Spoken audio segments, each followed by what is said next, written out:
and Donut was able to grab one for herself. The moment I touched it, about a square mile of my minimap automatically populated. I could zoom out and see all the red dots in the area. There were hardly any now.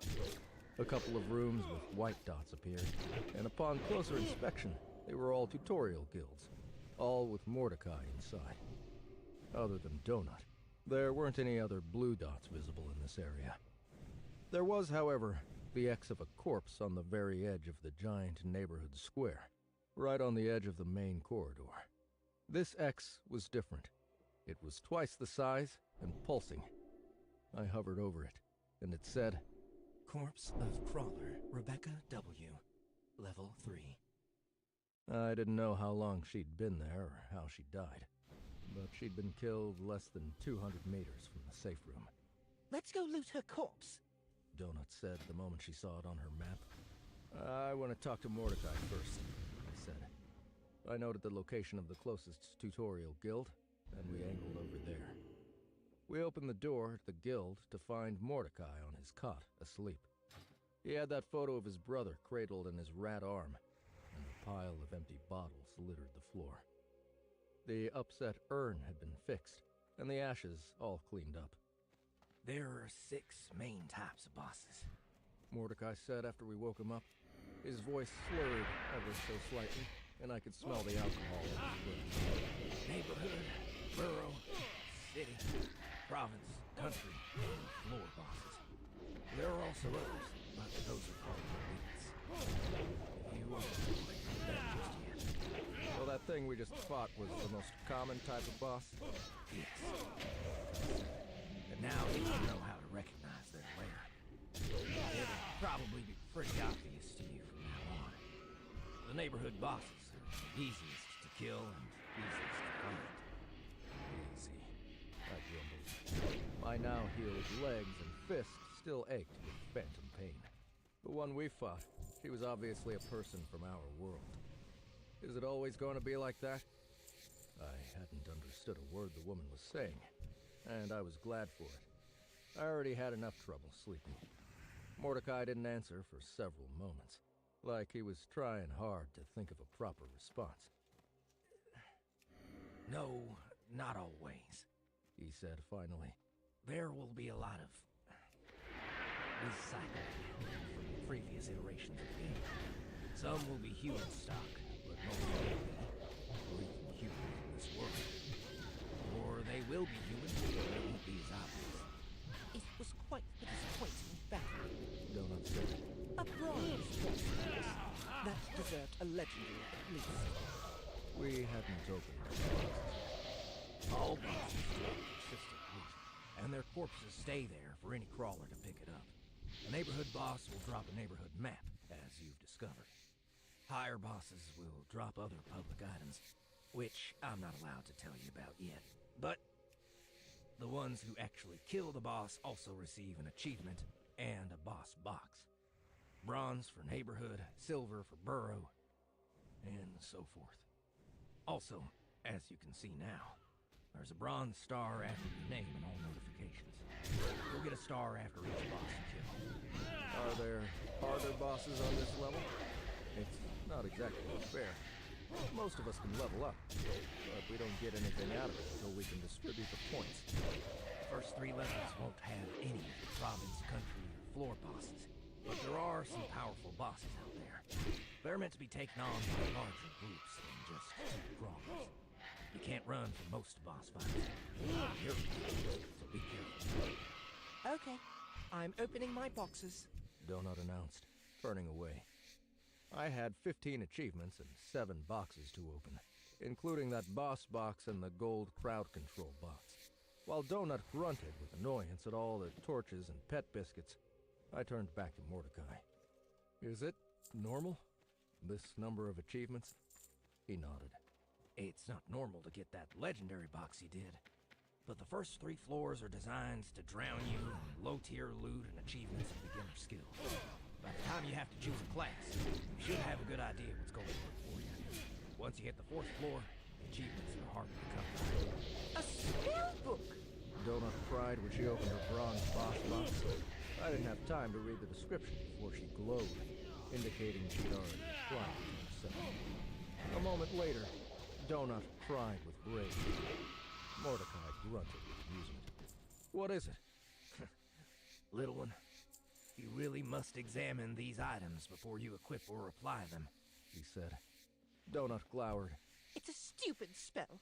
It's a very useful spell, Mordecai said. He turned to me. She just learned a spell called Torch. It makes a curl of light follow you around.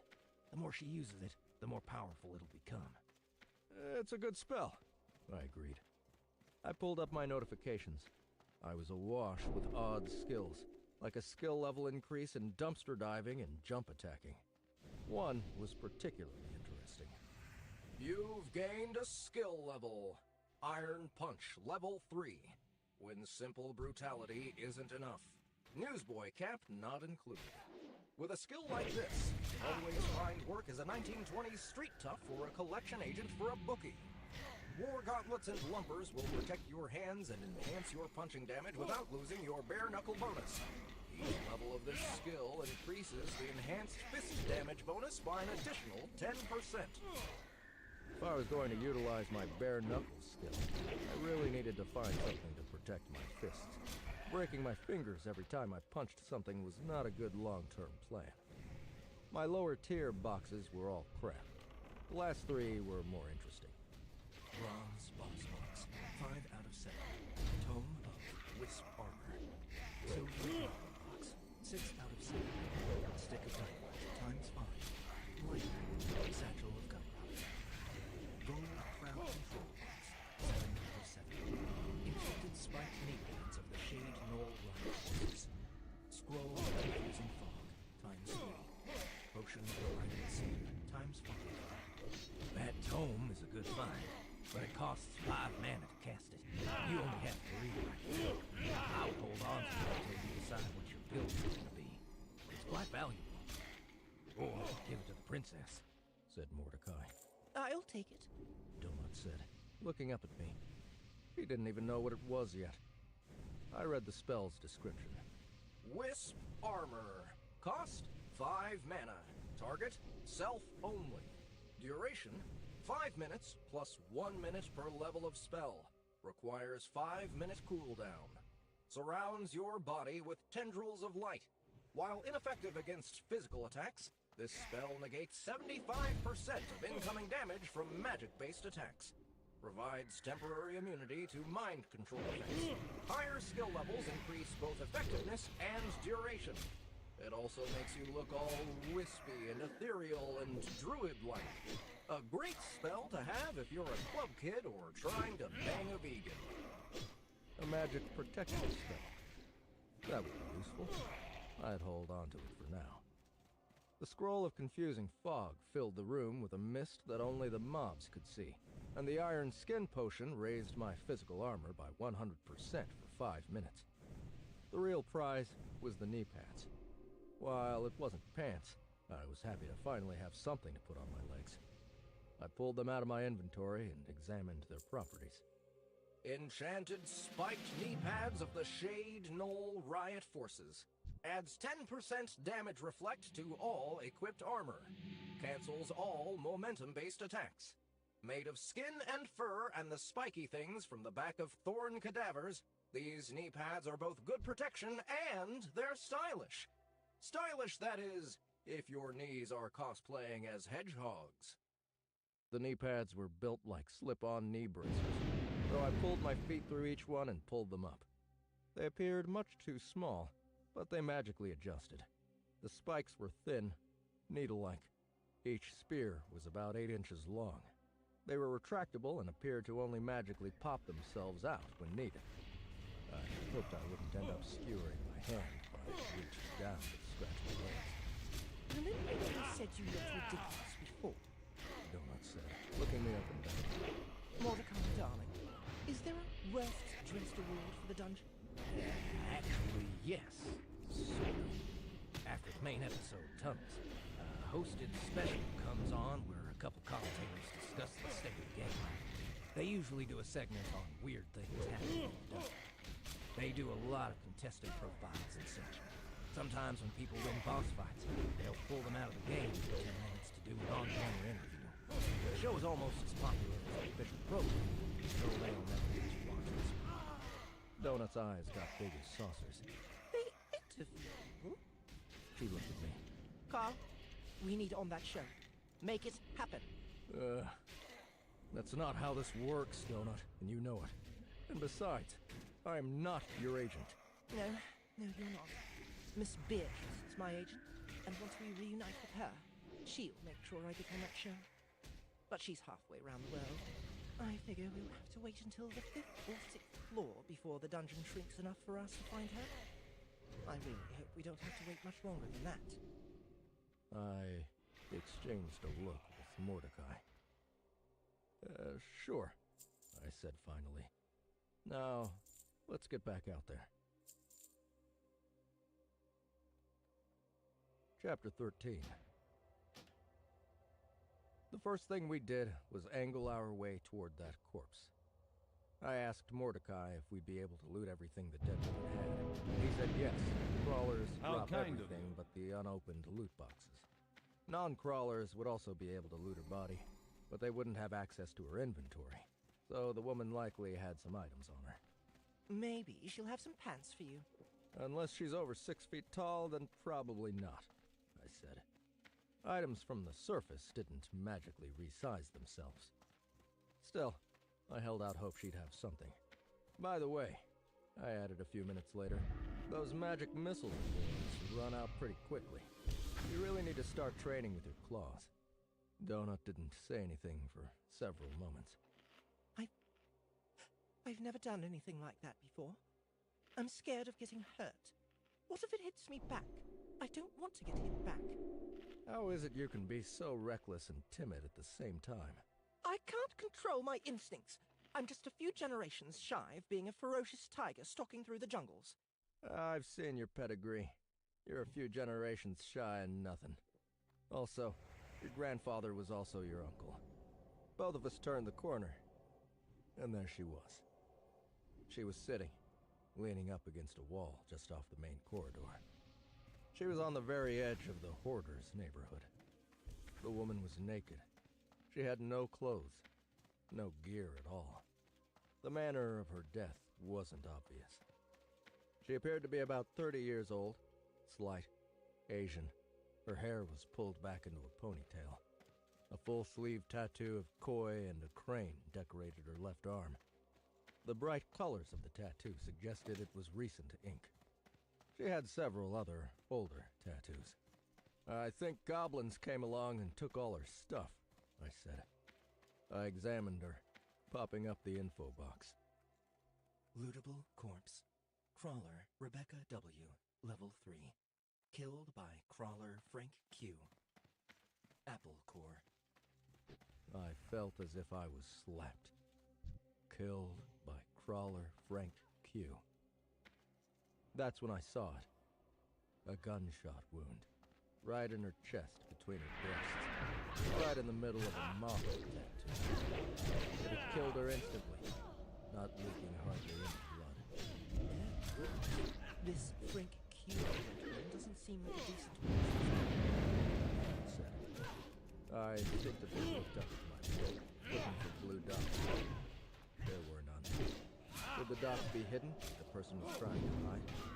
If I wasn't in the area, maybe the red dots wouldn't appear unless I was right on top of it. But NPCs always appeared if they were within a couple hundred meters, even if they were around the corner. Could other crawlers hide from me? Christ. Another thing to worry about. A crazy asshole with a gun. I was suddenly, inexplicably reminded of that day. The last day I ever saw my father. You're a bully. You're a bully and nobody likes you. It's why Mom left. I was expecting him to get angry, to hit me. But he never hit me. Not once. The man just laughed and laughed. And that was enough. I don't need you to like me. But you will respect me. The memory came quickly, out of nowhere. I didn't know why. Nobody had died that day. Nobody had been hurt at all. not physically. Maybe Frank Q isn't a human. Donut was saying. Maybe he's one of those Cocker Spaniels. She sniffed at the corpse. Yes, this is definitely the work of a Cocker Spaniel. She's been shot. Look, that's from a gun. Maybe the dog had a gun. If I had a gun in my inventory, I could shoot it. No, you couldn't. It wasn't a dog.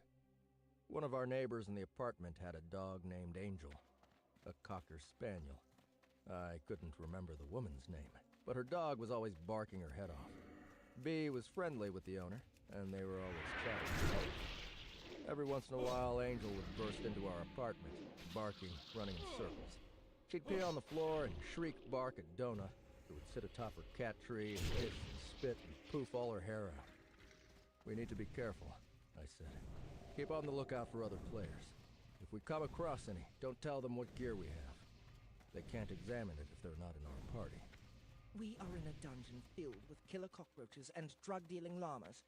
Some imbecile with a gun doesn't scare me. And they shouldn't scare you either. We should hunt this vile killer down and bring him to justice. Weren't we just talking about this? And this guy doesn't scare me, I said. I looked down at the dead woman. I wondered who she was. Why someone like her was outside at 2:30 in the morning on such a night. I'm never going to know her story. Nobody is ever going to know it. I wondered how scared she'd been, only to be killed by a fellow human. He'd looted her corpse, taking everything, leaving only an apple core. It made me irrationally angry. In fact, I think you're right. I want to find him if we can. I thought for a moment. Okay, let's stick to the neighborhood for right now since we have the map. We'll hunt down the remaining red dots. We need all the easy experience we can get. Then we'll go back to the safe room and watch the premiere. Mordecai had said the show would air on the screens in the safe room. After that, the stairs will open up. We'll go hunting for both the stairs and this guy. You're not scared of that guy? Really? Donut asked, looking between me and the corpse. No, not at all. Well, then you're crazy. I don't like you being crazy. I'm scared of him. We need to stay away from him. What if he's like one of those murder hobos you hear so much about? Just 2 seconds ago you said, and I quote, "Some imbecile with a gun doesn't scare me." Yeah, that's when I thought you were being a pussy. I didn't realize you were getting all Charles Bronson death wish on me. How do you even know what that is? You two always leave the TV on when you go to work. I absorbed all that stuff. Miss Beatrice always leaves it on Lifetime and HGTV, and you leave it on that channel that plays the A-Team and Charles Bronson movies all day. We'll be careful. Don't worry. Nearby, a group of 3 red dots was steadily moving through a hallway. The map didn't say what they were, but based on our earlier encounters, I guessed them to be more of the reds. I suspected we wouldn't see any more scatterers in this neighborhood. Come on, Jonah. Let's hunt. Chapter 14. The premiere of Dungeon Crawler World, Earth, was easily the most bizarre thing I'd ever witnessed in my life. Apparently, alien television shows were presented in a completely different way than a standard 2D television screen. Viewers were virtually placed within actual scenes as they happened. This virtual rendition and recap of the moments presented on the show was fully experienced by the viewers, including the smells and physical sensations just short of feeling the actual pain. However, Tally explained, many viewers didn't like the VR version of the action, so they watched using a method where they had a bird's-eye view, and they could zoom in and out and switch angles at a whim. We didn't have any of that. The show streamed on the center of the 3 televisions over the fast food counter. Tally came out from around the back to sit with us and watch. 4,006,002. That's how many people. The number continues steadily down. Maybe 60. This is not a good way to watch show.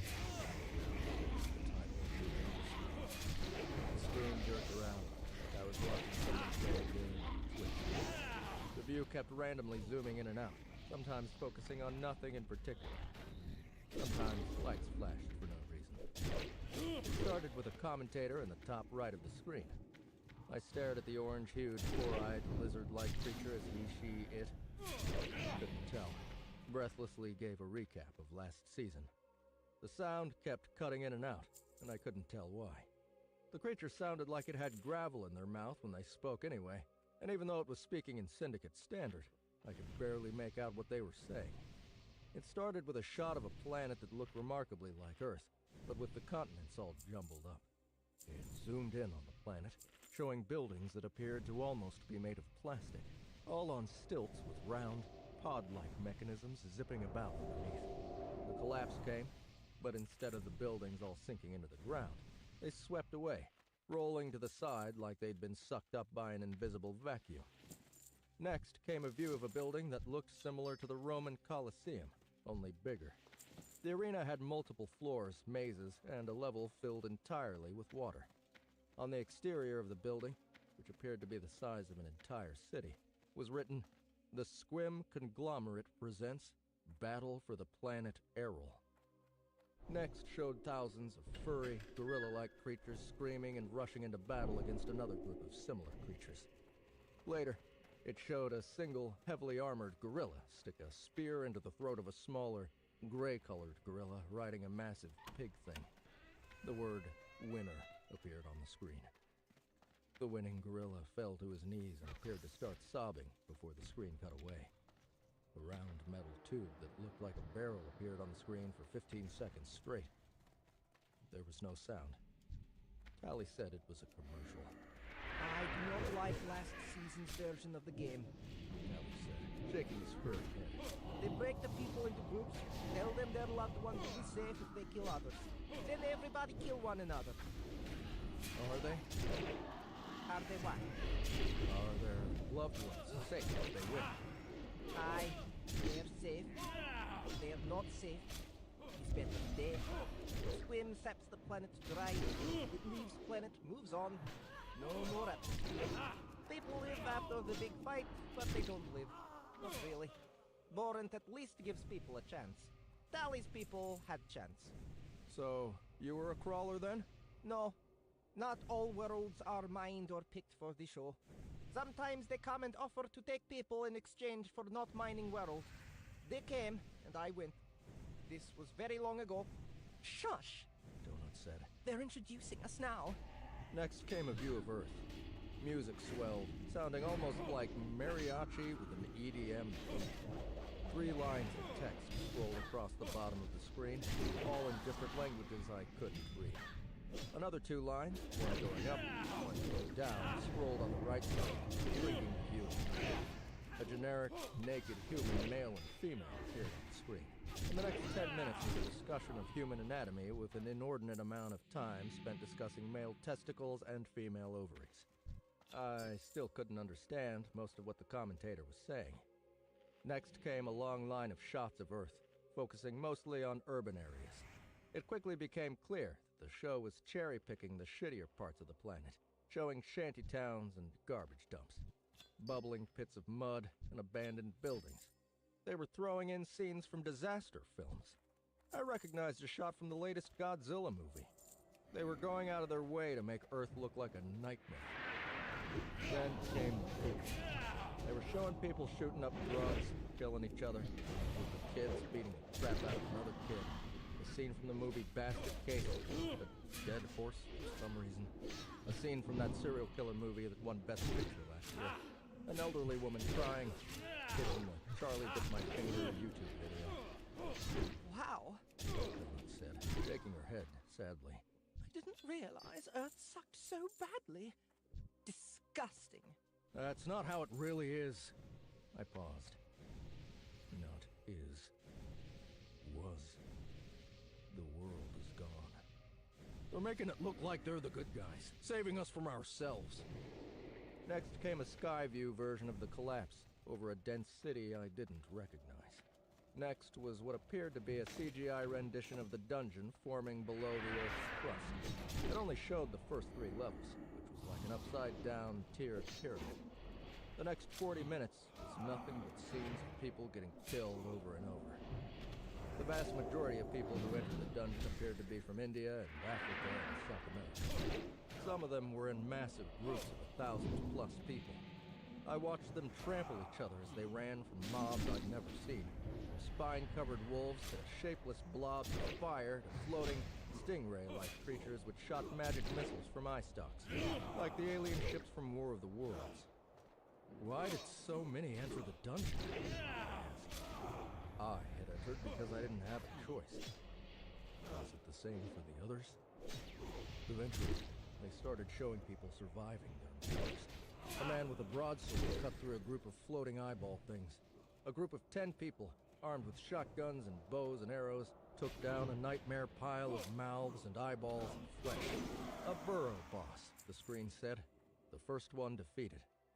It quickly showed all 10 of their mugshots and listed the contents of their silver boss boxes and their platinum weapons boxes they'd received for the achievement. They'd all received magic tomes and enchanted ranged weapons. Next, they showed a girl about 13 years old with a pair of Rottweilers. I guessed she might be from South America somewhere. She wore an oversized soccer jersey that was yellow with a thick blue stripe running across it. The girl wore an angry, determined expression on her face. The dogs ripped a cow-sized spider to shreds.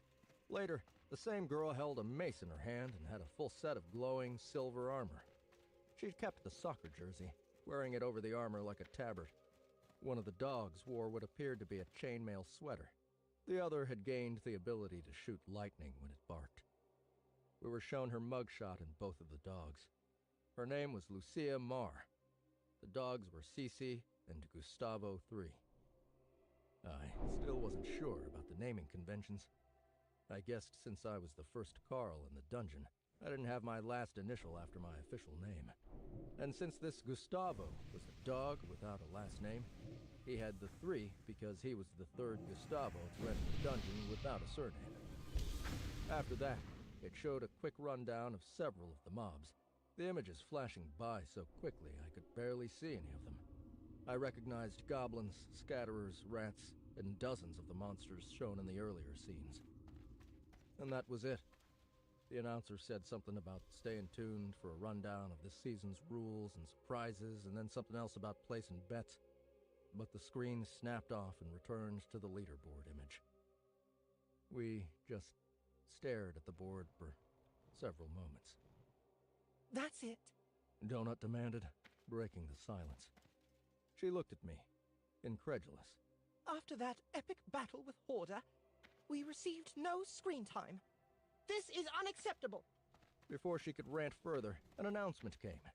It was the same woman who spoke when the gates first closed. Good job so far, everyone. We had 15 burrow bosses taken out and over 1,500 neighborhood bosses killed. A pair of crawlers even came across a city boss. But that ended as you might expect. Losses are right off the projected trend. You'll be getting these announcements after each episode. A couple quick patch notes. The Firefinger spell should be safe to cast now. We've fixed the hallway bathroom bug, so if you open the door and someone else enters, they will no longer explode. Sorry about that. Reminder, however, hallway bathrooms are personal spaces, and they can't be shared. We also fixed the unlimited toilet paper bug. Now, you're only getting 1 roll per floor, so if you waste it, you're on your own. We have a long list of fixes with the new inventory system that we're working on. Right now, the 2 big ones we've already patched are that you can no longer transport mobs to your inventory in order to kill them. Also, any momentum an item might have while it's entered inventory will no longer be preserved. It's now safe to extract items you put into inventory while moving at a high rate of speed. Remember, this inventory system is a privilege, and it's not meant to be used as a weapon. While we love and admire your creativity, any unintentional exploits will be patched. So if you find something that has an unintended feature, don't get too comfortable using it. We are now populating the staircases down to level 2. Remember, everyone, only go down the stairs early if you absolutely have to.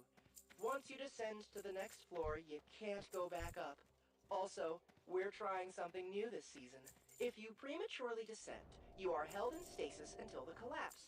So, those of you working on your social numbers, keep that in mind. Viewers tend to lose interest quickly, and you'll shed favorites if you're not accessible for a couple days before the floor above collapses. We recommend descending to the next level no earlier than 6 hours before the scheduled collapse. If you descend during that window, there will be no stasis involved, and you'll actually get a head start over those who came before you. Good luck! Let's have a great 30 hours until the next episode tunnels. Now, get out there and kill, kill, kill! Obviously, we need to find one of these city bosses. That will guarantee a feature for the next episode. That's what you need to focus on. I remembered the Burrow boss from the show. It had taken a group of 10 well-armed crawlers to take it down. No! We need to find an exit. I pulled up my map, hoping to see a stairwell appear somewhere in the world. There was nothing. I remembered reading once that the Earth was just under 200 million square miles. There would be 75,000 entrances down to the second floor. If these staircases were distributed randomly, we were fucked. Even if the first floor was just underneath the land masses, and not the entire planet, we were still screwed. I was no math wizard, but I knew that meant the stairs would be hard to find. Mordecai had said the staircase, like the safe room, would appear on the minimap, even if we hadn't explored that area yet. But even zoomed out, the map only encompassed a little more than a square mile. When it was in normal mode, down in the corner of my vision, the map was a fourth of that. I couldn't just walk around with it zoomed out because I wouldn't be able to see anything. We had 3.5 days to find the staircase. We needed to cover a lot of ground. Chapter 15. Time to level collapse. 3 days and 2 hours. We've been here before. Donut said as we turned down the main corridor. This is where we came into the dungeon. After having explored much of the area, I was starting to see a distinctive pattern to the hallways.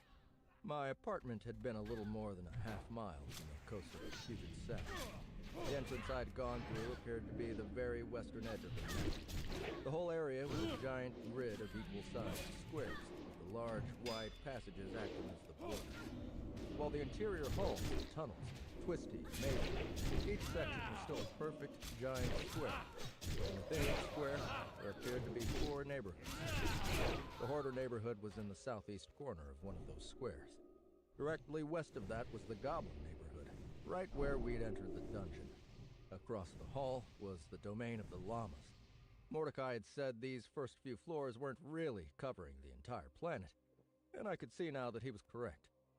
At least here. The dungeon was really just a condensed version of the city directly above, but more organized. I wondered what it was like in the more rural areas, if there were any entrances at all. It appeared mobs didn't respawn. The neighborhood wasn't killed for months, though mobs from adjacent neighborhoods had started to creep their way in. Also, the level 2 rats were just everywhere, though I never saw one in the main hall. They were nothing but a nuisance now. They'd see us, charge, and I'd either kick them or stomp them, killing them with a single blow. Near the northern edge of the Hoarders neighborhood, we started to run across a new type of foe. Slimes. After our first encounter with those things, we had to turn back. I couldn't fight them, not without any sort of protection for my hands. The first one we came across was a simple level 2 green slime. Donut and I had both already hit level 7 by this point, and I figured it'd be simple as killing the bugs. Kicking the green slime did nothing but burn my feet. I made the mistake of trying to punch the pig-sized blob, and it almost ate my arm off. As it was, I sunk elbow deep into it, and my right fingerless glove dissolved right off my hand. The right arm of my leather jacket melted away. It ended up killing itself thanks to my damage reflectability. My arm was red and bubbling and screaming with pain by the time I pulled it out of the green gelatin mass. I received an "It Burns Dumbness" achievement for that one. Thankfully, the steel chain wrapped around my knuckles remained intact. In fact, the links appeared to gleam as if they'd been cleaned. I waited to heal, turned around, giving that neighborhood a wide berth. It was then, as I gazed upon the next neighborhood over, that I got an idea on how to cover more ground as quickly as possible. I pointed to the neon sign that remained blinking off the main board. The tutorial did. It looked as it had when we first arrived. We are headed in there. Donut. Yes, okay. There will be monsters in there. Stop, I said. Please stop. I'd made the mistake of showing Donut the chat feature of the party menu. One could click on the party's name, and a chat option appeared at the end of the list. For me, a virtual keyboard materialized floating before me, but after spending some time with it, I figured out how to just think the words while focusing on the chat window. Apparently Donut, as a quadruped, had a completely different interface.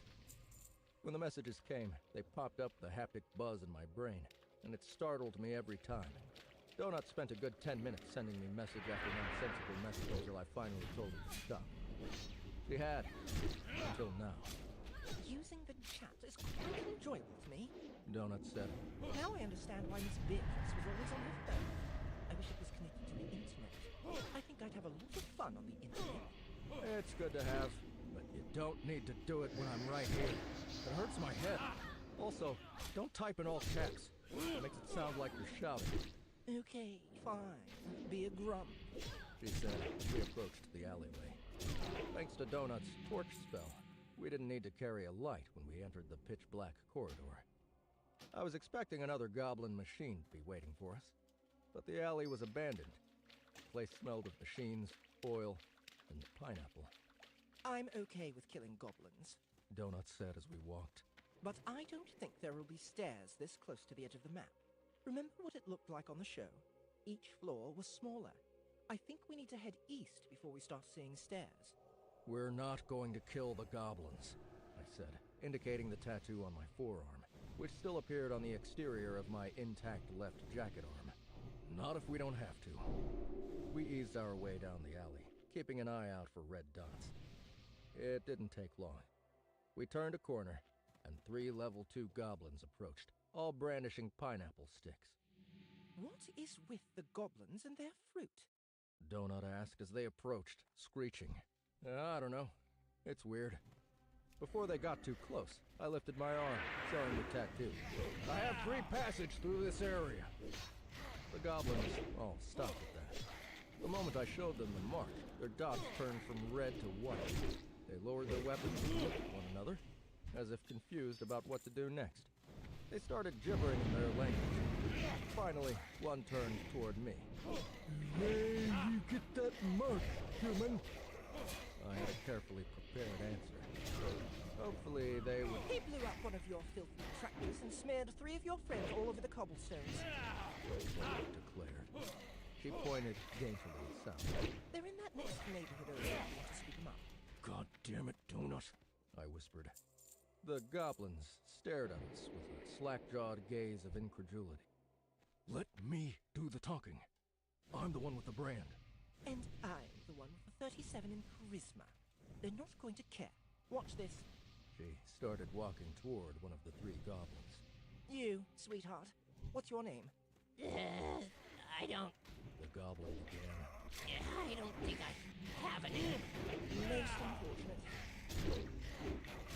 I'm going to call you B.A. She looked at the other 2 goblins.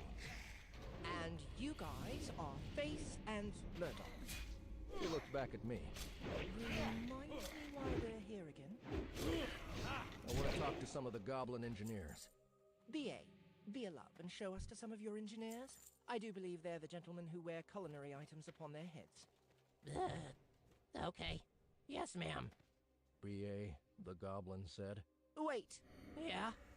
Donut indicated the tiara on her head. it's not ma'am, it's Princess Donut. B.A. Okay. Okay, Princess Donut. He turned and started marching further north into the dungeon. What the actual fuck? I hissed at the cat. How? Did you know what was going to happen? It's simple. Donut said as we walked. Mordecai told me that the higher my charisma is, the easier it will be to get the things I want. As long as they can speak and their dots aren't red and they aren't a boss or a really high level, I can control them just like I can you. Mordecai says the first 4 or 5 floors, I can talk anybody into anything.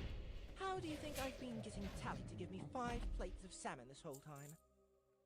As we walked, we passed several groups of level 2 goblins. We also saw a few types I hadn't seen before.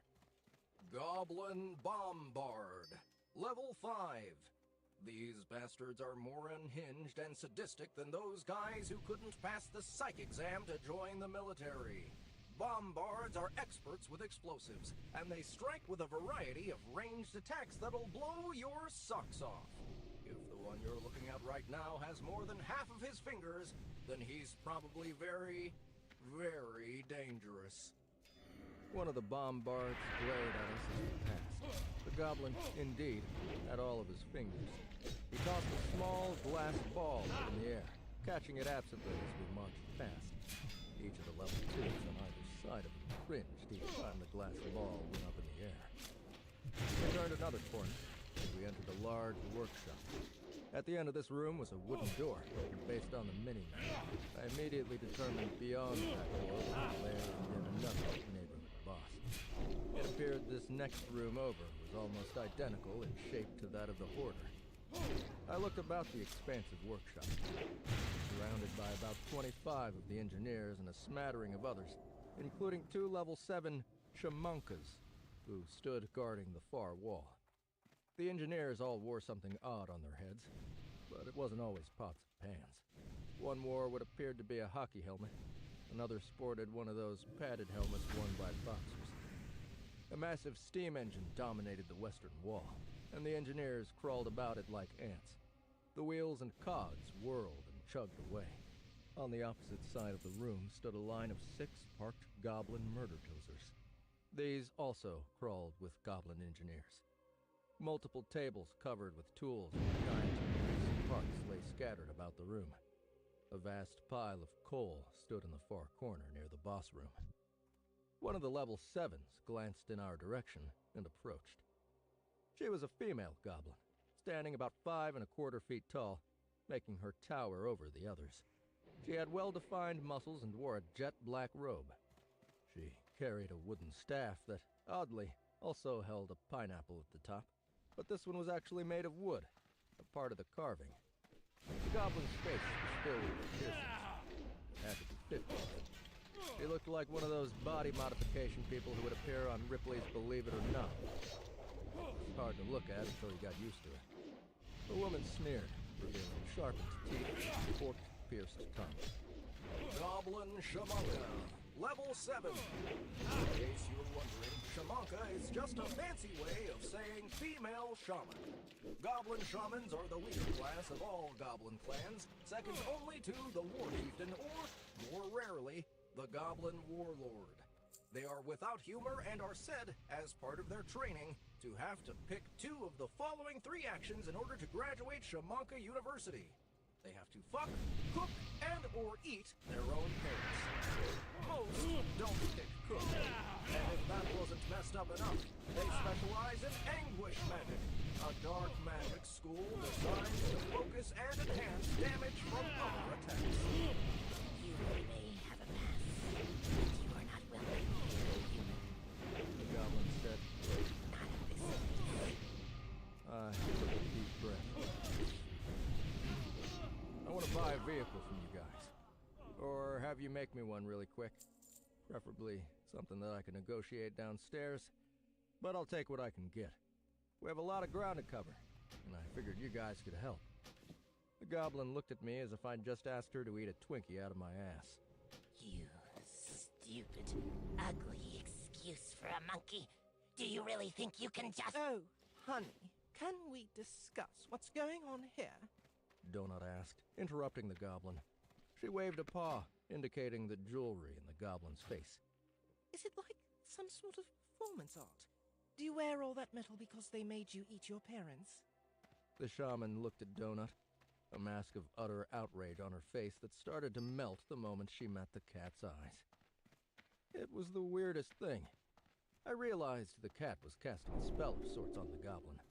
Some sort of automatic charm effect. What? The goblin asked. Her voice totally changed. She, to everyone's complete surprise. Some sort of performance art. Do you wear all that metal? We have a lot of ground to cover, and I figured you guys could help. The goblin looked at me as if I'd just asked her to eat a Twinkie out of my ass. I have a pass. Goblin Warlord. They are without humor and are said, as part of their training, to have to pick 2 of the following 3 actions in order to graduate Shamanka University. They have to fuck, cook, and or eat their own parents. Most don't pick cook. And if that wasn't messed up enough, they specialize in anguish magic, a dark magic school designed to focus and enhance damage from other attacks. You may have a pass. The goblin said. I took a deep breath. I want to buy a vehicle from you guys. Or have you make me one really quick. Preferably something that I can negotiate downstairs. But I'll take what I can get. We have a lot of ground to cover, and I figured you guys could help. The goblin looked at me as if I'd just asked her to eat a Twinkie out of my ass. You stupid, ugly excuse for a monkey. Do you really think you can just— Oh, honey, can we discuss what's going on here? Donut asked, interrupting the goblin. She waved a paw, indicating the jewelry in the goblin's face. Is it like some sort of performance art? Do you wear all that metal because they made you eat your parents? The shaman looked at Donut, a mask of utter outrage on her face that started to melt the moment she met the cat's eyes. It was the weirdest thing. I realized the cat was casting a spell of sorts on the goblin. Some sort of automatic charm effect. What? The goblin asked. Her voice totally changed. She, to everyone's complete surprise, sat cross-legged on the ground and leaned forward. She discarded her pineapple staff. What did you say? I mean, I guess I can see what you were going for. You have exquisite cheekbones, but your face looks like an over-enthusiastic Brillo pad.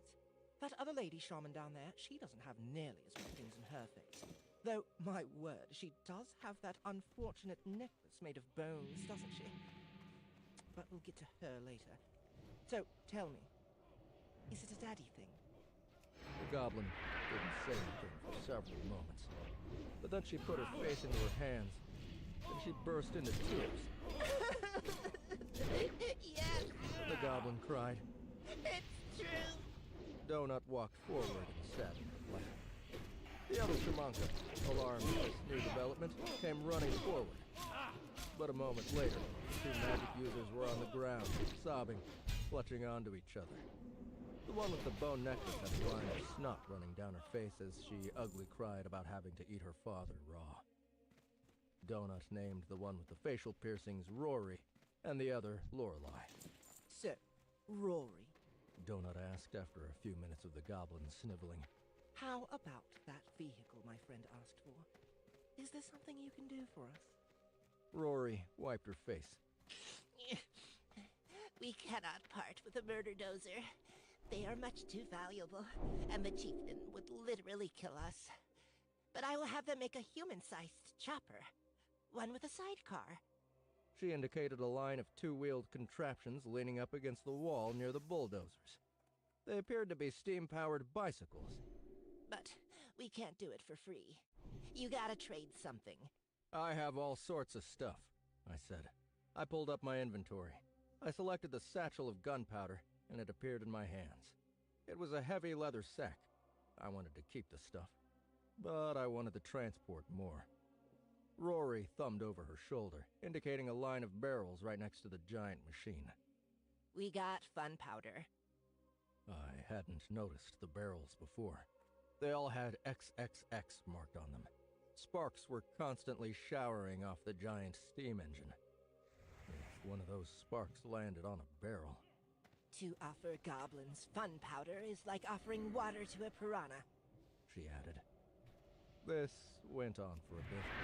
I offered torches, healing potions, antidote potions, both the pet biscuits and the crawler biscuits. All of it was rejected. My eyes caught something else. How about this? I asked, offering up the 2 baggies of meth. Rory snatched them away. Is this all you have? 2 hits? Lorelei scrabbled at Rory's hand, coming away with one of the bags. The goblin opened the baggie, stuck a pinky in, and had a quick taste. Her eyes grew wide. This is dungeon made. Lorelei said. He didn't bring it with him from the outside. She looked at me. Where did you get it? Did they have more? I'll tell you where you get more in exchange for that machine. The one that won't blow up on us. Plus coal, or whatever you need to run it, and some of those grenade things your bombards carry. I don't know. Lorelei began, looking uncertainly at the other shelf. Do it. Donut said. Deal. Rory said. Lorelei got up and started screaming orders at the engineers, who looked at her as if she had gone insane. The shamanka sent a blue bolt into the backside of one of the engineers, and they scrambled to work. Do you want to come with us? Donut asked Rory, her voice surprisingly gentle. Donut still sat in Rory's lap, and she purred as the green monster stroked her hair. The pierced goblin sighed. I cannot. I can't leave the chieftain. He's terrible, soft even, but he's still leader of my clan, my family. And even if I could go with you, I wouldn't be able to leave this floor. If we climb down the stairs, we die. You get halfway down and your body just dissolves. I've seen it myself. So, you know how this works? You know what's happening here? I asked. The goblin nodded.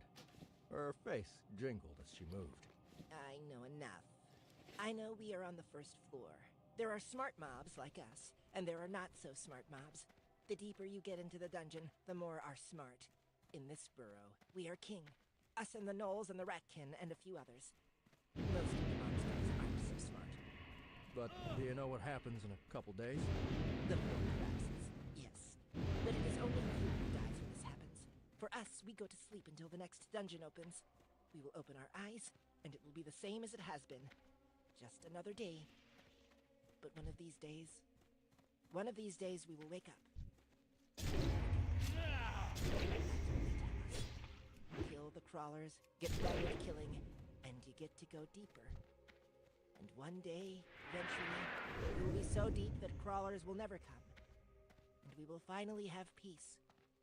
We will have peace and a place to live and breed and have our little ones run free and not worry about killing for survival. Chapter 16. Goblin copper chopper with attached sidecar, human-sized contraption. Take a junkyard bicycle, add an unreliable steam engine, remove all the bolts holding it together, replace them with chewing gum, and you get the idea. The preferred assault transport of goblin bombards. What this contraption lacks in reliability and safety, it makes up for in absolutely nothing. I took a step back and admired the vehicle. Like the description said, it looked a lot like a crackhead's bicycle. The framework was made of welded-together copper bits of varying patinas. Thankfully, they'd made this one a little bigger to fit me. But even then, it was still probably a bit too small to be comfortable. The 2 wheels were solid and black, made of some unknown material. The seat appeared to be an alligator skull with white fur lining the top, giving it the impression that the skull was wearing an Andy Warhol wig. The engine sat in the middle of the chassis, thumping. A hopper extended from the engine, opening up near the handlebars. I would have to periodically toss a lump of coal in there. "What about the water?" I asked. "And how do I turn it off?" It's a permacube. The engineer said. Won't run out until you die of old age. You don't turn it off, just let it run out of coal. Toss in a lump, and it'll start up on its own after a minute. We don't use the lesser demons to run our steam engines like some do. This is just as good, and this baby will outlast you. He slapped the side of the bike, and the handlebars fell off, clattering to the ground. He cursed and bent to pick them back up. He started reattaching them to the frame with a wrench. The detachable sidecar was nothing more than a bar, a single wheel affixed to a colossal spring, and another, smaller, fur-lined skull that was supposed to be the seat. This skull looked like it was from some flat-headed orc creature.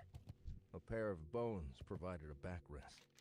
Donut jumped up a few times, circled, sat down, and jumped off. She started demanding some changes of the engineers. They were currently painting the backrest purple after adding an extra layer of fur. The bike was heavy, heavier than it looked. But thankfully, I could lift it off the ground and for just long enough to be able to pop it into my inventory. It's not going to blow up on me, is it? That dozer thing exploded after it hit the wall. That dozer wouldn't have blown up if you had twisted the relief valve, the engineer said. He pointed to a pair of identical spigots on the side of the bike. If it gets too hot, twist that one right there, and it won't blow.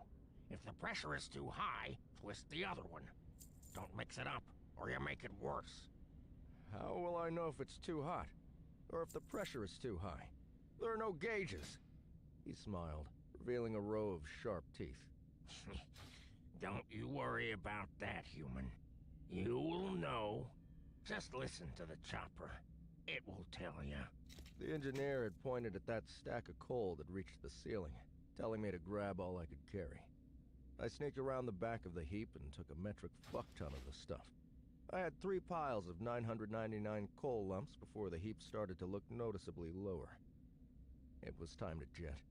Both Rory and Lorelei had disappeared while the goblin engineers worked. They reappeared now. Both of them were blitzed.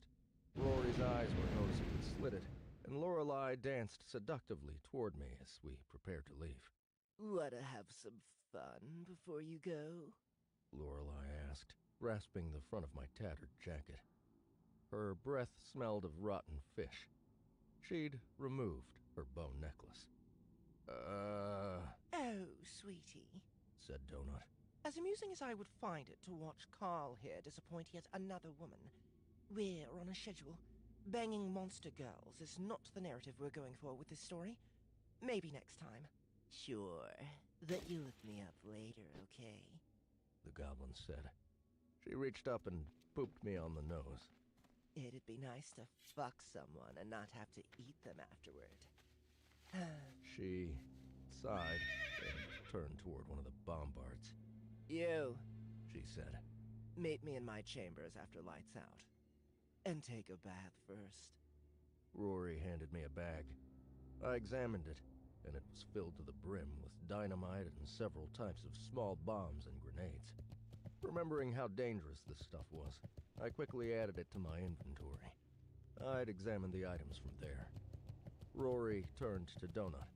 Okay, we had a deal. Where'd you find the stuff? The drugs. Donut asked. It's just one neighborhood over, on the other side of the road. We got it from one of those llamas. I knew it! She said. She turned toward another bombard. Gear up. They've been holding out on us. We're rolling on them in 5. I stood, bewildered as all around me, the goblins, from the level 2 standard goblins to the engineers to the bombards, burst into a screeching frenzy of activity. The murder dozers growled like dinosaurs as Help you goblins find piled something? on. 4 copper careful. choppers similar to my own roared to life. The bombards all donned metal helmets with a German-style spike at the tip. The tips glistened, shooting sparks. The goblins could light their dynamite sticks and bombs just by raising them over their own heads. One by one, the choppers and dozer transports rumbled away, filled with screaming goblins. A minute later, and we were alone in the room. Did that just happen? I asked, spinning to see if we truly were alone. We were. Did we really just start a meth war between the goblins and the llamas? Yes, we did. Just like I planned. It went pretty well, don't you think? She indicated the door at the far side of the room. So, you want to go in there and kill their chieftain? I could really use another boss box. I examined the large room we were in. The goblins had abandoned a ton of stuff. Just like that, I didn't see any weapons or armor, but there were piles of engineering supplies. Wires, cogs, dynamite, gunpowder, or, as they called it, fun powder. Barrels of it. I eyed a simple cart used to transport the barrels from one area to the next. We need to loot everything we can, I said, looking around. Everything. And then we kill the chieftain, right? I looked at the door. The last time we'd fought a boss, I'd had to pummel a scared woman to death. I could still feel her face crunching under my fists. Greetings. We had no idea what was behind that door, but the support creatures of this area were significantly stronger than the ones guarding the last boss room. It'd be dumb to go in there. Really, really dumb.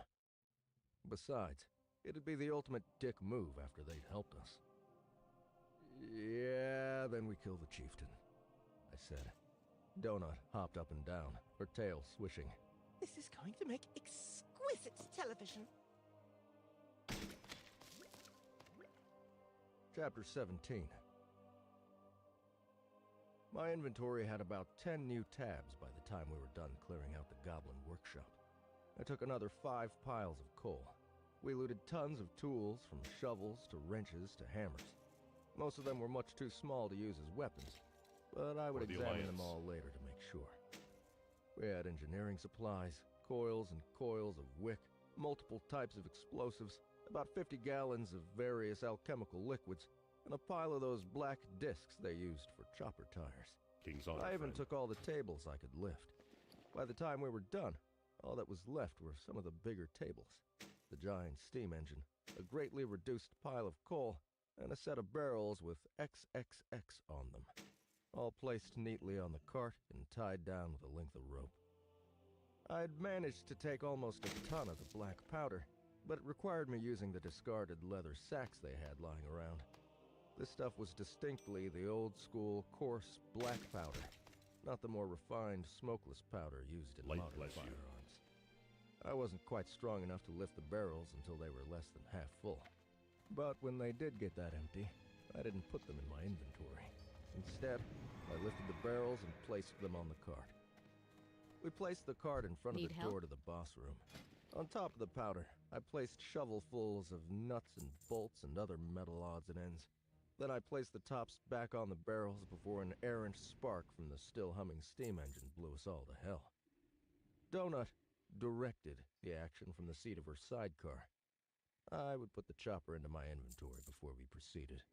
Do you think Rory and Lorelei will be mad at me? Donut asked as we prepared the trigger. Unlike last time, I wasn't going to use plain goblin dynamite, which was inherently unstable. I found a blob of C4-like explosive called hobgoblin pus that was detonated with an actual trigger. There was only a small amount of the material, but the description said it caused a big explosion. I had the sense that it was valuable, probably the real prize of this room. I was going to use it all. Next to the hobgoblin pus was a set of magical triggers. There were only 3 of the mechanisms, and I had to waste one in order to test it, to see how they worked. The triggers were both genius and foolproof. You broke the tip off the mechanism, which looked like a stick of underarm deodorant. You stuck the broken off part into the explosive, and you pressed the button to set it off. Easy. The detonators were single use, but you could break off up to 10 pieces for each stick, so you could simultaneously blow 10 different bombs. It had a 5-second countdown after you pressed the button. The description said the trigger had a range of about 10 kilometers. Will they be mad? Probably, I said. But Rory doesn't seem to like this boss guy too much, so who knows? I hope we never find out. Do you think this is enough? Donut asked, looking over the 4 barrels. I feel as if it's not enough. I shrugged. Black powder isn't really meant for blowing stuff up, but it's good at throwing metal. If he's in there and out in the open, we'll turn this guy into a pincushion for sure. But I doubt the explosion itself is going to be bigger than when that murder dozer blew up. Either way, if this doesn't kill him, more probably wouldn't either. The plan was a more refined version of what we had done with the Hoarder. From what I could see, the room that this war chieftain occupied was identical in size and shape to the one from the last boss battle. This was still the first floor, after all, so I doubted the guy was that powerful. We were going to open the door, push the cart in, close the door, run until we had several walls between us, and hit the trigger. If we killed the boss, we'd get a notification and a star by our names. If we didn't, we'd keep running. We'd pull out the chopper and put some distance between us and the whole neighborhood and forget this ever happened. I put a hunk of the hobgoblin pus in each barrel, and I added the last of it to the top of the first barrel. I placed the detonator into the pus, sticking half out of it. I tried to make it look obvious, but not overly obvious. If the goblin chieftain had time to react, he'd hopefully spend his last moments digging the detonator out of this chunk of explosive, not realizing we had 4 more ready to go, buried in each of the barrels. It was a chicken shit way to do it, but I didn't care. Not when one got locked in the room with the boss otherwise. "You ready, princess?" I asked. I stood directly behind the cart, poised to shove. I'd pulled it back a good 10 feet, just enough to give me momentum. Donut would open the door using her menu, eyeball the room to make sure the path was clear, tell me to go, then slam the door after I heaved. Hopefully the floor would be flat enough for the cart to travel a good distance. Ready? She said. I'm opening the door now.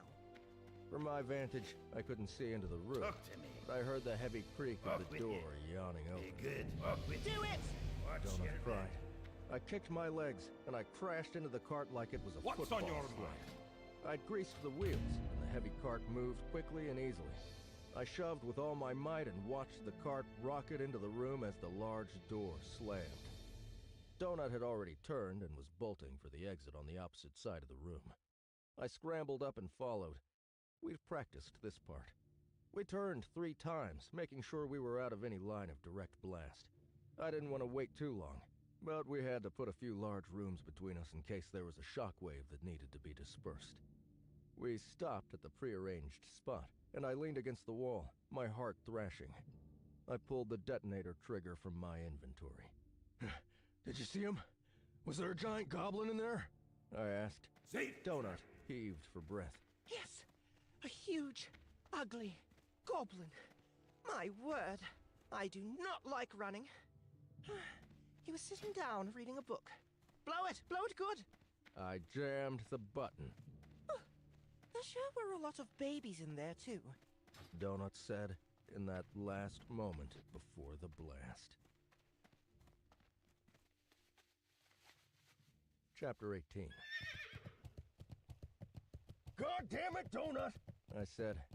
We'd both been knocked over, but unhurt by the shockwave. It had been big, bigger than I'd expected. Dust cascaded from the ceiling. A terrible hissing noise followed the explosion. I suspected it was from the boiler of the dust. The whistling noise eased over the next several minutes. Occasional smaller blasts went on, but eventually even those stopped. An entire wall of notifications appeared, most of them achievements. But we had indeed killed the neighborhood boss.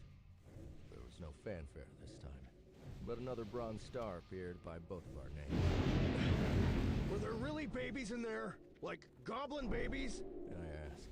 Oh yes, there were a bunch of them. Only saw them from the road, but they were quite cute. Some of them were wearing little oversized jackets like Baby Yoda. Adorable. I think you hit one with the cart. There were old ones and pregnant ones too. Did you see your level? We're both level 8. You're welcome. Donut looked up into the air. We didn't get to see our faces all big. I suppose they don't do the boss battle graphic thing if you're not locked in the room with them. That's too bad. It's quite entertaining. God damn it, I said again. I was all about killing as many goblins and monsters as I could. But killing babies? That was pretty fucked up, and I wasn't sure how I felt about it. Actually, I knew exactly how I felt about it. It made me feel like an asshole. I didn't like feeling like an asshole. I stared at that blinking box of achievement notifications. I sighed.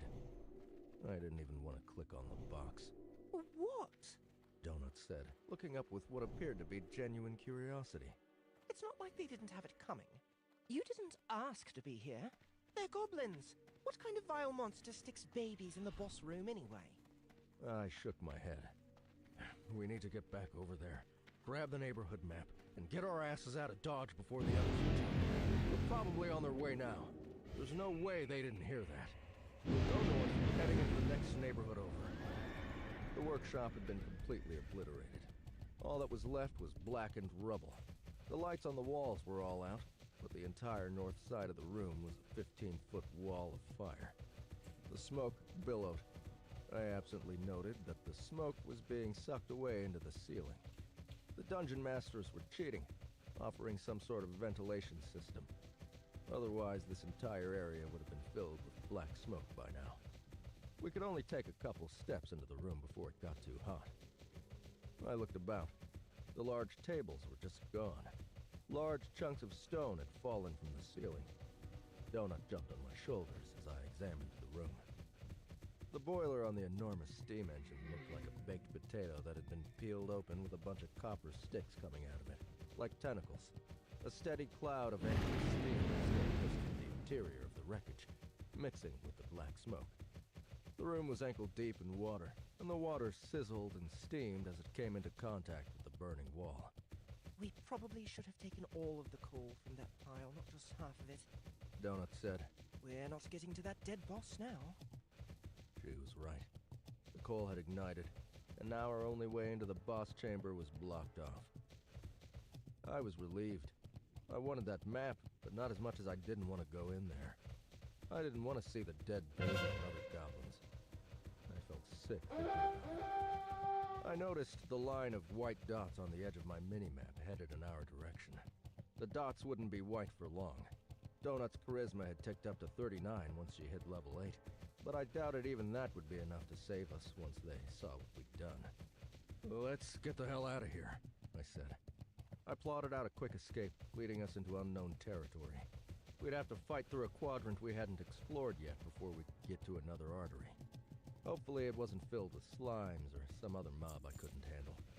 Maybe there'd be a safe room to rest in, to sit back and figure out all of these new achievements. From there, we'd take the chopper and try to find a set of stairs. I must admit, Donut said as we jogged away. I do like it when you blow stuff. I like it a lot. Chapter 19. Time to level collect. 2 days and 18 hours. New achievement. You monster! You have killed an infant! An infant! Okay. Unless you're a complete psychopath, we know you probably didn't wake up this morning and tell yourself, today is the day I'm going to slaughter a child. Well, let us put your mind at ease. All children mobs who die within this dungeon don't actually perish. They're transferred to a holding area where they're safe and treated nicely and gently until they can be reunited with their loving parents at the end of the season. Feel better? Good. Attack! Reward? These past 20 seconds when your conscience started to ease? That was your reward. It was also a lie. That baby is dead, and it's dead because of you. You're totally going to hell.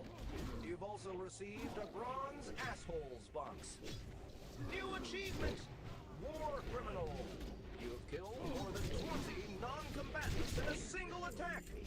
Question, what's the only thing standing between an innocent child and a happy, fulfilling life? Answer, you! The answer is you! Reward?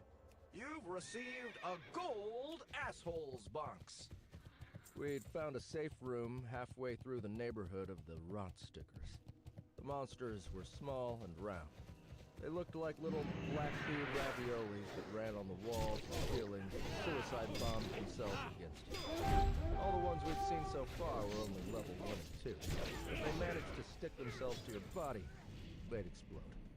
Each blast felt like getting hit with a sledgehammer. The attacks also inflicted takedown, an effect that was supposed to knock you on your ass. Once you hit the ground, I guessed, they'd swarm at your head and take you out. The little monsters were everywhere. Thankfully, my troll skin shirt negated the takedown effect. Donut remained on my shoulder, shooting missiles at the creatures. A single blast took out several at a time. So far, none had managed to get to her. She was quick that way. Despite all that happened, she was still a cat, able to jump out of the way at the last second. Break Just their in case, bones. I made her drink one of my iron-skinned potions, which upped her natural armor for several minutes. I drank one as well. The rot stickers usually focused on me anyway, the bigger and slower target. One landed directly on my inner thigh and detonated before I could get it, the effect equivalent to being kicked in the nads by a horse. I did fall down that time. If I hadn't quaffed the potion, my leg and balls might have been blown clear off. I was only saved because of a well-timed missile blast from Donut. Thankfully, the Destroy raviolis made a loud, chittering noise when they approached, and it took them about 3 seconds to detonate once they attached to your body. Once we figured out how they worked, it was easy to smash and crush them before they did too much damage. As long as we didn't get surrounded by a giant group of them, we'd probably be okay. This safe room was nothing like the last one we'd entered. This was more like a small waiting area at a dingy bus station or maybe a DMV somewhere. We still had the 3 screens and the larger bathrooms with showers, plus a water fountain, a set of 5 cots with curtains around them lined one long wall. 2 empty, curtained areas appeared at the end of the row, and I wondered on that. Had they run out of cots? Or were they privacy areas for those who didn't want a cot? There was no attendant, so I couldn't ask. My eyes immediately moved to the number flashing on the first screen. 3,594,517. It slowed its mad descent toward human extinction, but it hadn't stopped. It made a low, barely audible noise every time it went down. Clink, clink, clink, clink, clink, like water fast dripping from a faucet. I wonder how many of my fellow people had found a place like this and had given up. They were just hunkering down, eating, sleeping, waiting for it all to end. I shuddered. The third screen read, "Limited services at this location. Take an experience cookie. 1 per crawler per day. You deserve it." There was a plate on a table filled with what looked like chocolate chip cookies. Donut jumped up on the counter and picked it up with her mouth. She ate. A plus 9.8 EXP appeared in the air over her head, rising into the air with an audible ping, 8-bit style. Being partied with her, I received the other .2 experience. She complained about me stealing her experience, and she tried to take a second cookie, but her mouth moved right through the plate like it wasn't even there. I also ate one of the stale cookies, evening it out. The 10 experience points were nothing. A single level 2 goblin was worth about 50, so this was mostly just a peculiarity of this specific safe room. It seemed every one of these rooms had something different and unique about it, and the weird cookies were this location's quirk. Looking at the map, I guess we had about a half-mile to go before we reached the next artery. From there, I pulled the chopper out of my inventory and head east to the set of stairs. But first, rest. We had about 6 hours for the next episode. We decided to take the opportunity. Afterward, we would watch episode 2, and then we would leave. No more fucking around. We had 2.5 days. In addition to the 2 baby killers, I received several more, including multiple explosive-based achievements, rewarding me with several goblin boxes. We both got another bronze boss box. I also got gold. I received multiple skill upgrades. All of my combat skills ticked up thanks to the rot stickers, including my smush skill. My explosives handling, dangerous explosives handling, and goblin explosives skills rose to 5. I also received a new one. IED skill level 3. It's one thing to take a grenade and toss it, but it takes a set of brass balls the size of basilisk eggs to actually build a bomb. Especially with the unreliable crap you find down here. Every level of this skill increases the damage yield of improvised explosive devices by 10% and decreases the chances of catastrophic, premature uh-oh by half. In addition, I received a pop-up that told me because my explosives handling skill was now 5, I would receive additional information from all bomb-type devices when I examined them. An entire new menu appeared in my interface. It was titled Demolitions Workshop. I clicked on it, but I received an error message. You may only access this workbench from the stable. You may purchase this workbench from a safe room store. Interesting. That was something I'd explore later if we ever made it that far. Donut received skills and achievements from charming the goblins. She received something called a Silver Beguiler box. Donut opened her boxes first. She received the usual pile of biscuits and torches and potions. From the boss box, she received her first piece of armor. The Beguiler box contained a tome called Minion Army. She also received the same 2 asshole boxes I'd received. The first contained a tattoo similar to the Goblin Pass I'd received earlier. The second, silver box contained 5 potions called Weapon Oil, Weeping Wound. She tattoo. Absolutely enraged. I hadn't seen her this upset since Angel the Cocker Spaniel crouched down and broke one of her teeth. What gives them the right to just defile me like this? What gives them the right? She cried. Oh my god! It's a disqualifying mark! It's a disqualifying mark, Carl! I'm damaged! The mark appeared on her back, just over her right shoulder blade. She'd screamed and hissed with outrage when it branded itself to her.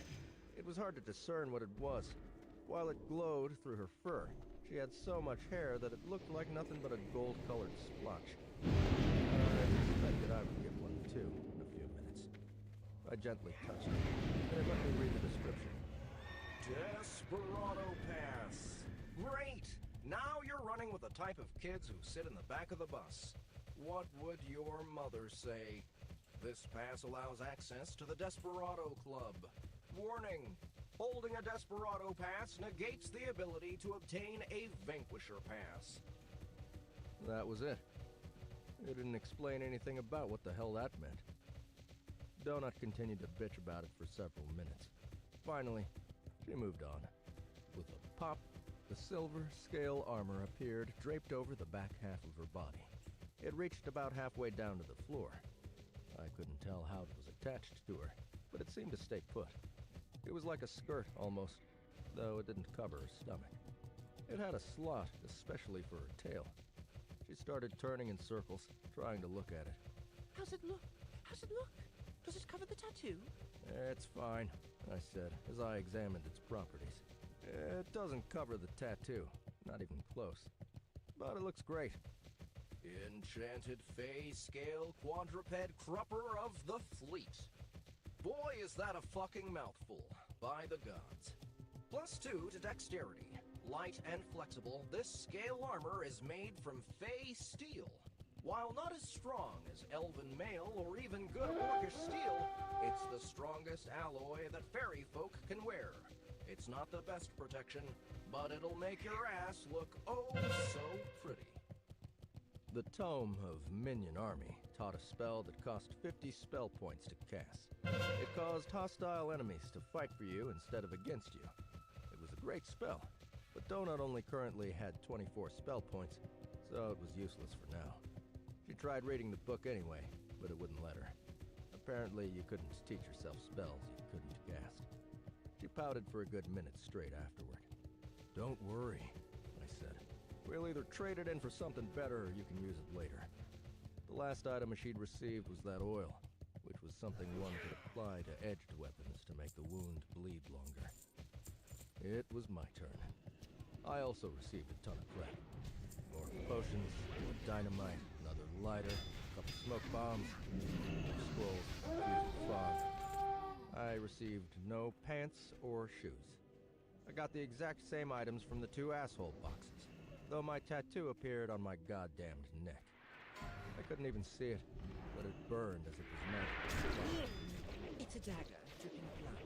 Donut said, examining it closely. My word, it gasped. Miss Beatrice is going to absolutely shit when she sees it on me. From the boss box, I'd received another ring of Constitution. This one +2. I put it on my left finger, bringing my score up to well. From the gold looter box, I received a single item. A potion. Skill potion.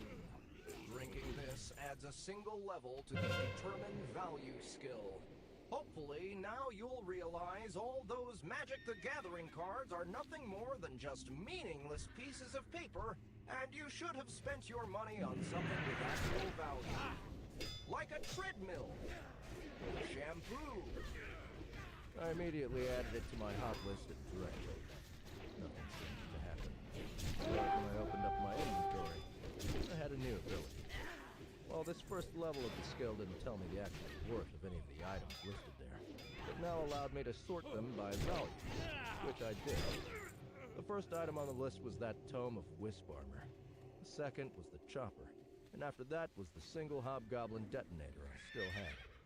The next several items were pieces of goblin equipment we'd looted from the workshop, including one of the tables, which was listed as an engineer's table.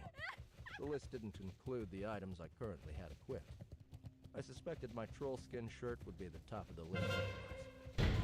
Finally done with our skills and loot, I decided to take a nap on the uncomfortable cot. Donut, still bitching about the tattoo, curled up with me. You monster. I tried to pry the achievement out of my head. It was just another stupid joke. The game didn't care that I'd killed children. It wanted me to kill them. The room was set up for it to happen exactly as it had.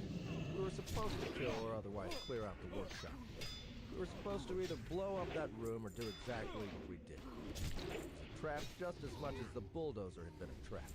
And those kids had been placed there, in that room, for that express purpose. They'd existed only to die. I couldn't blame myself or feel guilty. Donut was right. This wasn't my fault. Not at all. I looked up at the ceiling. Someone had carved their initials in the cheap tile. A.M.W. I wondered who they were, and when they'd carved it. If they were alive now. This place had no signs, so I couldn't tell where it had come from. It didn't feel American, but I wasn't sure. It didn't matter anymore. This was a place from my world. A place these aliens had stolen. You're not going to break me, I said. You might hurt me. Kill me. But you're not going to break me. I turned on my side. On my neck, Donut cuffed closer. The new skirt thing pushed into my stomach. But it felt oddly comforting. She purred so loud, it vibrated my teeth.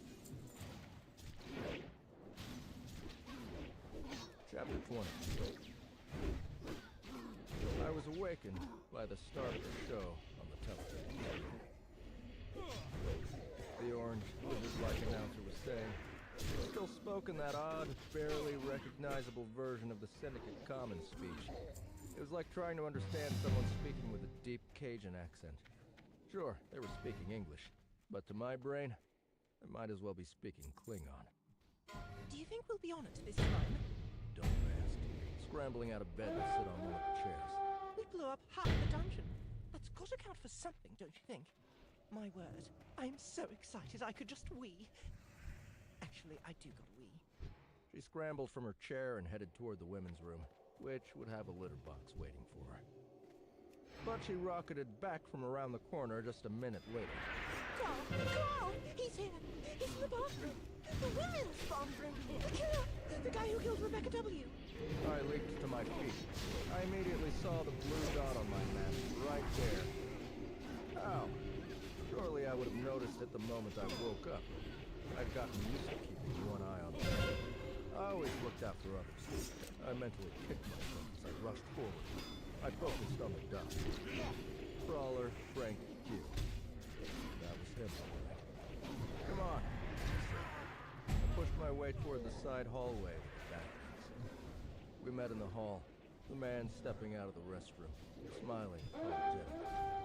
We came to a stop just a few feet away from one another. We just stared for a couple moments. Donut stood between my legs. He was a tall man, clean, but not quite as tall as me. About 40. How are I you? pegged him as either military or a cop based on the way he See ya carried soon. himself. He was a white dude and he hadn't shaved in a few days. Good looking, but not remarkable. How are you? A Seahawks beanie covered what I guessed to be a bald head. Up He with wore you. filthy, ripped Be jeans good. and a black Watch t-shirt. your back. Up He was with also you. equipped Watch with what your appeared back. to be football shoulder pads. Be good. They were made of glowing black metal, obviously enchanted. The shoulders were spiked.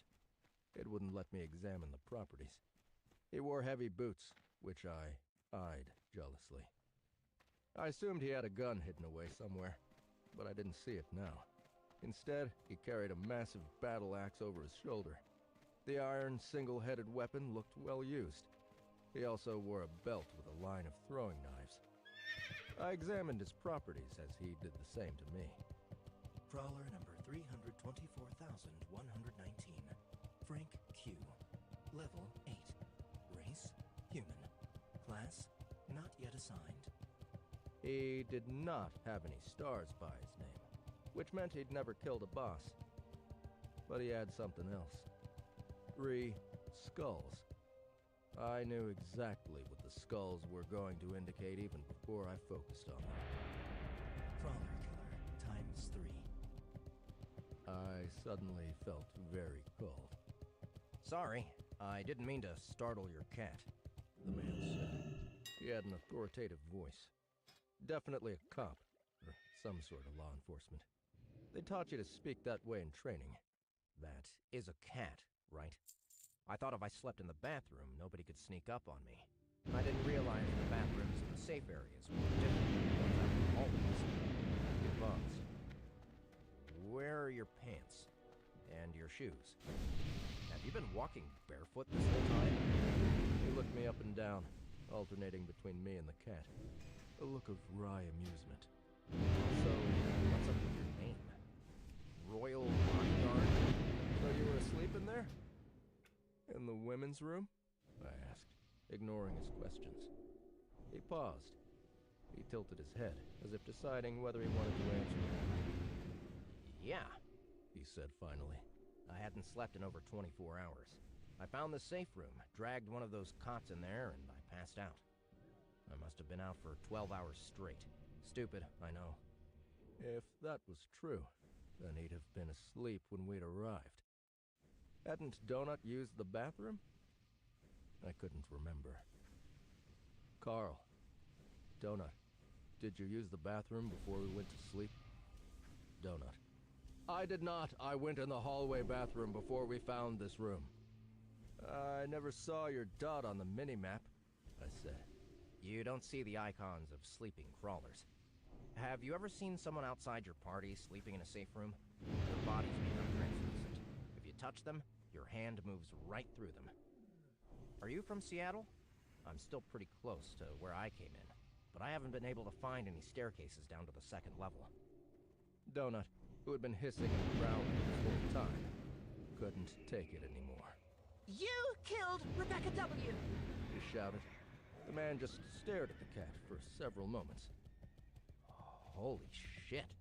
He finally said, I thought that's what I'd heard. A talking cat. This fucking place. Donut hissed in response. Behind us, I heard the clash of steel on the television screen. They'd started showing the day's recap. Did you know her? The man asked. Rebecca Wong? He admits it. The criminal has confessed. Donut cried. I'm gonna hit him with a magic missile. She jumped up on my shoulder and started to wiggle her butt, Wait, he said. He took a step back and held up his hands. I didn't... It's not what it looks like. I didn't have a choice. We didn't know her. We just came across her body. He seemed to relax. Look, I can explain. It wasn't just her. There were 5 of them. My partner got 1, I got 3, and you would not believe the thing that killed the 5th guy. It's a long story. Can you, put down your cat? Put me down? That's not what he meant. Donut, chill. This was the first living human we'd run across, and I wanted to get his story. I didn't trust him as far as I could throw him, but I wanted to hear what he had to say first. Donut grumbled something under her breath. Where's your partner? She's dead. Shot. After a moment, I nodded. Let's go to the other room. We're missing the show. We can talk in there. Okay. He said. He eyed Donut warily, who made a spitting noise. Her fur was completely poofed out. Did you see the last episode? Yes. The man, Frank, said. He took a seat about 10 feet away, near the exit. He draped his left arm over the chair, trying to appear casual, but I could see his entire body was tense. There's another rest area about 3 miles east of here. That one has a restaurant in it. That whole block is now overrun with thorny, creeping plants that will eat you whole. I found this place while looking for the stairs. Rock stickers outside pack a punch. On the screen, it showed a group of about 40 Middle Eastern men fighting a burrow boss. The creature was an armored, elephant-sized, six-legged rhinoceros-like monstrosity with tentacles on its back. The tentacles seemed to have an ability that turned the men into stone. The monster had been hurt badly, but it ended up killing all 40 of the men. Half of them had been turned to stone. A moment later, the creature fell over and died. The display froze and match draw appeared on the screen. Tell us your story, and then we'll tell you ours.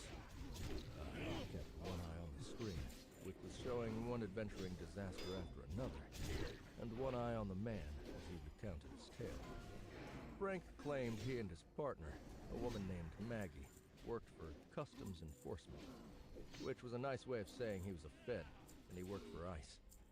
They'd been in plain clothes, outside in that ridiculously cold weather, doing some sort of surveillance on the warehouse. The place was right on the water, supposedly employing a large group of undocumented Chinese workers. When the collapse came, the warehouse disappeared, revealing a group of about 15 men and women who'd been outside, smoking on a patio. Frank and his partner identified themselves, and everyone just started shooting at each other. The dungeon opened up right in the middle of their firefight. His partner, Maggie, stumbled into the stairwell, and it wouldn't let go of her. So he went in with her. 5 of the others, for reasons he said he couldn't fathom, followed them in. He went on to recount a firefight in the hallway, of a confrontation with their leader, Rebecca W., who'd shot him 3 times before he got her right in the heart. He'd thought he was going to die, but he'd healed amazingly fast.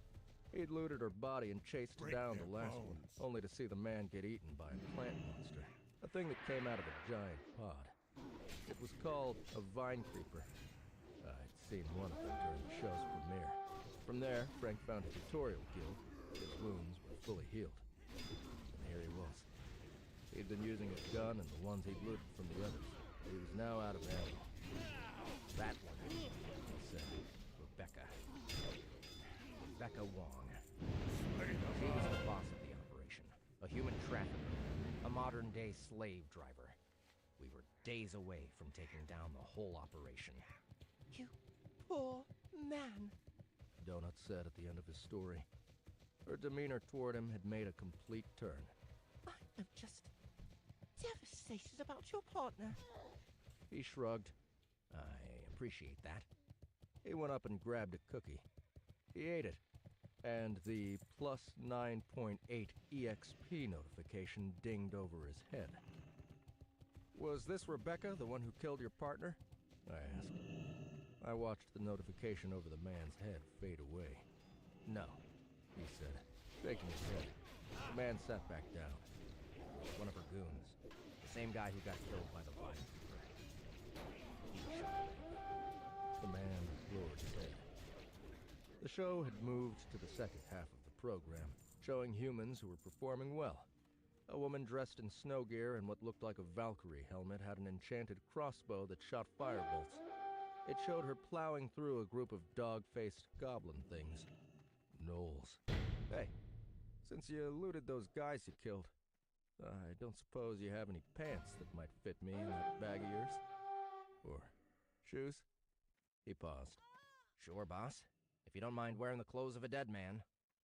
Carl. Donut. Do not say anything out loud. Can you see this? Donut. What is happening? Carl. Don't type in all caps. I think Frank is going to try to hurt or incapacitate us. This is important. Do not react. Do not fight back at all. Whatever you do, don't fire a magic missile. Just let it happen. Trust me on this. I'm going to present an opening. I want to entice him into action. Donut. What do you mean? Frank is an American hero. Oh. Frank is full of shit. He's lying. I think there might be somebody else in here with us, and they are getting ready to jump us. I'll explain in a minute. We're going to have to run. Get ready. Donut. I do not like this, Carl. A pair of khaki pants appeared in his hand. They had an enormous blood stain down the side of them. He tossed them to me. These are the biggest pants I have. I don't know if they'll fit you or not. I have a couple pairs of shoes in here, too. But it doesn't say what their sizes are. Thanks, I said. I paused, waiting to see if he would toss me a pair of shoes, but he was making a show of pretending to sort through his inventory. He wanted me to try the pants on first, which I noticed right away were much too small. And they were women's pants. I sighed. Oh well. I stood and turned my back. I made motions like I was pulling my knee pads off. Everything that happened next occurred over the course of less than a second. I saw the blue dot appear in the bathroom hallway, just as the woman emerged from around the corner. At the same moment, Donut leaped into the air with a panicked yowl as Frank pulled his weapon from his inventory and fired at the cat. The woman, pistol aimed directly at my head, also fired. On the television, Lucia Marr, along with her two Rottweilers, Cece and Gustavo III, tore through a group of red, demon-like monsters. The girl was like a demon herself, savagely swinging her mace. Donut landed on the table with the cookies. Her body slid, moving through the plate, which disappeared and reappeared as if it wasn't really there. Her feet scrambled as she plummeted off the edge of the table. She hit the floor and bounced back up, screaming at the top of her lungs. Carl! Carl, help! I'm here, I said. We gotta go now. We have less than 2 minutes. She paused, looking back and forth between me and the two frozen crawlers. Both had the word naughty blazing over their head. I recounted my earlier discussion with Mordecai. This was after Donut had eaten the enhanced pet biscuit and while Weed waited for her to transform. You said they'd teleport out of here if she turns into a monster. So monsters can't ever get into safe areas? Well met. What if I leave the door open? They won't be able to wander in? Oh, they'll wander in. Careful. Mordecai said. Always close the door. If it's a mob, it'll teleport away the moment it attacks you. But they'll trash the place, too. What if Donut doesn't turn into a monster, but she also doesn't recognize me? She sometimes bites people she doesn't recognize. Will she teleport away then? No, it's different for crawlers. There's no violence and no stealing in the safe rooms. It's a strict, ironclad rule. You get 3 strikes. The first time, you freeze in place for about 100 seconds while you get an automated lecture on playing nice. The second time, it's for an hour. The third time, you're stripped of all your gear and teleported into a mob nest. So when Frank Q and his partner, her name really was Maggie Mai, decided to kill us to take our gear or whatever the hell they were doing, they made the mistake of using a safe area as their point of attack. It obviously was their first and last attempt at doing it that way. But how did you know? Donut cried, looking between the two frozen people. They had been frozen the very moment they'd pulled the triggers. The bullets didn't appear to have even left the barrels yet. Are you psychic? And where did this lady come from? I just don't understand. This is very distressing. We don't have time, I said, as I added the pants to my inventory. I had a vague notion to pick Frank up, rearrange him so his gun was facing his partner, but I was afraid the system would count that as an act of violence on my part. We gotta go, now! Before we rushed outside, I took a precious second to examine the attributes of Maggie Mai. She was about the same age as Frank, so around 40 years old, athletic. A white woman with closely cropped brown hair. She wore shining metallic pants and boots. She wore a leather jacket similar to my own, though hers had both of their sleeves. She didn't appear to hold any weapons other than her gun. Crawler number 324,116. Maggie Mai. Level 9. Race, human. Class, not yet assigned. She had 5 skulls next to her name. Between her and Frank, they'd killed 8 people. 8. They both had the ability to go completely stealth. I doubted they had been sleeping in the bathroom. They'd likely heard that explosion from earlier and tracked us to the safe room. We'd left a wake of dead rot stickers along the way, a literal path of destruction to this space. Frank had said people turned translucent when they slept. Was that true? It certainly wasn't true for Donut, but she was also in my party.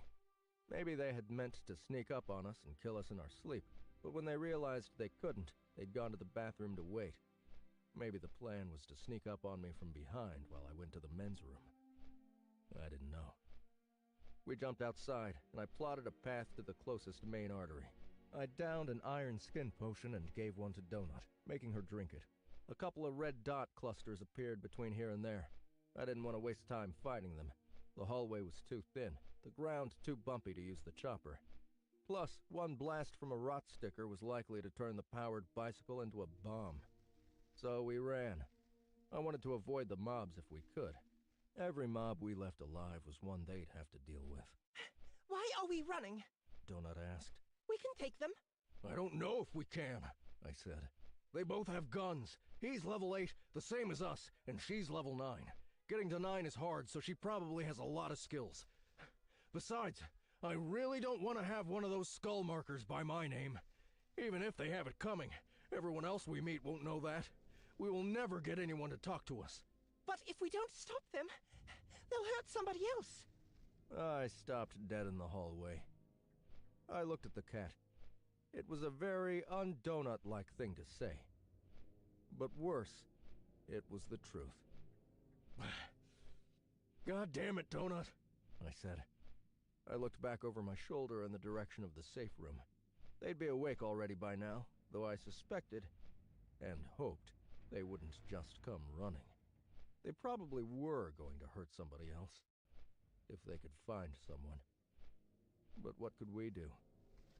Donut fired a magic missile, killing a group of the regular level 2 rats that seemed to infest every corridor regardless of neighborhood. The rats sizzled and fell onto their backs. One of them dropped a poor rat skin and a rat steak. Don't take that inventory, I said. Cancel it out. Donut huffed, but complied. She loved looting corpses. The person to kill a mob had first right to loot for a couple minutes after the battle, but if they canceled out the box, the corpse became fair game. I had an idea, but I didn't know if it would work. We didn't have time, but I needed to test it. I pulled one of the goblin smoke bombs out of my stash, lit the wick, and then quickly added it to the rat's inventory. It let me do it. Like with most games, it allowed me to add items to the corpse's inventory as if it was a chest. The rat had a grid pattern inventory that looked as if it couldn't hold very much. This was how inventory had been for crawlers last season. I had to see if the smoke bomb remained lit. They'd said that items didn't retain their momentum, but what about this?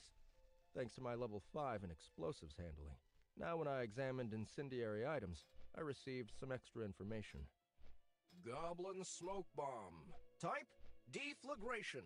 Effect, opaque smoke over a 10-meter radius for 3 minutes.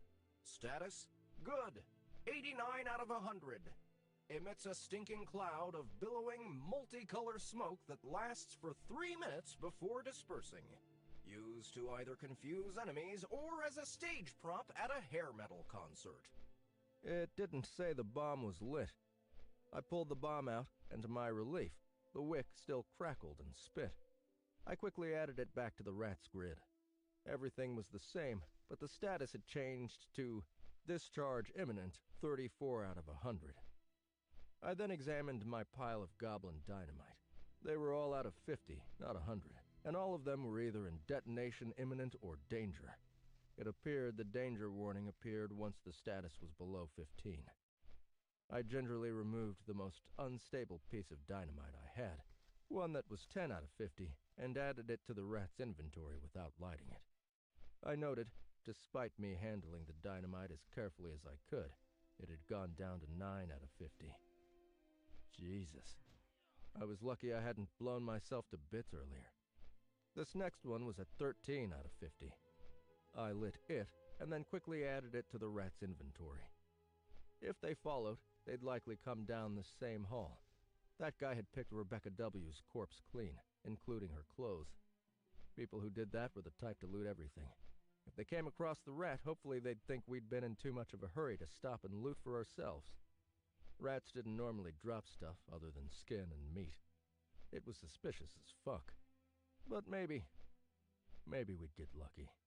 If Frank did pull the 3 items out of the rat inventory, it would literally blow up in his hands. For now, it was the best we could do. Okay, I said, nervously looking over my shoulder. I remembered they could go invisible, at least on the map. Let's go. We turned, and we kept running for the artery. How did you know? Donut asked as we continued to jog. He was lying. He was lying right from the start. So, he's not a federal agent? She asked. Her breaths were coming in wheezes, but the hallway was close. I don't know. I think he might be. He talks and acts like a cop, but his whole story was bullshit. That Rebecca woman was a level 3. He said they'd gotten into a firefight right away, but that couldn't be true. She had that apple core in her inventory. That meant she'd gone to a tutorial guild and gotten her inventory turned on. And then he ate that cookie, and I saw he received 9.8 experience instead of 10, which meant he was in a party with someone. Someone alive. Also, he had his arm draped over the chair, and I could see he was twitching his finger. He was typing into the chat. He hadn't figured out how to use it with just his brain. Donut stared up at me as we ran. How is it you're James Bond when it comes to strangers, but Miss Beatrice could date 3 different guys at once, and you had no idea? 3 different guys? Well, you were one of them, so 2, I guess. Then again, it's 3 if you count Angel's owner. Does it count as cheating when it's with another woman? There's so many human nuances I don't understand. Of course it counts as cheating, I said. For fuck's sake. But you were always watching those videos on your iPad with the 2 women rolling around and cleaning each other. Would it have been cheating if Miss Beatrice let you watch? We're not having this conversation right now, Donut. We reached the hallway and I pulled the chopper out of my inventory. This would be the first time we would actually drive the thing. I tossed a lump of coal into the hopper and prayed it wouldn't explode on us. As we prepared to leave, the dungeon reverberated with an announcement. It was the daily update. Hello, crawlers! Another excellent, exciting day. We are very happy to have you with us, and we hope everyone is having a great time. You're really bringing it, and we at Borant truly appreciate the enthusiasm you're giving to this production. I have a couple of announcements.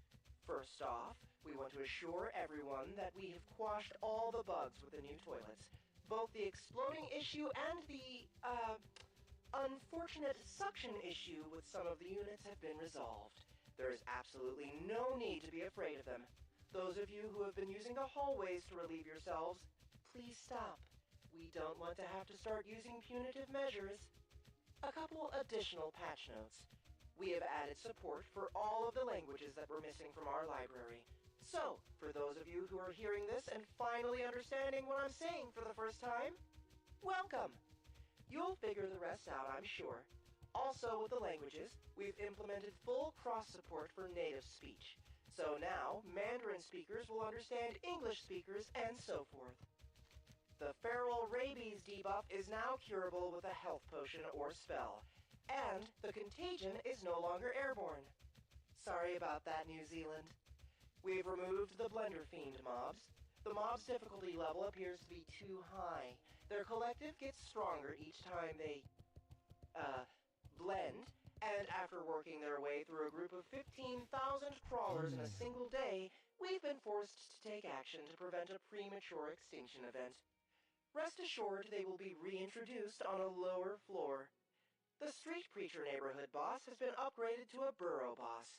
In addition, we have tweaked the strength levels of a few dozen other mobs, too many to mention here, so just be aware of that. One last note. A lot of crawlers are heading into the stairways prematurely. Again, it's your choice, but it's probably best for you to get as much experience as you can. And just so you know for later, we won't feature you on the recap episode if viewers can't tunnel into your feed. So, if you hit the stairs 3 or 4 days before a collapse, you are going to miss out. That's it for now. Keep up the good work and kill, kill, kill. We didn't get to see the rest of the show. Do you think we were on it? I doubt it, I said. I eased onto the alligator skull seat. Underneath me, the whole bike rumbled with potential energy. It had pedals like a bicycle, but it also had a throttle. I had to move the bike by pumping my legs, but once I reached the speed I wanted, I turned the throttle, and the bike would lock that speed in place. It was a strange setup. The engine built into the chassis was already getting hot. I would have to spread my legs out to keep from getting burned to hell. I sighed. Guide you. I really needed pants. Donut jumped up into her sidecar seat. She started licking her paw as we zoomed off down the road, trying to put as much distance between us and that neighborhood as we could. Chapter 21. Time to level collapse, 47 hours. What's on If your mind? Frank and Maggie found my trap, Off with you. I Be didn't good. receive a notification. Watch your back. The best case Be good. scenario was that they were both dead, and I didn't get the credit for it. Of all the achievements in this game, Crawler Killer was one I wanted to avoid. I did not receive any sort of achievement or skill for setting a trap, and it was a safe bet that'd be a thing here. I took that as a good sign. Donut and I did, however, receive an achievement for our fight with Frank Q and Maggie Mai. New achievement! Bitch meat! You've been attacked by a fellow crawler in a safe zone, and the system has been forced to save your ass. That usually suggests you're either really annoying or you snore. If this were a prison, you would now be my bitch. Wait. Reward? Bitches don't get rewards. I laughed. For the first time since we'd entered this ridiculous game, I laughed at one of the stupid notifications. The ride was significantly smoother than I anticipated. We got about 3 or 4 miles per lump of coal, and I had an almost endless supply. We only managed to travel east for a single junction before we hit a wall, and we were forced to choose between north and south. If the map in my head was accurate, we'd hit the edge of Lake Washington above, once again proving that the dungeon didn't truly circle the planet.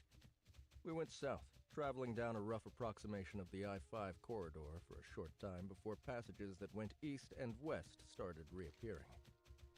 I strongly suspected we needed to head east and inland before we saw any stairwells. But the problem was, directly east was a large mountain range up above, and if the dungeon had been desolate before, it'd be downright abandoned here. Not for another 100 miles. We decided to resume our trek east anyway, heading further away from the western edge of the U.S. coastline.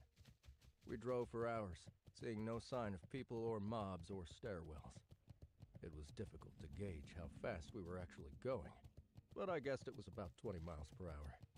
My chopper pilot skill rose steadily as I drove. Once I hit level 5, the throttle actually allowed me to increase our speed. I didn't want to go too fast, but I felt it was important to find a denser area of the labyrinth.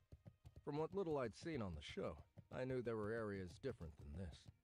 I had the sense that these giant squares were nothing more than just filler, like the randomly generated terrain at the edge of some maps in open-world games. As we drove, I made Donut keep her map on full screen so she could better scan the area, looking for points of interest. We saw fewer and fewer training guilds out here, but they were there. The bathrooms continued to be all over the place, and rest areas dotted the maps too. My thoughts wandered to my father. If he could only see me now, sitting on this thing, holding my legs out so they wouldn't burn on the side of the glorified moped. He'd laugh, call me a damn fool. He'd been a motorcycle guy, not a full-time leather-clad biker. He was more of a weekend warrior. I hadn't talked to or heard from the man in over 12 years. Not since he'd abandoned me that day, leaving me all alone in the world. Before today, I'd never been on a motorcycle in my life. Not that this thing really counted as one. I had a bicycle now that I sometimes rode to work if the weather was good, but I'd never even ridden on a dirt bike, let alone anything more powerful. We stopped once to use a restroom that appeared just off the main corridor. Once we entered the hallway, we were beset by a group of bipedal, raccoon-headed monsters that were as tall as my knee. These things were called scat thugs, and the ones here on the edge of the corridor were all level 3. They were about as strong as regular goblins and were armed with needle-like spears. A pair charged me and got skewered by my knee pads. I took all their spears as loot, which were useless to me, but hopefully I'd be able to sell them later. We used the bathroom. Thankfully, neither of us exploded, and we headed out on our way. But the short excursion taught me something important. Those mobs were right there, barely 20 feet from the edge of the never-ending artery. We hadn't seen their dots until we'd stopped the bike and approached the boundary of the alley. The fog of war encroached tighter upon us the faster we were going.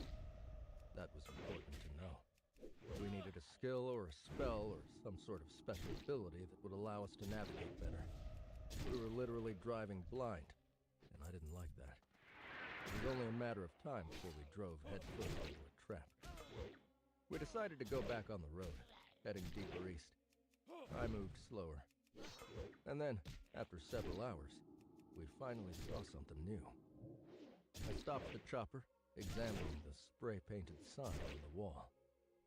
2 crossroads east, 3 south. Stairs plus people. It was written in English in red, running spray paint. I ran my hand across it. It didn't come off on my finger, but it had a tacky texture. The paint was only hours old. Do you think it's a trap? Donut asked. Maybe, I said. Now that we'd stopped, I could see several X's on my map, indicating mob corpses just down the hallway. We ventured in to get a better look. There were white, horned goat things with mouths full of fangs. I examined the first one. Mutable corpse. Chili goat. Level 4. Killed by crawler Brandon N. with an assist by crawler Chris Andrews 2. Inventory is empty. I examined all the goats in the area, and I counted 15 different names who had either killed or assisted in the slaying of the mobs. The goats had been sliced, fried with spells, and I saw several broken arrow shafts, though the arrowheads themselves were all gone. Some of the monsters were literally smashed flat, like the person had an enormous hammer. I'm pretty sure it's not a trap, I said. Let's go find them. The spray-painted notifications continued the closer we got to the area. Right where the sign told us to go was a T-junction. I coasted to a stop. The chopper made a chug-chug-chug noise. It would need another lump soon. I was getting good at understanding its sounds and vibrations. My ass was killing me, and my legs ached. On the ground was an arrow pointing left, which was further east. Looking at the map, I could see this area was different than any place we'd entered before. The east and west roads didn't continue straight, but they curved away, indicating we'd come to the edge of a massive circle.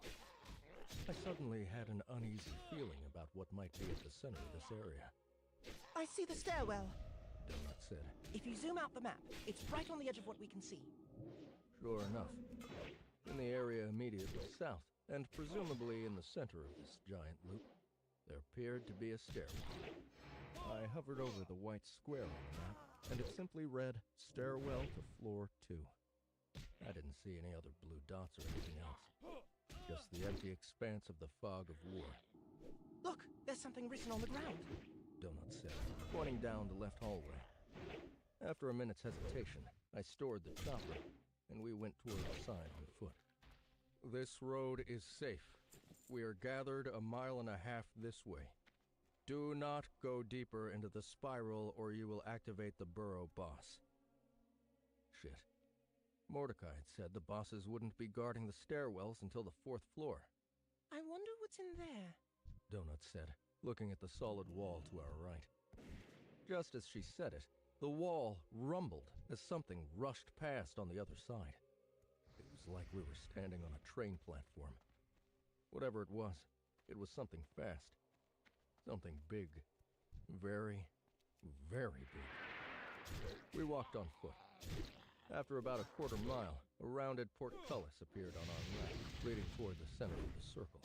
A cross-beam gate was lifted about halfway up the floor. We'd be able to slip under and go deeper into the loop if we wanted. There appeared to be another ring just inside. The graffiti had called it a spiral.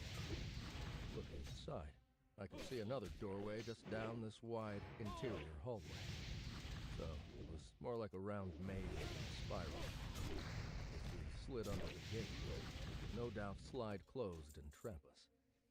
Well, let's wait a second. I want to see what it is. We didn't have to wait long. The creature, whatever it was, rushed by in a flash, too fast for me to get an info box. It rolled like a ball. It was pink, fleshy, and it was the size of the entire hallway. It was like a nightmare Pac-Man monster. It made a terrible grunting noise as it rocketed by, shaking the walls. The stench of sewage wafted up as it passed. My heavens! Donut said, crinkling her face like I'd tried to feed her vegetables. This is going to be unpleasant. Chapter 22. Let's see if we can find who's making these signs, I said. We passed 3 more of the rounded entrances before we came across the encampment. It was a full quarter turn from where we started, at the end of another artery. My heart swelled when I saw the sheer number of people there. There were about 40 blue dots gathered at what appeared to be a drawbridge leading into the round maze. My enthusiasm waned when I saw the manner of people waiting for us. Almost all of them were still level 1, and they were elderly. Not cool grandpa dude at the club elderly, but holy crap I love you Gam Gam, but how the hell are you still alive elderly. Most of them were in wheelchairs. Those who weren't had walkers. Most were in robes and caps, and piles of blankets littered the hallway. They sat gathered together. Most appeared to be asleep. Another older woman stood apart from the group. This one was pushing 70, not 100 like the others. She stood stiffly, her black eyes watching us. This woman was wrapped head to toe in an endless amount of scarves, and her skin was like a relief map of a shriveled prune. A red checkered trapper hat with ear flaps sat skewed on her head. She leaned on a shopping cart filled to the brim with blankets and other odds and ends, including a plastic pink flamingo that had an arrow stuck in its head. I remembered the stairs I'd had to descend, and I wondered how they'd managed to get the wheelchairs and shopping cart down here. I caught sight of a group of younger, more able-bodied crawlers. One of them, a chubby black guy, saw us approach and waved. He came jogging up. Oh, thank God! The man said. Did you see our signs? We did, I said. I examined his properties. Crawler number 12,330,671. Brandon Ann. Level 6. Race, human. Class, not yet assigned. He had a single bronze star by his name. The man wore a heavy winter jacket despite the heat. He had a gigantic hammer looped over his shoulder. The weapon was comically big. The round head was almost as wide as the tire on my chopper. It glittered, obviously made of some sort of magical lightweight metal. He didn't appear to have any other armor or gear. We? The man said, frowning as he examined my properties. He took a hesitant step back as if he was startled. Is there more than one of you? He looked down at Donut, and his frown deepened. For a moment I was afraid that I had received a skull next to my name without realizing. But then I remembered what my real title was. It didn't say my name was Carl. It said I was Royal Bodyguard Carl, and Donut was Grand Champion Best in Dungeon Princess Donut. I could only imagine how that looked to someone meeting me for the first time. Another man approached. This one was Chris Andrews, too. He was also level 6. The two men were clearly brothers. He was taller and less stocky. Chris wore a metal skull cap, but didn't appear to have any weapons. Yes, we are we. Donut said. I mean, really. I am right here. Rude. Chris and Brandon just looked at each other. Then Brandon burst out laughing. I'm sorry, man. I didn't realize.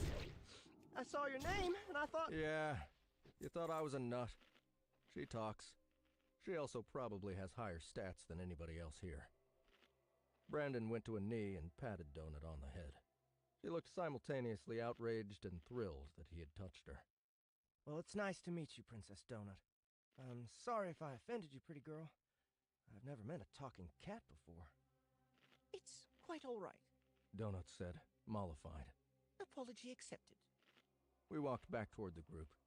Despite what I had seen earlier with the goat corpses, it appeared there were only 4 people here in fighting shape. Both Brandon and Chris were level 6. A round Hispanic woman, Yolanda Martinez, 13, was around 50 years old and only stood about 4'11". She was level 5 and carried a bow and had a quiver hanging over her shoulder. The quiver was so big on her, it almost dragged on the floor. She was in medical scrubs, and she wore a plastic ID on her breast. It read, Medalo, Yolanda, CNA. The 4th was another woman carrying a longsword. She, too, wore scrubs, though she also wore a magical cloak. Her name was Imani C. I guess the woman weighed about 90 pounds, if that. She looked to be about 20 years old. Her terrified, hollowed-out eyes suggested she had seen some shit. All 4 of them had a single bronze star after their names. Imani also had skulls. A lot of skulls. On the interface, it was one big skull followed by 2 more regular ones. When I hovered over it, it said, Crawler Killer times 12. She was also level 10, the highest we'd seen so far. Donut. Carl, it is another vile murderer. Carl. I don't think so, not this time. Also, I know you don't have to type in all caps. I've seen you do it before. It makes you sound like you are yelling. Donut. I am yelling, Carl! We are the night staff at an elder care facility in Wenatchee. Brandon was saying after I introduced myself to the others. Yolanda greeted me with enthusiasm. Imani said nothing. We had a fire alarm and were forced to go outside because someone... He eyed the woman with the shopping cart. ...started a barrel fire outside our building and caught it on fire. I examined the woman with the shopping cart. She was obviously homeless. We're all homeless now. She stood there, looking off into space, gnawing on a blackened fingernail. Crawler number 7450. Agatha. Level 2. Race, human. Class, not yet assigned. Anyway, Brandon said. We had to evacuate the building. All 250 residents out in the freezing cold right when it happened. I looked at the group, counting for the first time. There were a total of 38 people here, including the 4 workers and Agatha. There were 250 of you? I asked, looking the group over. Yeah, Brandon said, more quietly. Not everyone came down here. And not everyone who did is still with us. He went on to explain what happened next. The fire started and quickly engulfed the outside of their building. Luckily, the fire had been on the side of the cafeteria, in an alley area where Agatha had been camped out. Nobody had been hurt by the blaze itself, but evacuations at elder facilities were always an especially dangerous affair. It was no simple task to get everyone out. The local police and fire department had arrived by the dozens. Firefighters assisted with the fire and with handing out blankets to the freezing residents and workers of the facility. They'd been in the process of getting the keys to a nearby elementary school to get everyone out of the cold. But how did you get them down the stairs? I asked. Brandon looked, again, at Agatha. The entrance appeared right in the street, literally in the middle of the group. A bunch of folks fell in. There were stairs just like you said. But then Agatha over there pushed her cart right onto the stairs like she was... Well, I don't know what the hell she was doing. But the stairs transformed into a ramp. It wanted her to come on down. A long, easy ramp. Agatha was the first to voluntarily go down there, cackling like she always does, hollering she'd saved all our lives. The folks who fell in when it opened, we never saw them again. He shuddered. They weren't there when we got to the bottom. Did you go because of the cold? I asked. He eyed my naked legs. We didn't mean to go all the way in, but it was warm in there, you know what I mean? So I pushed a few residents right into the entrance where the ramp wasn't so steep, so that hot air was blasting up on them. I figured we could wait there until we knew what we were going to do. Only a few of the cops and paramedics remained after the collapse. They just took off running in all sorts of directions, like they had some place better to go. But some stayed, and they helped me bring the residents into the warmth. It let me do it. We moved several over, but then, after we'd moved about half the residents into the warmth, it just stopped letting me leave. My foot was trapped. My brother wasn't even in the hole, but when he grabbed my hand, it wouldn't let him move either. And it started hurting after a minute. It only stopped when we moved down the ramp. When we got that 20-minute warning, when it said anyone lurking in the stairwell wouldn't get out, we just went in. We didn't have a choice. What about the cops and paramedics? We had about 20 guys with us, including a couple firemen and cops who decided to go in. Most didn't. We all helped getting the residents inside the hall. He pointed over his shoulder, indicating the artery that led to this quarter of the circle.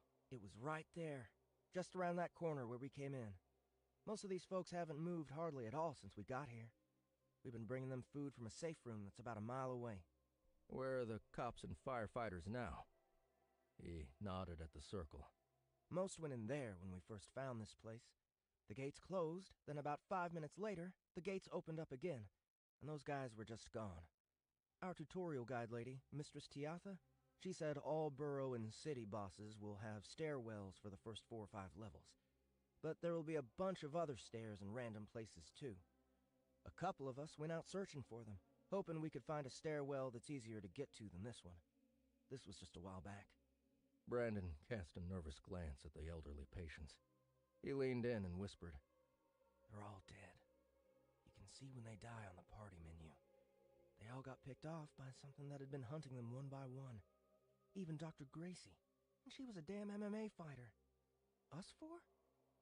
We're the last of the non-residents left. Us and Agatha. I turned to regard the large group of elderly patients. Looking upon them gave me a terrible, sinking feeling. They shouldn't be here. This wasn't going to end well. Agatha had pulled a blue IKEA bag from her shopping cart. She produced a can of metallic silver spray paint from the bag. She hobbled over to the wall and sprayed a giant circle, then turned it into a happy face. Then she leaned in and sniffed the wall, muttering something to herself the whole time. Don't waste the spray paint, Agatha! Brandon called. It's mine! Agatha said, clutching the IKEA bag to herself.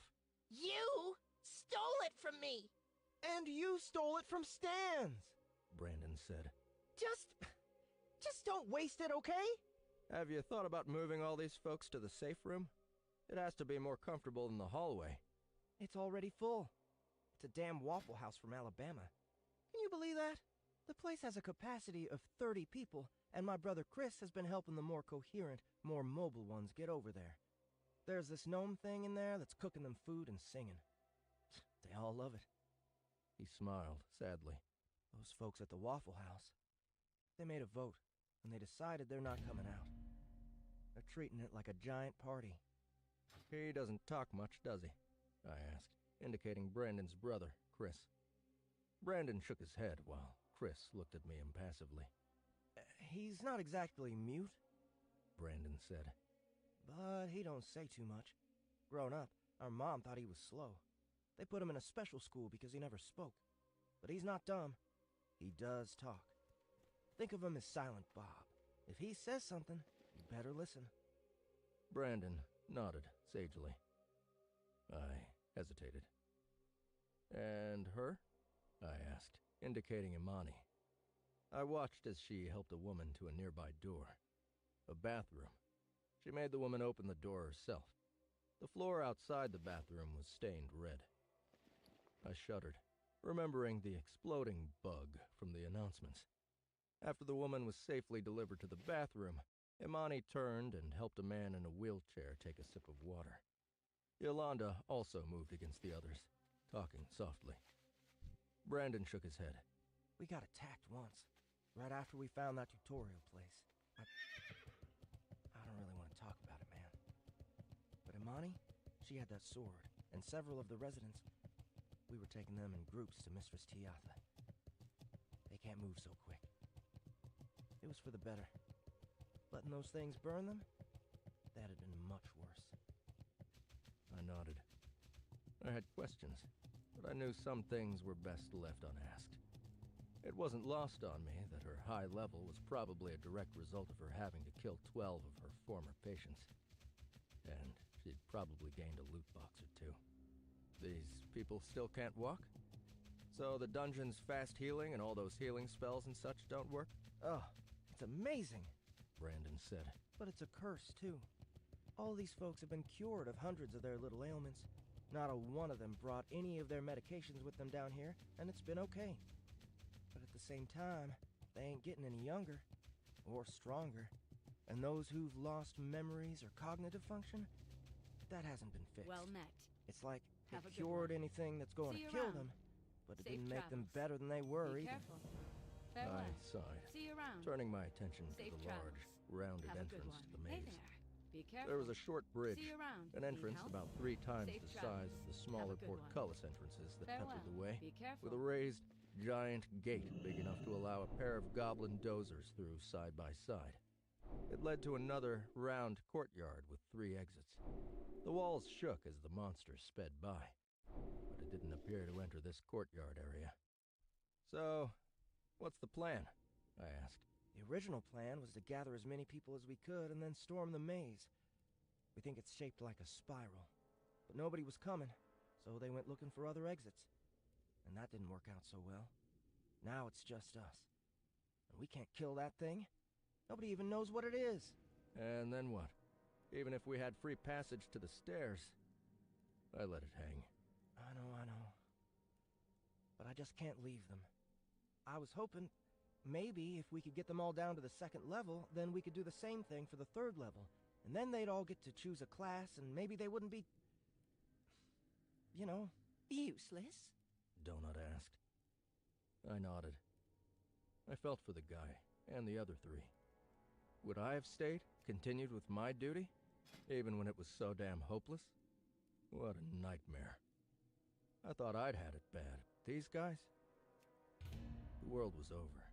There was no hope for these poor people they'd been in charge of protecting. This harsh environment wasn't meant for the weak. Frail. Yet to these 4, Brandon, Chris, Yolanda, and Imani, the idea of giving up their duty wasn't even a question. I spent some time recounting our story, including our clash in the last safe room. I told them of our 2 encounters with neighborhood bosses. I can do something similar with this boss. I think I can build a bomb Can I that'll help go you? off on its own when the monster hits it.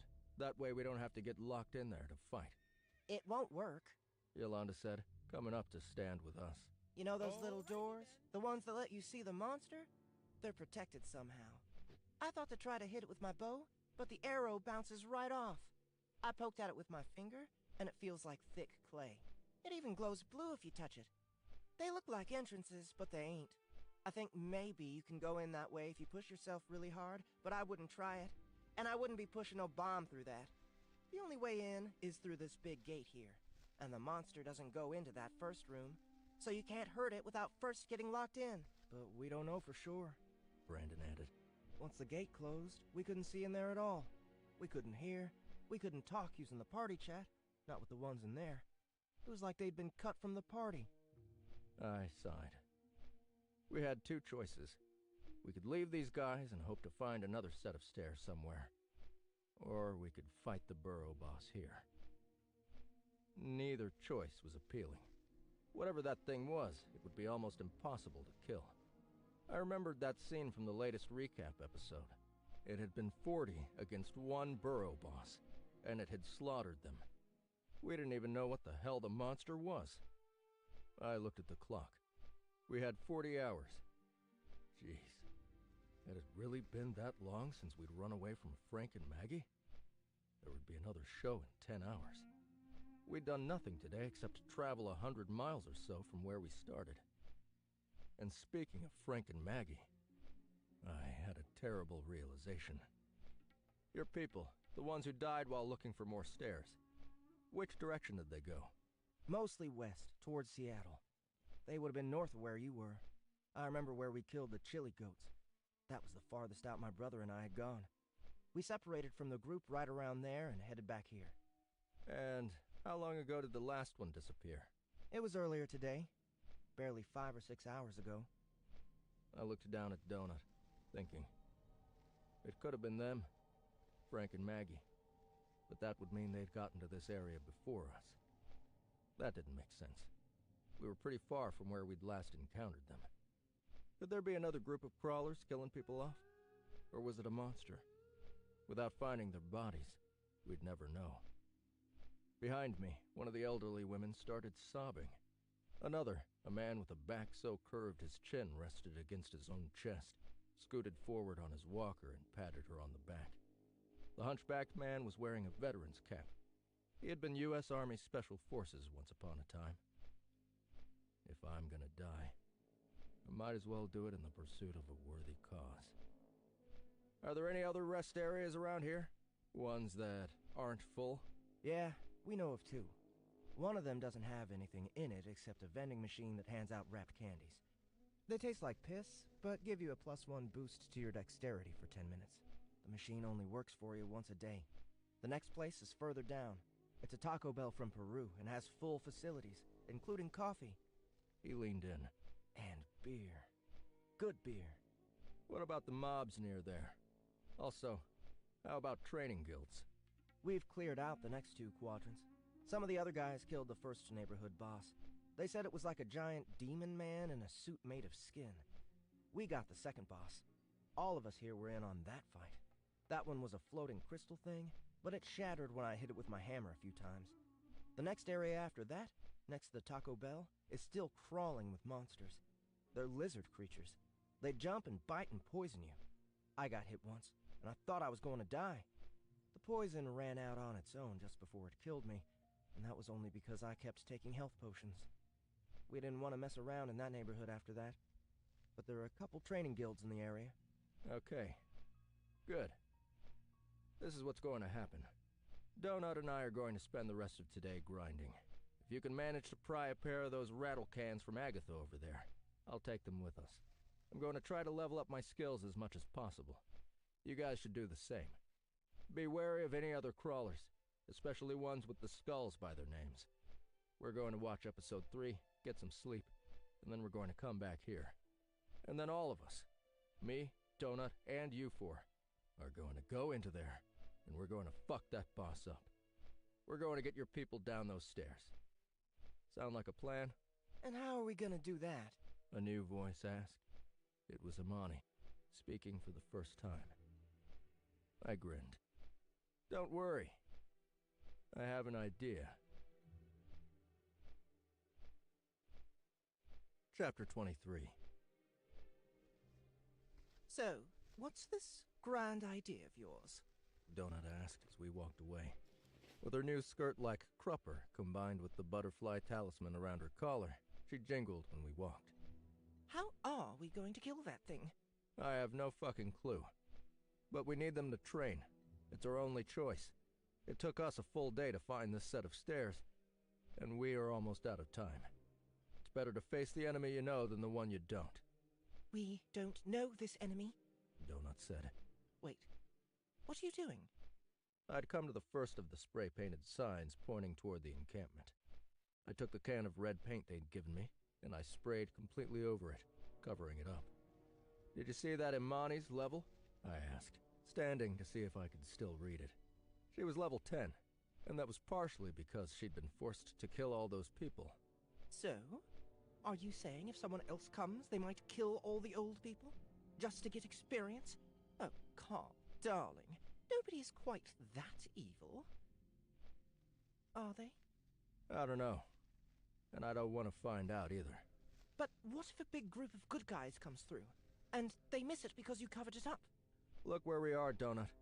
We were lucky to find these people. There aren't any big groups of good guys. Not in these parts. It's only sharks and minnows. Now, come on. Let's find that Taco Bell.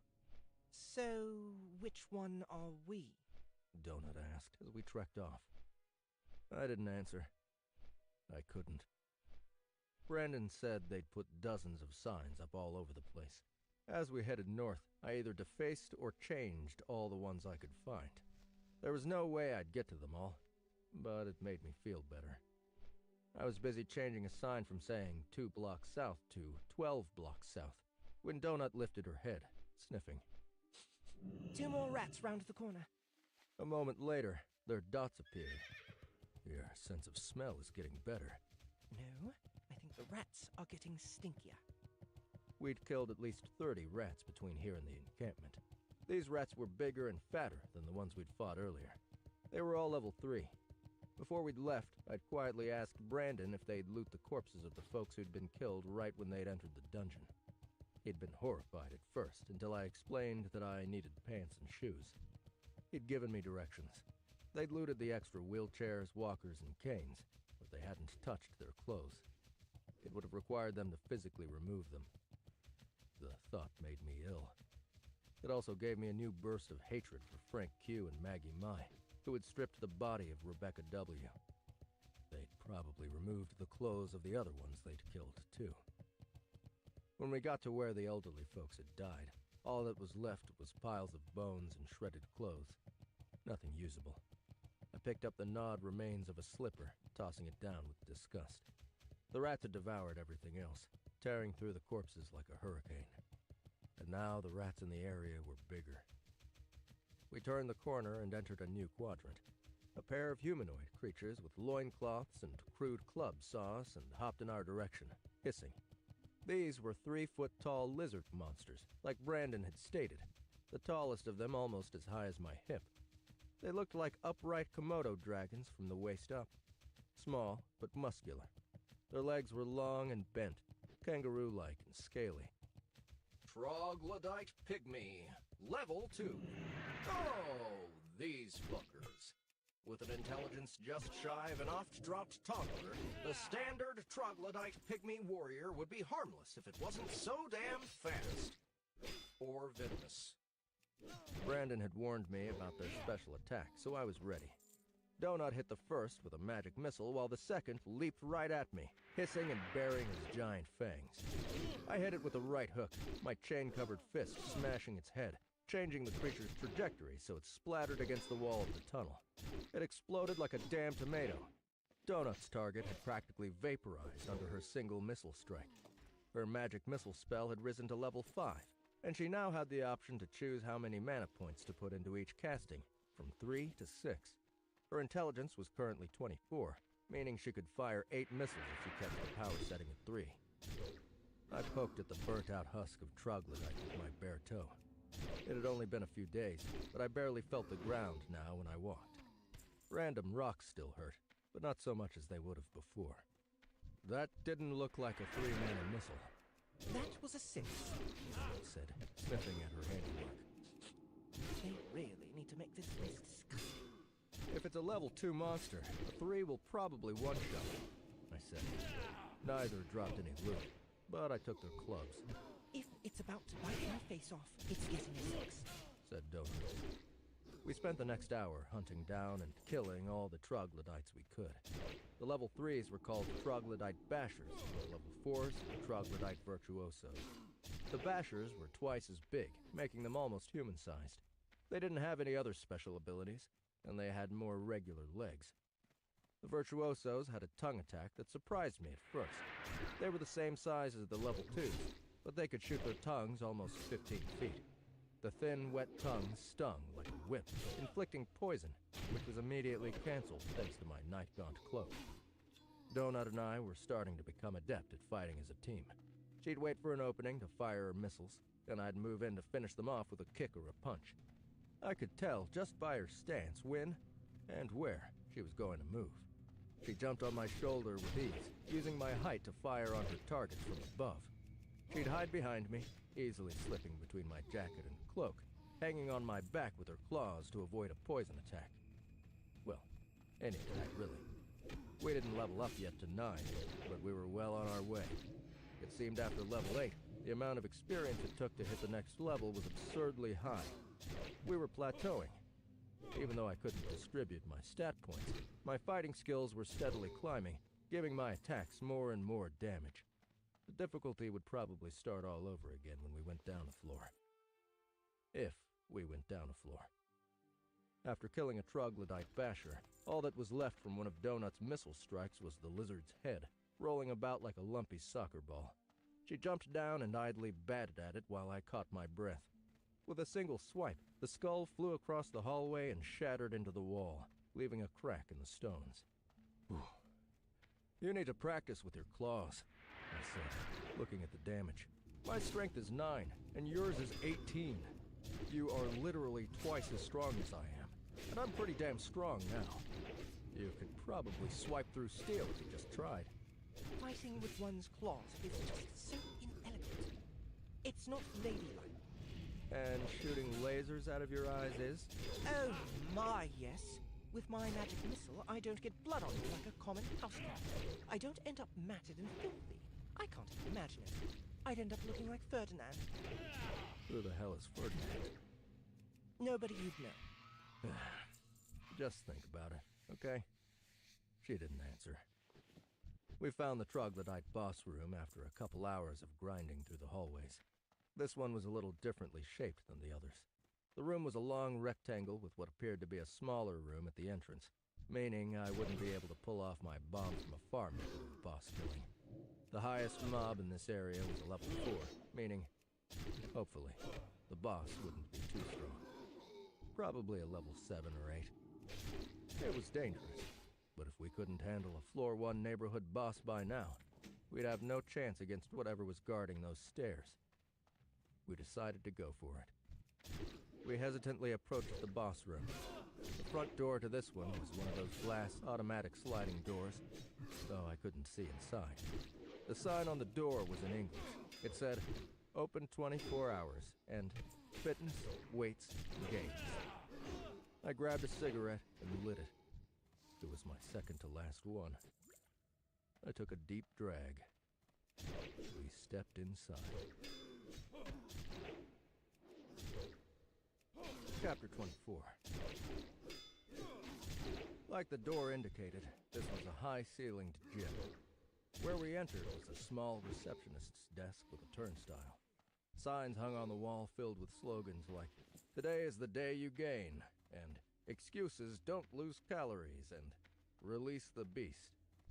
The place smelled of sweat and oil and testosterone. From around the corner, I could see racks of fitness equipment. While not tiny, the place was much smaller than the last boss room. I didn't dare throw a dynamite stick in here. A loud, deep grunting filled the gym, followed by the familiar ching of metal weights crashing together. A level 2 troglodyte hissed at us from the counter. The donut jumped to my shoulder and slammed him with a missile. He fell over, dead. Hey, was that a 3-power? He didn't explode. Yes, it was. I'm conserving my mana. The automatic door slammed shut behind us. The well-lit room turned red. The familiar music started to play as I pushed my way through the turnstile. The boss battle message blared, almost identical to last time. Our mugshots floated into the air, and we were announced as we rounded the corner. 6 of the level 3 troglodyte bashers filled the room, working the machines. A trio of the virtuosos stood in the opposite corner. And then there was the boss. The monstrosity stood across the room, admiring himself in the mirror as he curled a pair of absurdly large dumbbells. The creature stopped when we entered the room. He dropped the weights. The pair embedded themselves halfway into the floor with a reverberating crash. Wood splintered up all around where they fell. The beast slowly turned in our direction, and the world paused the moment his eyes met mine. Ah, fuck, I thought, as the face of the creature zoomed big on my interface. Versus the Juicer, level 9 neighborhood boss. With a body enhanced by the finest anabolic steroids the dark web has to offer, The juicer spends his days pushing iron, snapping necks, and crying that his pimple-infested sack is a third the size it once was. Having reached a plateau, rage now fills his enlarged heart.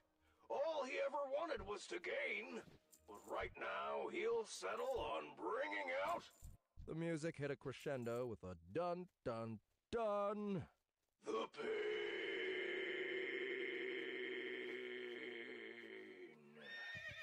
The cheese factor on some of these descriptions is just horrifying.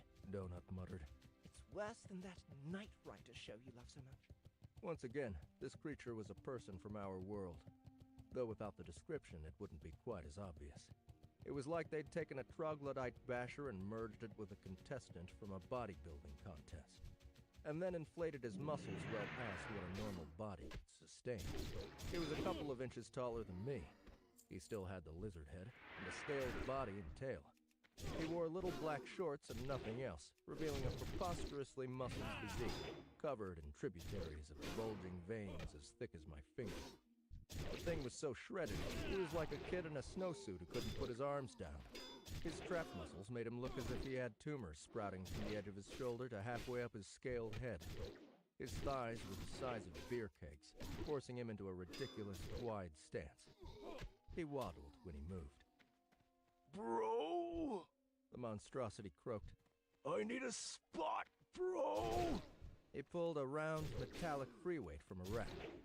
The disc was the size of a manhole cover. With a twist of his waist, he threw it right at my head. The giant weight burst into flames as it rocketed toward me. Holy fuck! I cried as I jumped out of the way. Donut leaped in the other direction. The weight crashed into a treadmill and exploded, shattering the mirror behind it. I activated my scroll of confusing fog as the other troglodytes descended on me. The effect was immediate. A thick, wet fog filled the room, temporarily blinding me before it faded before my eyes. Water beaded over everything, making the ground slick. I could still see the outline of the cloud in the room, but the opacity of the effect was halved. I knew the troglodytes couldn't see a thing. The scroll didn't say how long the effect lasted, but I suspected it wasn't long. We had to act fast. The troglodytes, blinded, started running into each other and the scattered gym equipment. The juicer picked up another weight and chucked it in a random direction. Bro! He groaned. Bro, I can't see! I rushed toward the group of bashers as yet another weight crashed against the squat rack, knocking it on its side with a mighty clang. We'd decided ahead of time that I'd take out the support creatures first if I could, while Donut dealt full-strength headshots to the boss. I leaped over a glute machine, punching down into the wide-eyed, confused face of a basher. These guys took at least 4 or 5 punches to stay down.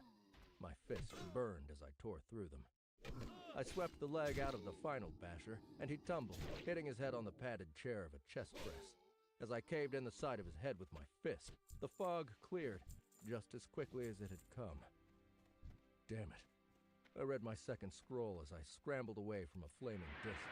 It smashed into the same chest press, sending flaming hunks of metal in every direction like shrapnel. I cried out as my exposed hip exploded in pain. Blood geysered down my leg. I cast my heal spell just as the fog refilled the chamber. The confusing fog had lasted barely 15 or 20 seconds, and I only had 1 scroll left. Donut bounced back and forth around the room, launching at the juicer, who was content to stay where he was and hurl metal at us.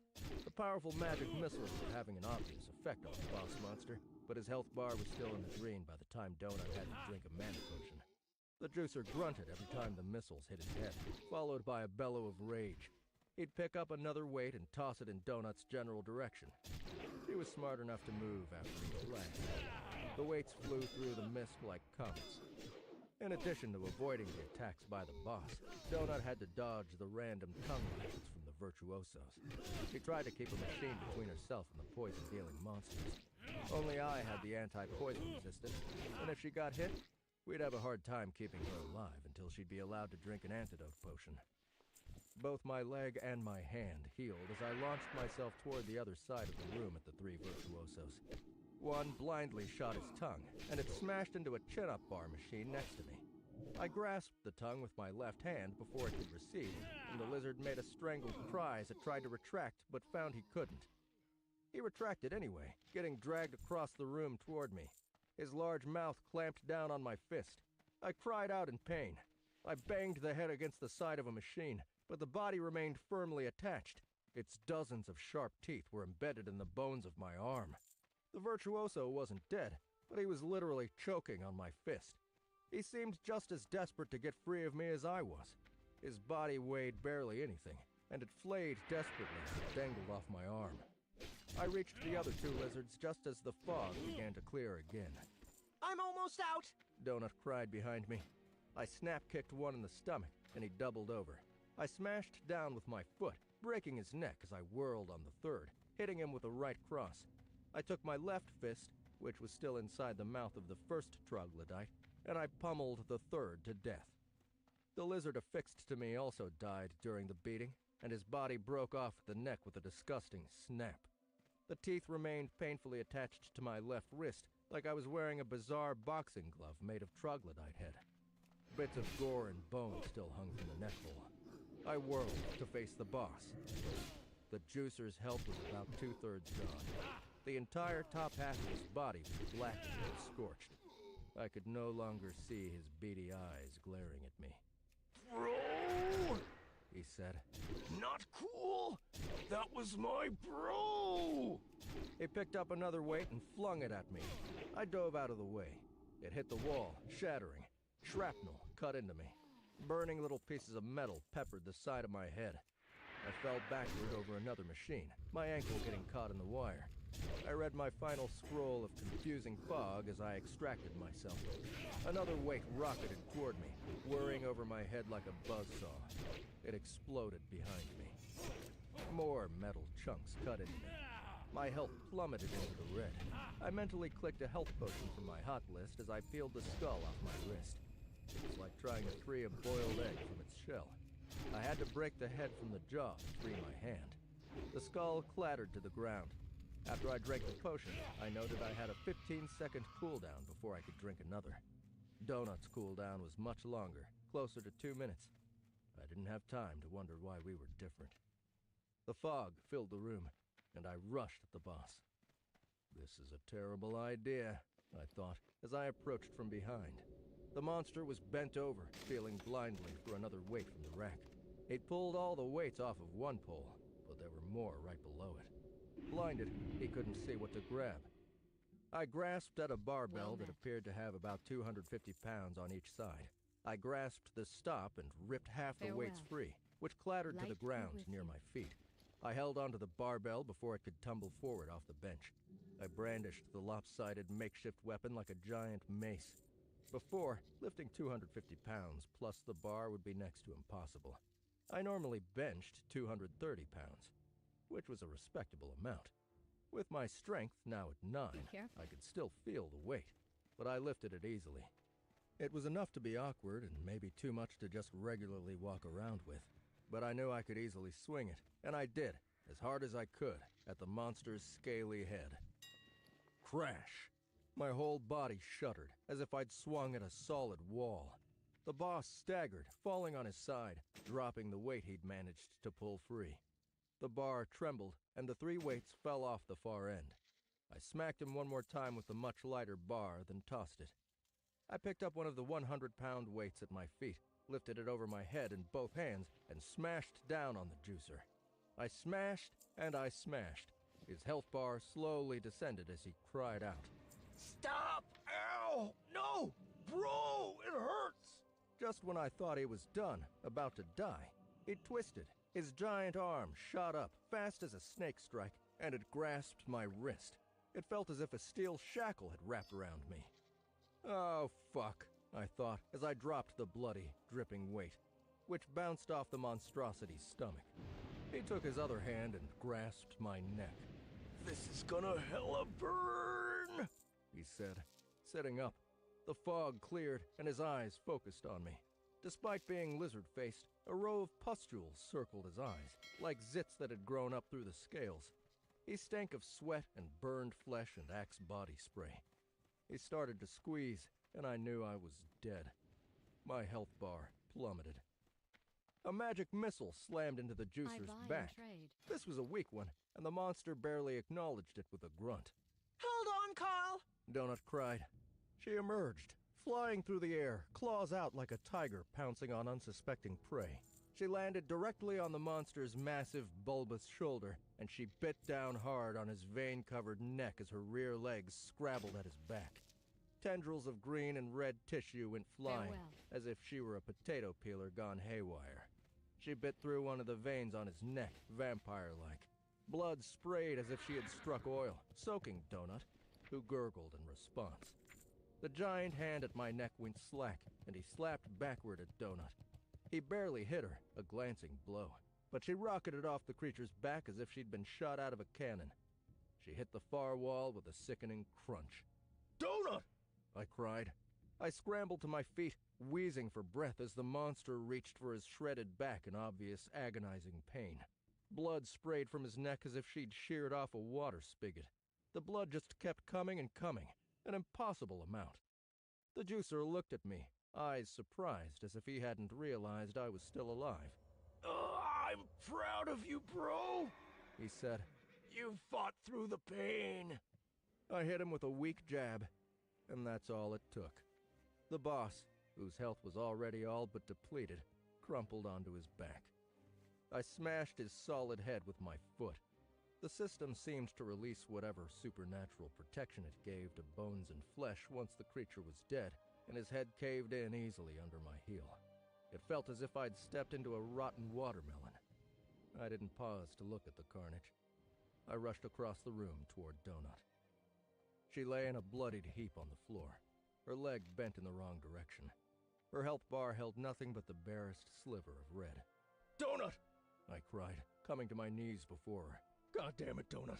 Don't you do this to me. She gasped, not dead.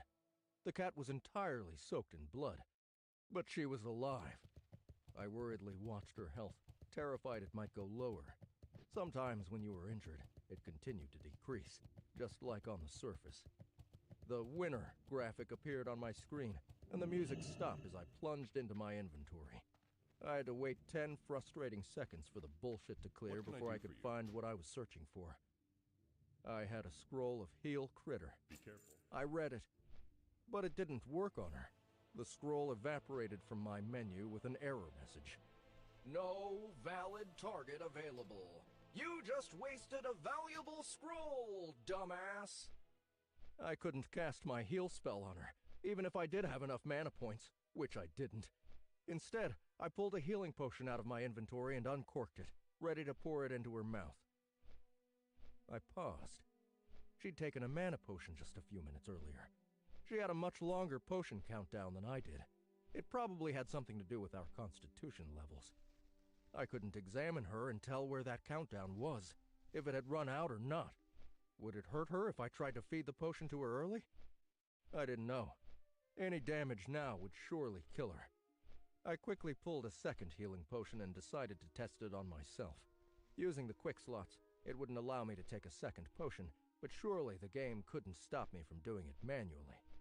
I downed one health potion, which brought my health back up. This was my first time actually physically drinking one. It tasted oddly like kiwi juice.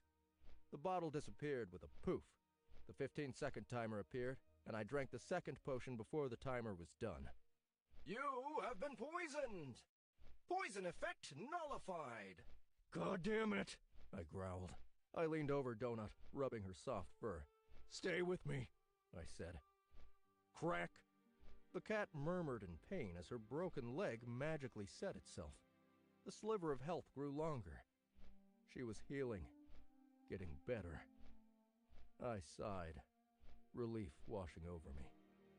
She would heal on her own, but it was going to take a while.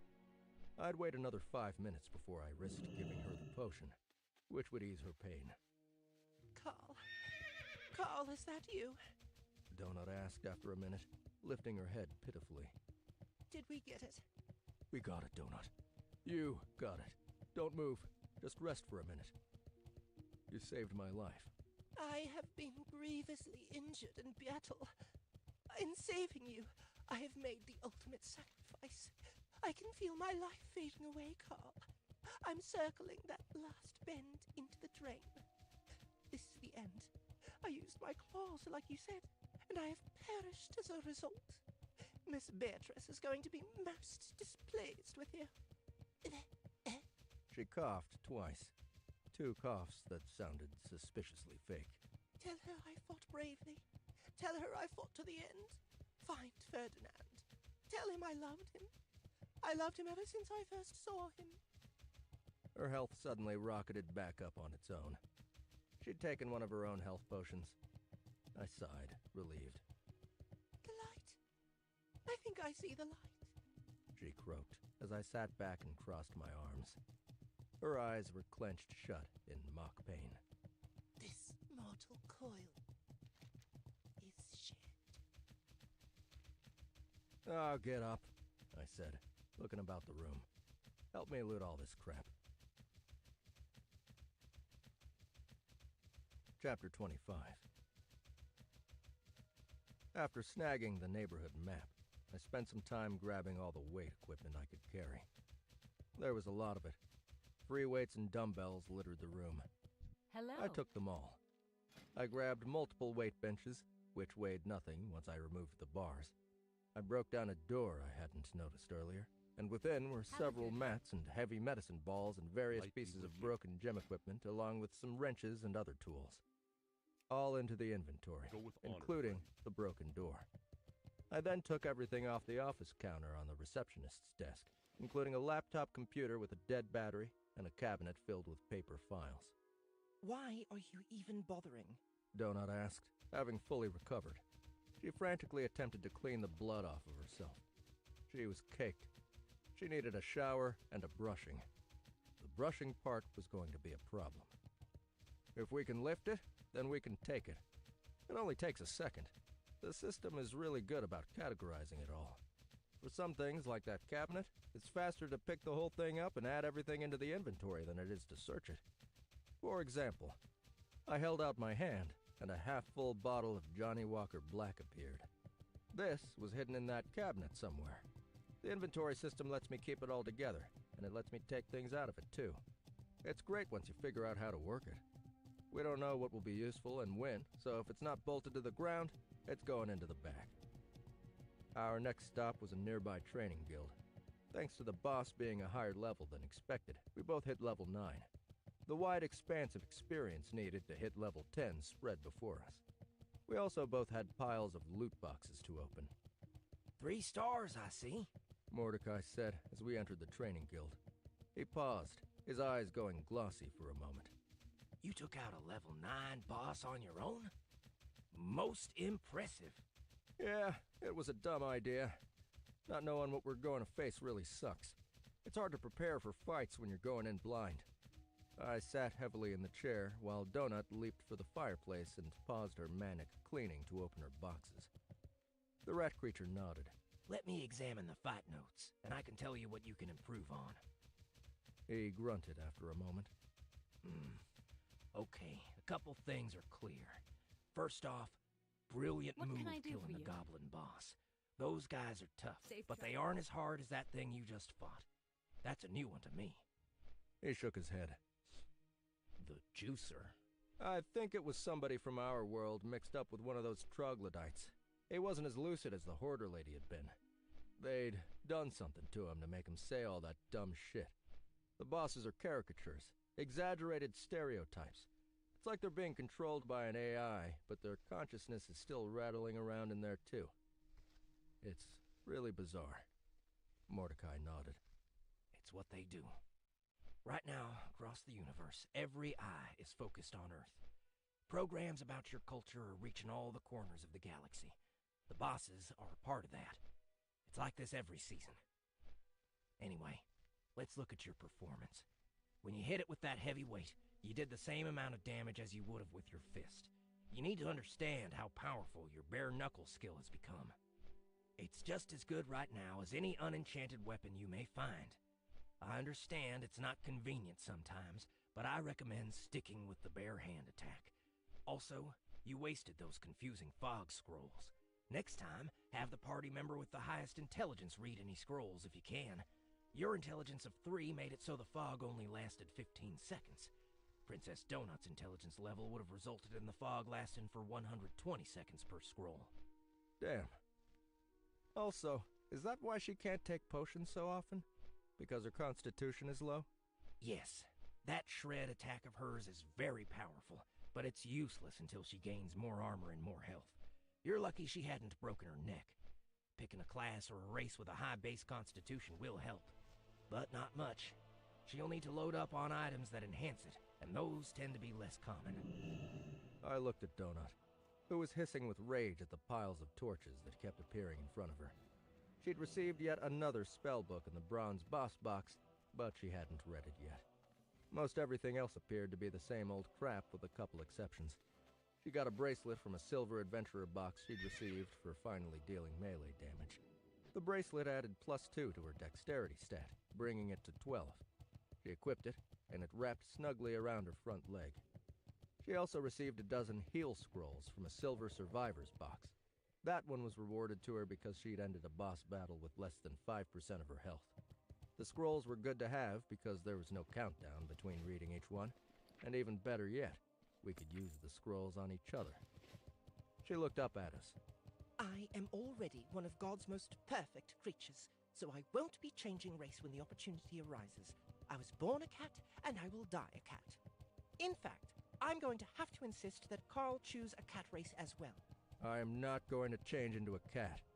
In fact, I've been thinking about it, and I decided I'm going to stick with human. Donut did her approximation of a shrug, and glowed as she read the magical tome. Did you at least read the description first? What was it? Mordecai nodded. That's a good one. Puddle jumper. What does it do? She can teleport herself and up to 3 others to somewhere else that is within her line of sight. It will be especially useful if you come across rivers of lava or other impassable locations. Higher levels of the spell allow her to go further. If she manages to hit level 15 with the spell, it works almost as well as teleport, one of the most powerful, most important spells to have in this dungeon. It costs 20 mana to cast and has a 10-second delay and a 5-hour cooldown. It's not good as a combat spell with that long of a delay, but it's still great to have. What we really need is the ability to heal each other better. Yes. Yes, you do. There are a lot of methods out there. Those 12 heal scrolls are good, and I suspect you're about to get a few more. But for now, I would avoid letting Donut use her melee attacks unless it's absolutely necessary. Her strength stat is phenomenal for this floor, but it'll start to catch up to her later. She was at strength 18 during that fight. By way of comparison, the Juicer had a strength of 25. She's in the wrong body to properly utilize that stat for hand-to-hand combat. Plus, her health is simply too low. For now. He nodded at the cat, who had resumed her hopeless self-grooming. And you, little one. Your dodge skill is level 4. Keep working on it. Once it hits 5, it'll be much easier for you. Look, the real reason we're here is because we've only found one set of stairs down. But there's a problem. You have Mordecai's a great eyes day now. widened as I told him about the others and the burrow boss. The solution is simple. Skip the boss and keep searching for another set of stairs. They're out there, and most aren't guarded. We drove for a day straight before we found this one. I'm really worried this is our only chance. Do you know what type of monster that is? Do you have any tips? If I did know what it was, I wouldn't be allowed to tell you. I have a very specific, rigorous set of rules I must follow, especially when it comes to bosses. Come back here after the fight, and I'll happily sit down with you and analyze the battle and tell you all the boss's stats. But if I tell you about the boss ahead of time, it's considered cheating. You don't want to be caught cheating.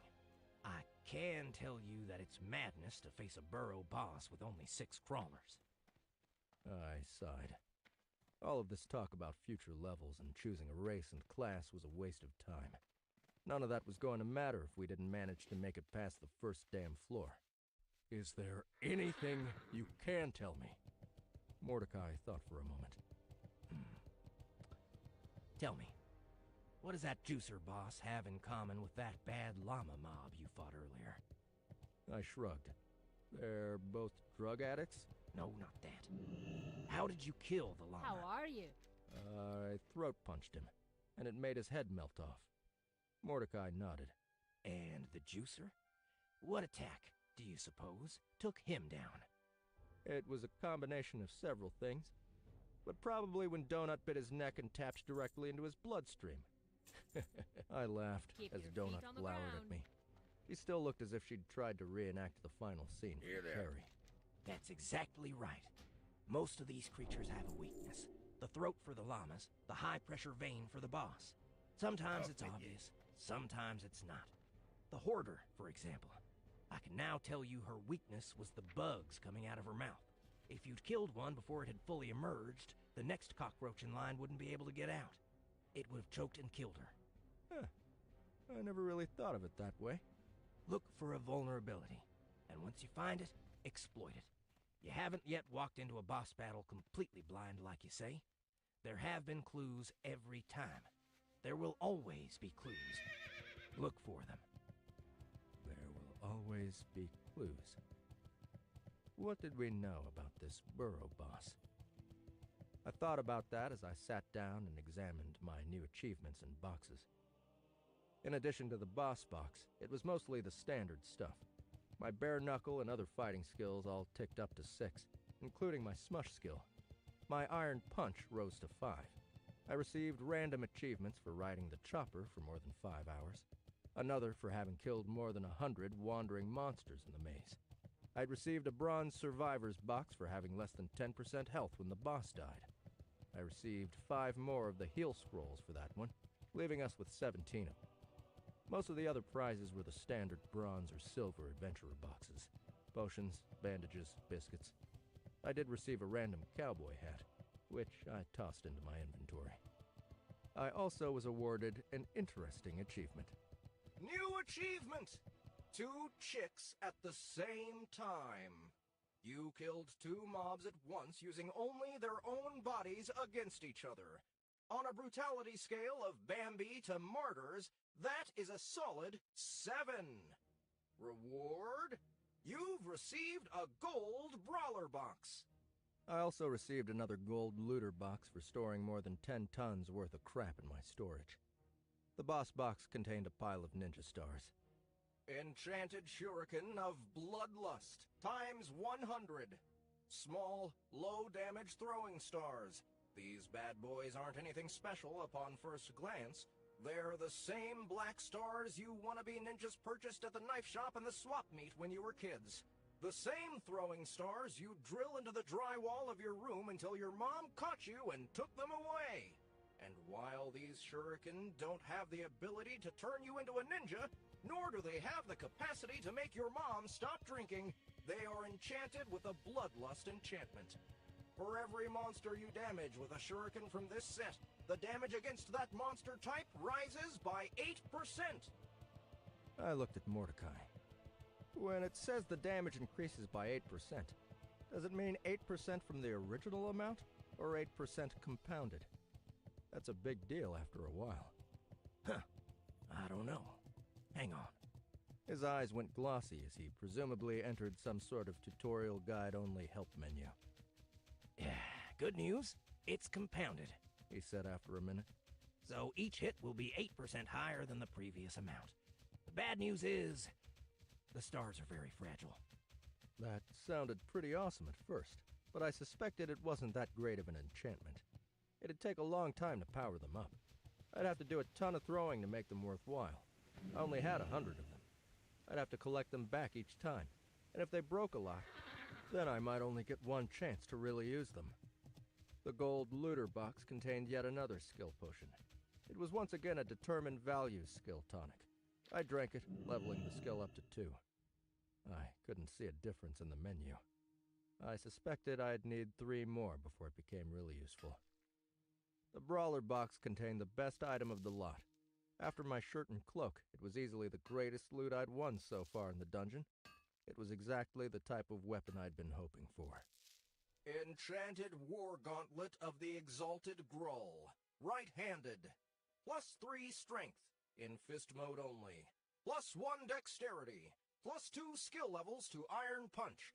Plus 1 skill level to Powerful Strike. 2% chance to stun enemy upon a successful hit. Item is a wrist bracer that transforms into a spiked war gauntlet made of orcish steel when the hand is shaped into a fist or wields a hilted weapon for more than 2 seconds at a time. This item on its own does not negate the bare knuckle skill bonus. Warning! If you use this weapon to strike adherents of the war god Grull, you have a 1.5% chance to transfigure your target into the deity himself. Trust me on this. You don't want to do that. A bigger, redder warning. Remove this item before you jerk off.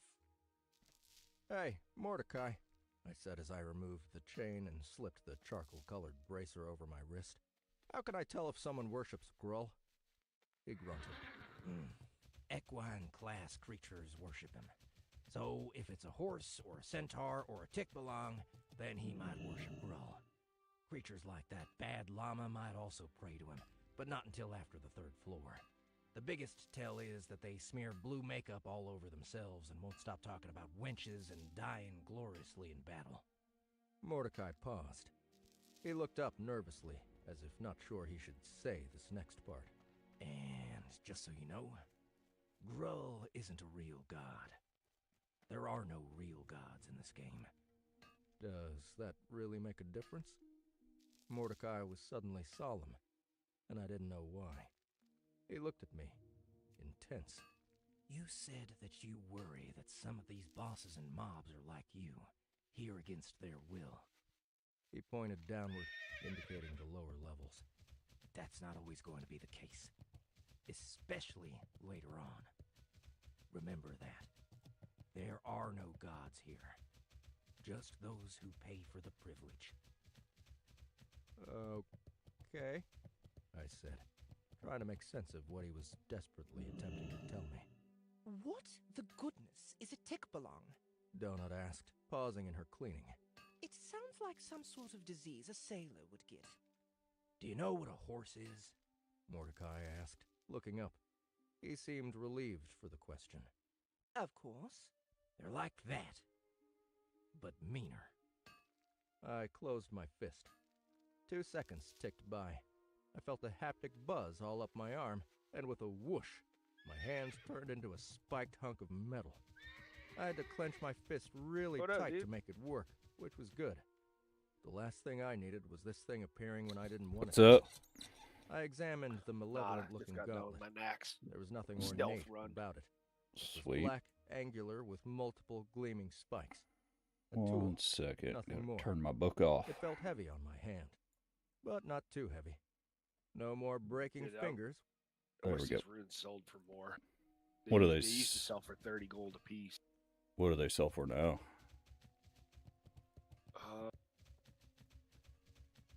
5.5. Oh, I guess because everybody's kind of in there doing it, eh?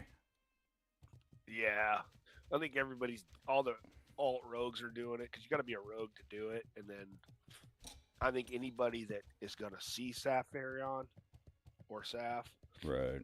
Don't need is it. already there. Yeah. They've already got their frost resist gear, you know. Yeah. But I hit 60 and I already got my PvP done for this week. So now I'm going to be getting my blacksmith up just for TBC. So I'm going to need it, yeah, at least for a warrior. yeah, blacksmith, dude, level of blacksmithing sucks, dude. I know.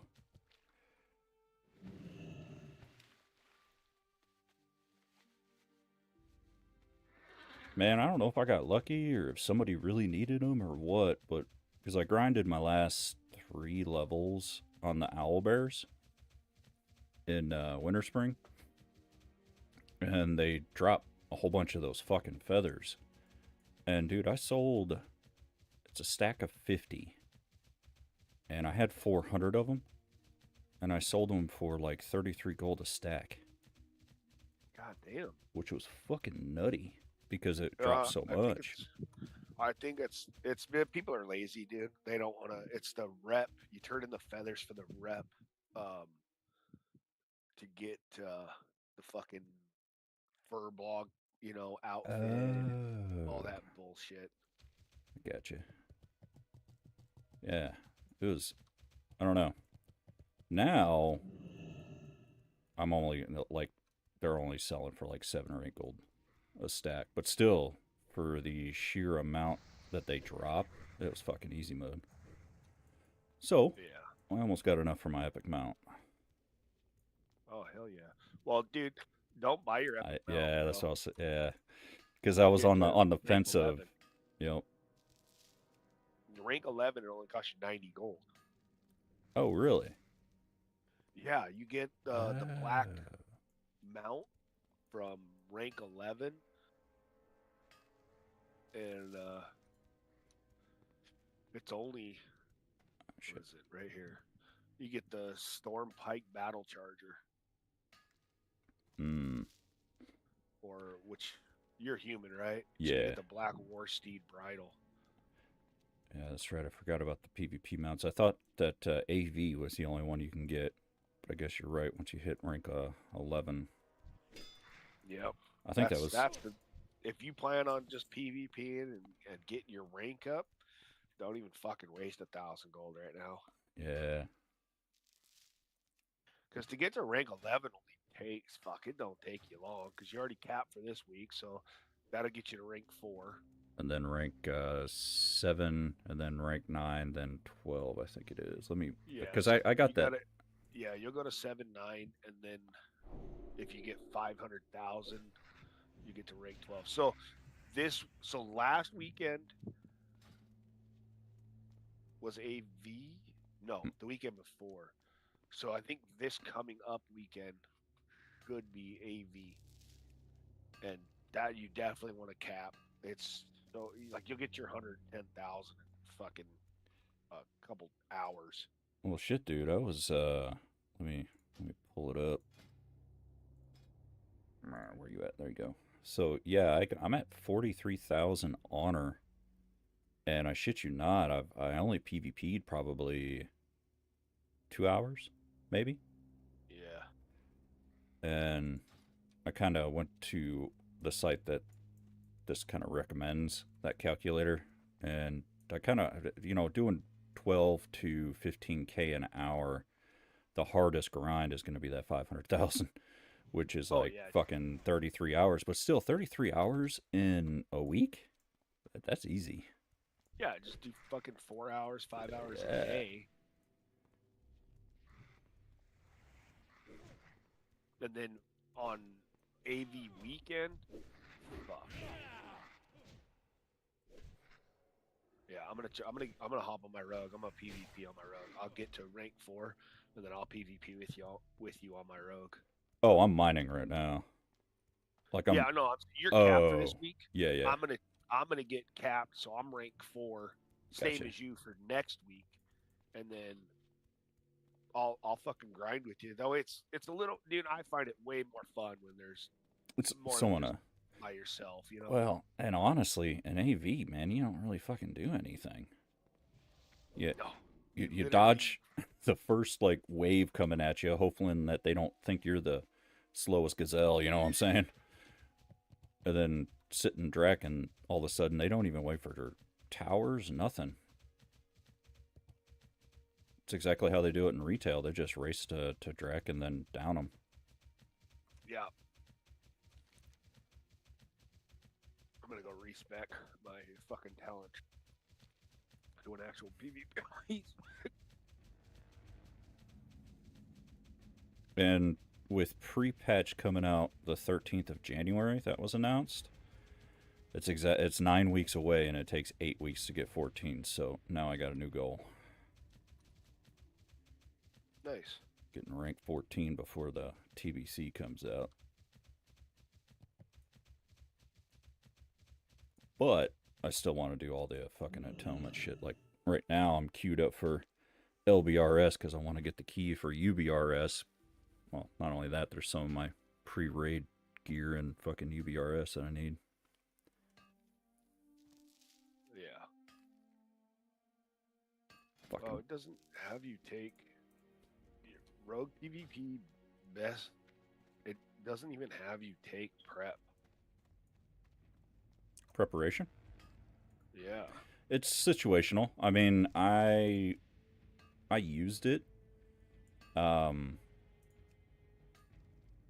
I don't think I locked it in too much back in the day. So it's having you go like, let's see, assassination, Mm-hmm.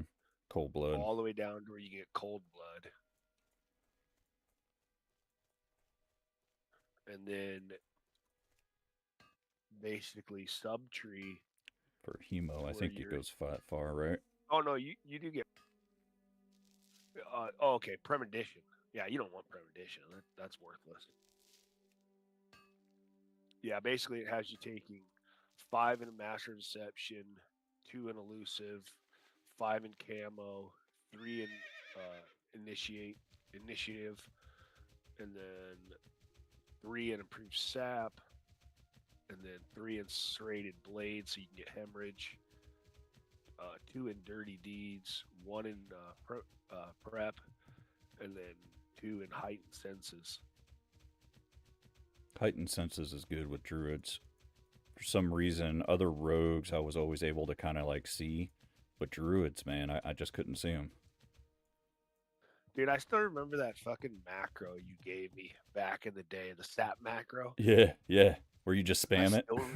Yeah, I still remember that. You're like, yeah, I was like, dude, I'm fucking getting owned by all these other rogues and shit. You're like, here, try this macro. And after that, dude, I'd hear the sound of a rogue or someone Right. stealth by, and then I would just fucking start spamming that macro, and it dude never failed. Nope.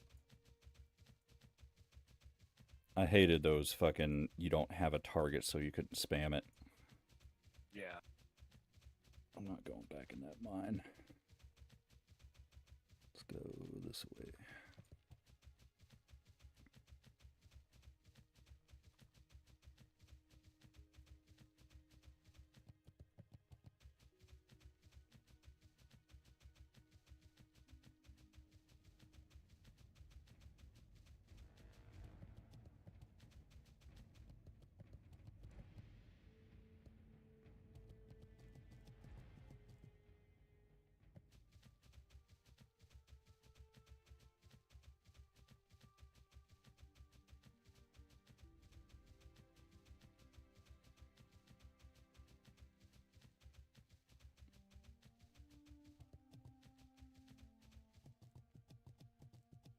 How do I get up there?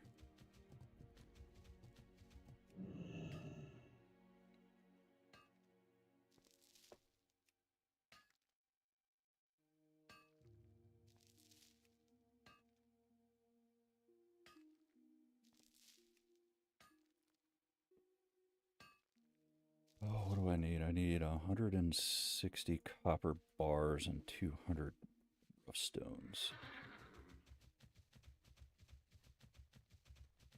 I can't believe I still have this fucking spreadsheet saved.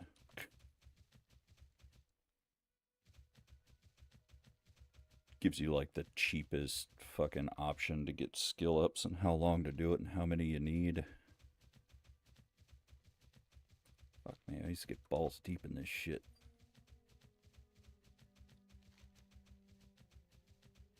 How's Nax going, by the way? We're fucking pretty much owning, dude. So you drop Saf then, or are you just getting there? We should at some point.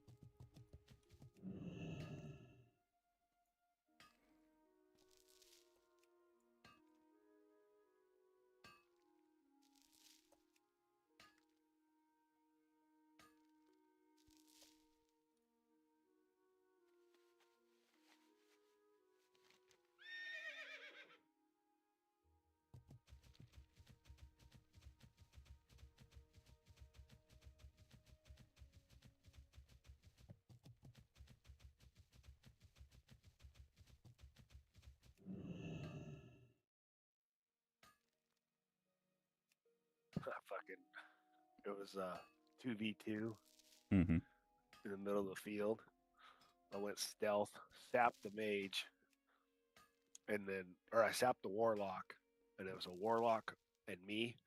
I sapped the warlock, and then the mage ran away, and then the fucking warlock dotted up the warlock I had sapped, and then the mage sat down to drink, so I sapped him, and then the warlock killed the other warlock, and then the fucking I locked the mage up because he already burned his ice block earlier, so I just locked him up, and the warlock dotted him up, and then I just fucking vanished and got away.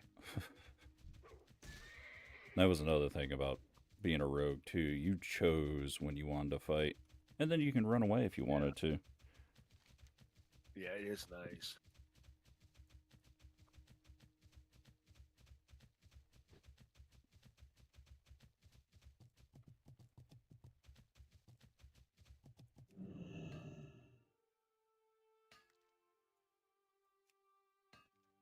The only shitty thing is the freaking towers. They fucking start targeting you, they keep you in combat. Oh, yeah, yeah. I think after you get in the, out of the field of strife, you usually get about halfway up. And then if I'm out of stealth and in combat, I'll just pop my vanish right there to get past them.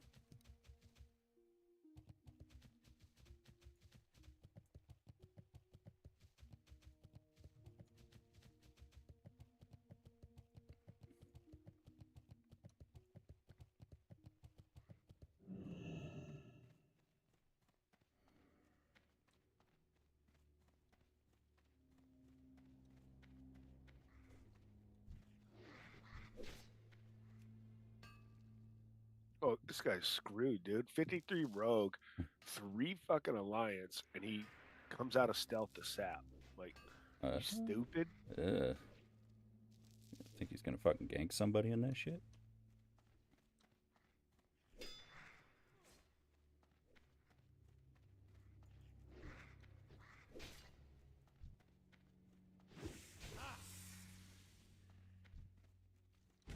See if the rare's up back here.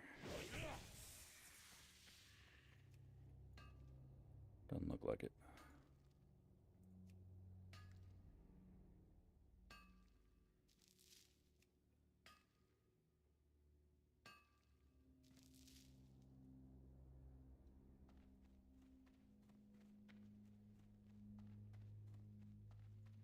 Yep, he is up. Yeah.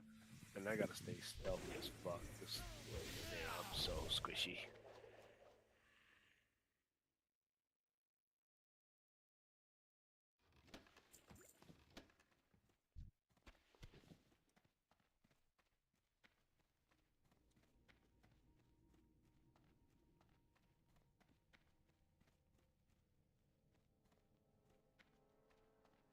Yeah, we win. Yeah, man, those matches were like 7-8 minutes a pop. Anywhere from 23 to 2700. Fuck yeah.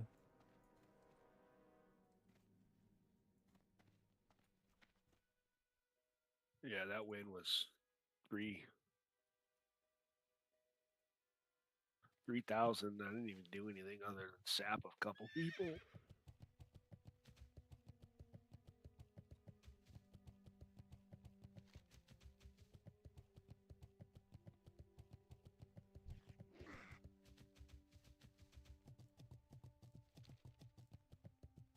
Well, the first couple times I was sitting there, I was like, man, I need 15 honorable kills. Do people actually stop and fight? I think it took me like 3 or 4 games before I actually had enough for the 15. Which is good because you're there just to, you know, hurry up and get it done.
You know, in that time frame, though, I did get honored, so I was able to pick up the neck, cloak, and belt from the Storm Pike to get some upgrades.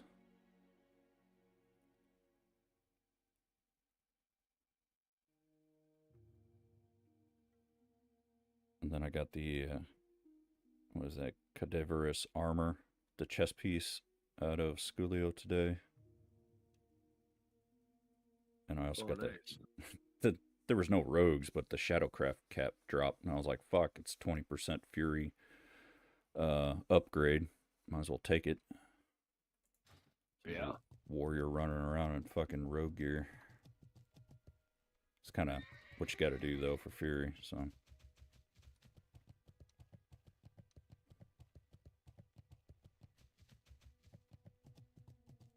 Yeah, I got the belt of something girdle bullshit on Tuesday, dude. Huge. Right, right.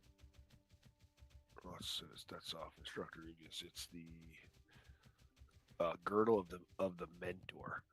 21 strength, 20 agility, 21 stam, crit by 1, and then hit by 1.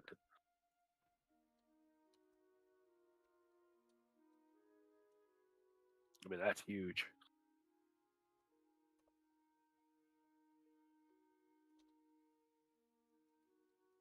You know what?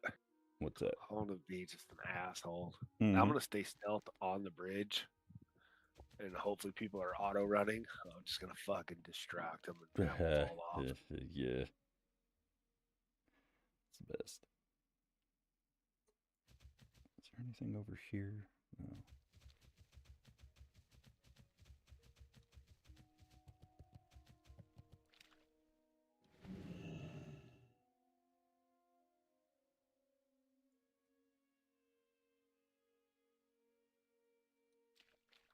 Oh, the other thing is you want to grind AV to get exalted for Don Julio's. Yeah. And that's what I was... Well, weekly, anyways. The Unstoppable Force would be alright, too. Just for the... Oh, yeah. Nostalgia. Well, not only that, it's an epic two-hand. Human and a mace, man. Good. Yeah. That's a really good weapon for PvP.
Where you at? There you are.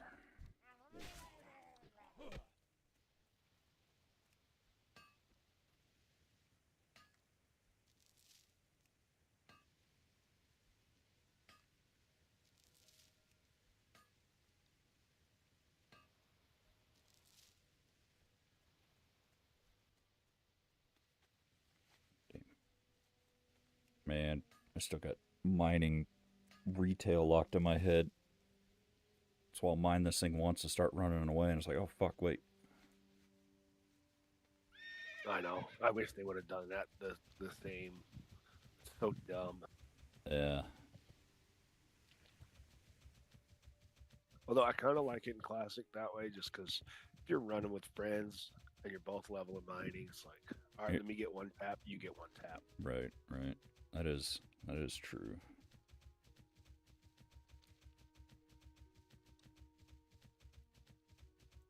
Remember, I was mining on my rogue. First playthrough, rather. Fucking dude underestimated my pettiness, because I you know, there was no auto loot. So I would mine it, and I was an alliance because I was undead rogue, but that guy tried to take the mining node. He took one from me, and then I sat there with just, you know how you loot it, but you can stay looting, and no one can touch it? Yeah, you don't have auto loot on. Right. And he sat there, and I hate to break it to you, but my pettiness goes Yeah, dude, far AFK, up and I'll go beyond. make a cup of Yeah. coffee and Dude, it was like 20 minutes just sitting there staring at me. It was funny shit. yeah, like you're not gonna affect me, bud. I'll sit here No. all goddamn day. All day. Hey. I'll just get on my other account, start doing shit on that account.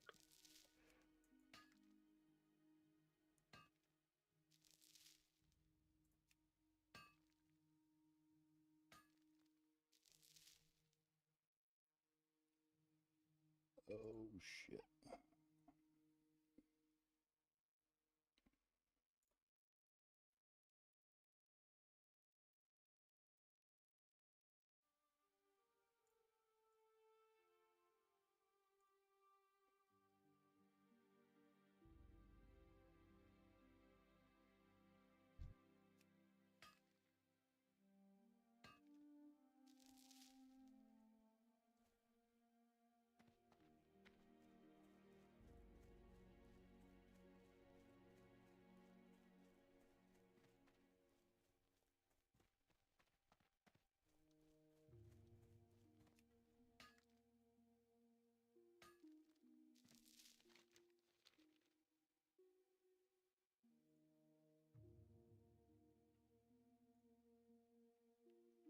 Oh, here they come.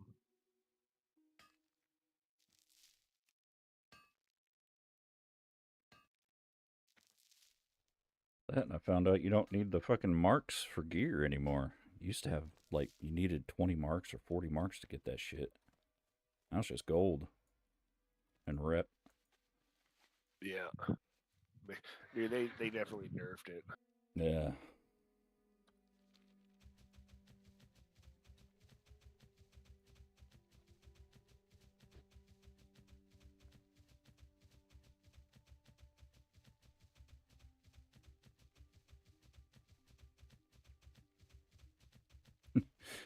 When I was in there in AV, there was a guy who was kind of complaining about because you need something like 2 million honor total to get to 14, and it's bullshit, it's this and that. And I was like, dude, you don't have decay. It's literally just a time spent. You know, that's all on you. That first time, man, fuck that. Fucking be like almost rank 12 and then log out, log back in that following week and find out you decayed 30% because you didn't get as much as you needed. You don't lose anything this go around.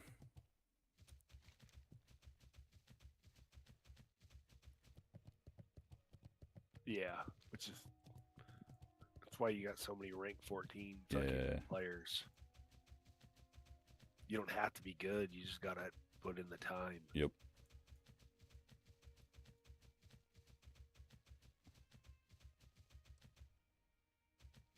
All right, should I try and kill this Ellie Shaman?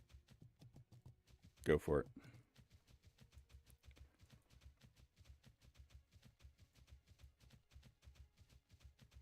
Oh, never mind. He's a warlock, and he feared me.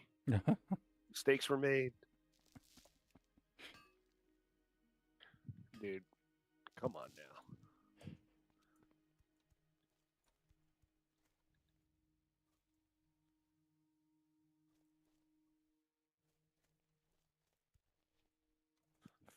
"15-second fear, dude. I should play warlock, dude. Warlocks are so busted." Oh, yeah. Fear dot up. Start loading up your second fear for when it breaks. Yeah. And then if they get up on you, then it's death coil. Tries to get up on you, seduce. He started with death coil, so yeah. So I would have had him if I wasn't stuck in a 15-second fear. Yeah. And we don't have fucking Cloak of Shadows yet.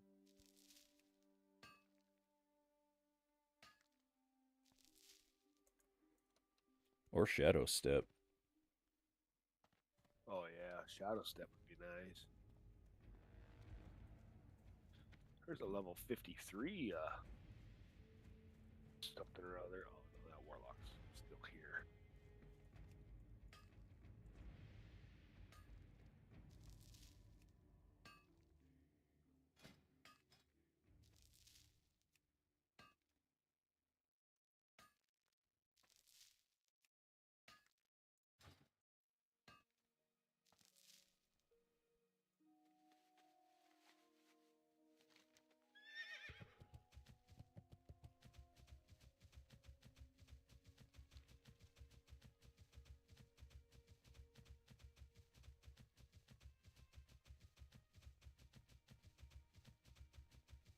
Well, I found a rogue.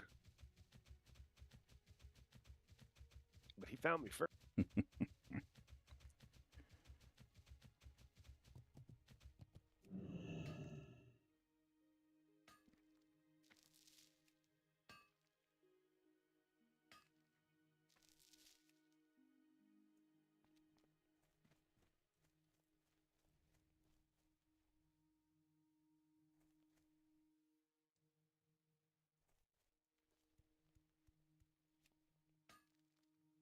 Thinking about TBC and what spec I want to do. Probably just do that whole fucking kebab thing for Blood Frenzy. Kind of be like the utility type of it. It's not like a full Fury build, it's more MS, but you still dual wield.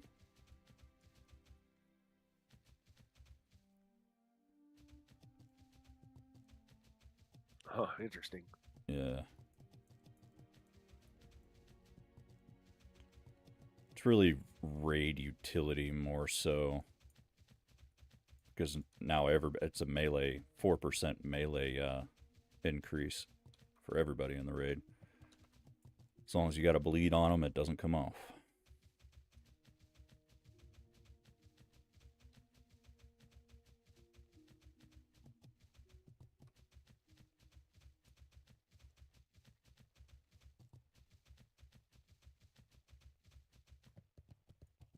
Especially since, I mean... Got him. I got him. That fucker just fell off the cliff. Ah, you dumb fuck.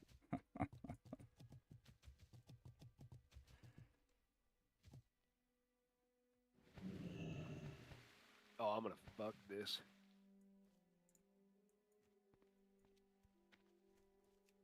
Sitting there fucking auto running.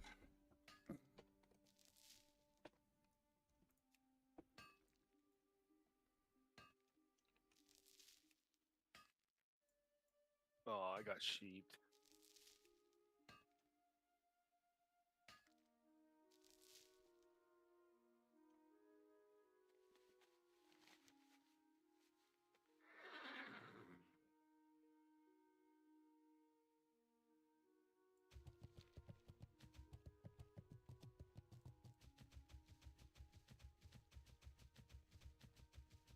Pretty bad when I can't even kill a 53 Shadow Priest. Oh, well... I mean, all they do is bubble fear, and then you're screwed. Right. Well, then someone comes over and cleans it up, though. It's the thing. Yeah, I got sheeped. And then Yeah. I got out. They didn't kill me.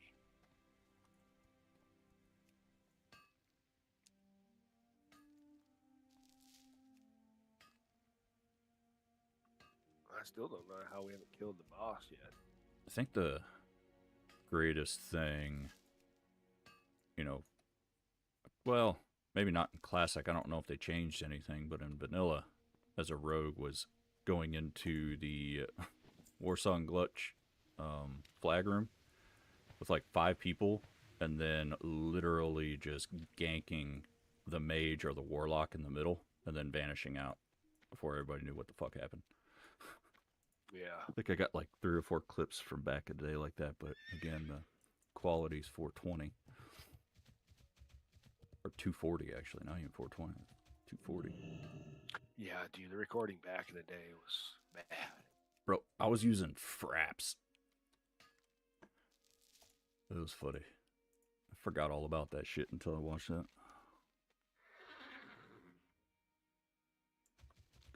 this way.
Did you run static groups to like level and stuff like that?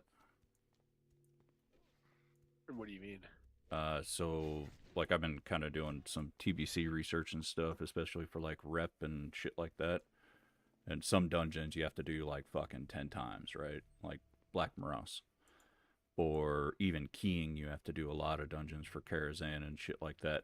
And do you have like a set group? You know how it was me, you, Green, Cat, and Matt? Do you have anything like that? Or did anything? Really. It was just all just randoms.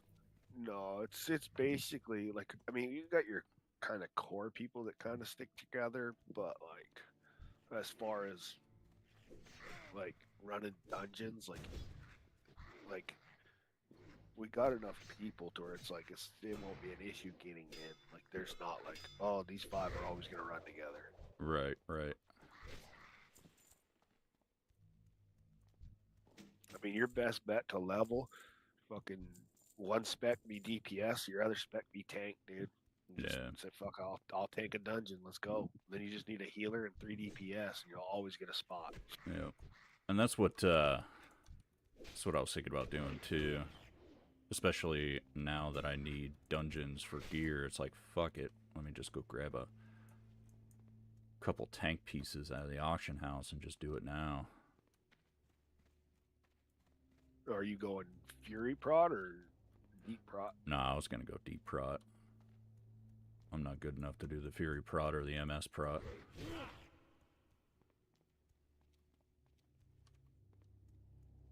At least not yet.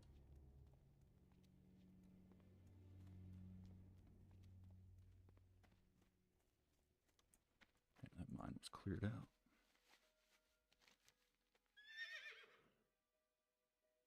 Wow, no fucking help, huh?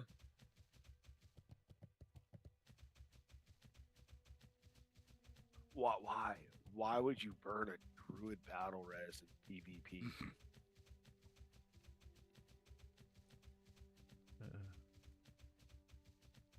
I mean, unless it reset. You know, I will say one thing. Loading in to AV and that fucking buff just spamming, and I'm glad I'm not epileptic, man. Oh, dude, it's obnoxious. It's only for this week, though. It goes away after this week. Yeah, it's for their anniversary. Which is dumb. It should just, dude, just keep it until repatch. 8 weeks of it. I'm being selfish. Yeah. That extra 140 attack power, 5% crit in Nax. Oh, so nice. Yeah, that's why it's like, try to push as far as you can, you know, especially this week.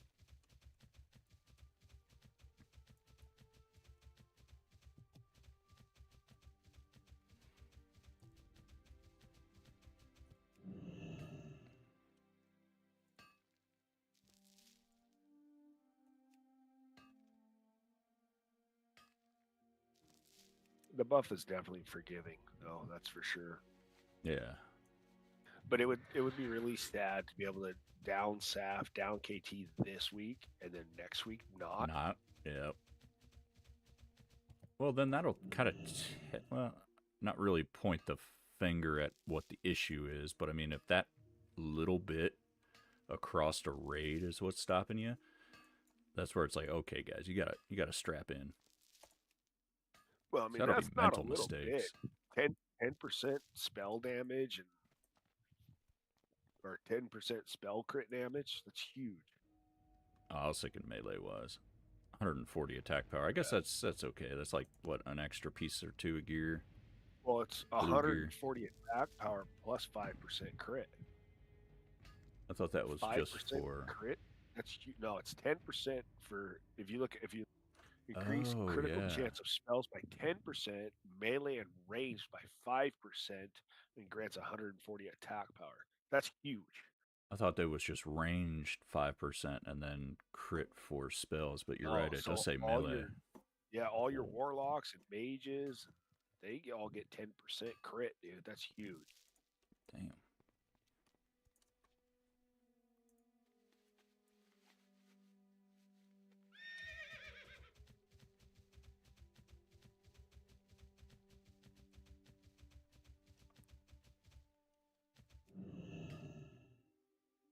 Which these things give you more than one skill up. You gotta fucking mine it 4 times. Give me 4. Fuck. Yeah, honestly, that's how it should be.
Dude, I'm so weak. One whirlwind fucking killed me on Drek.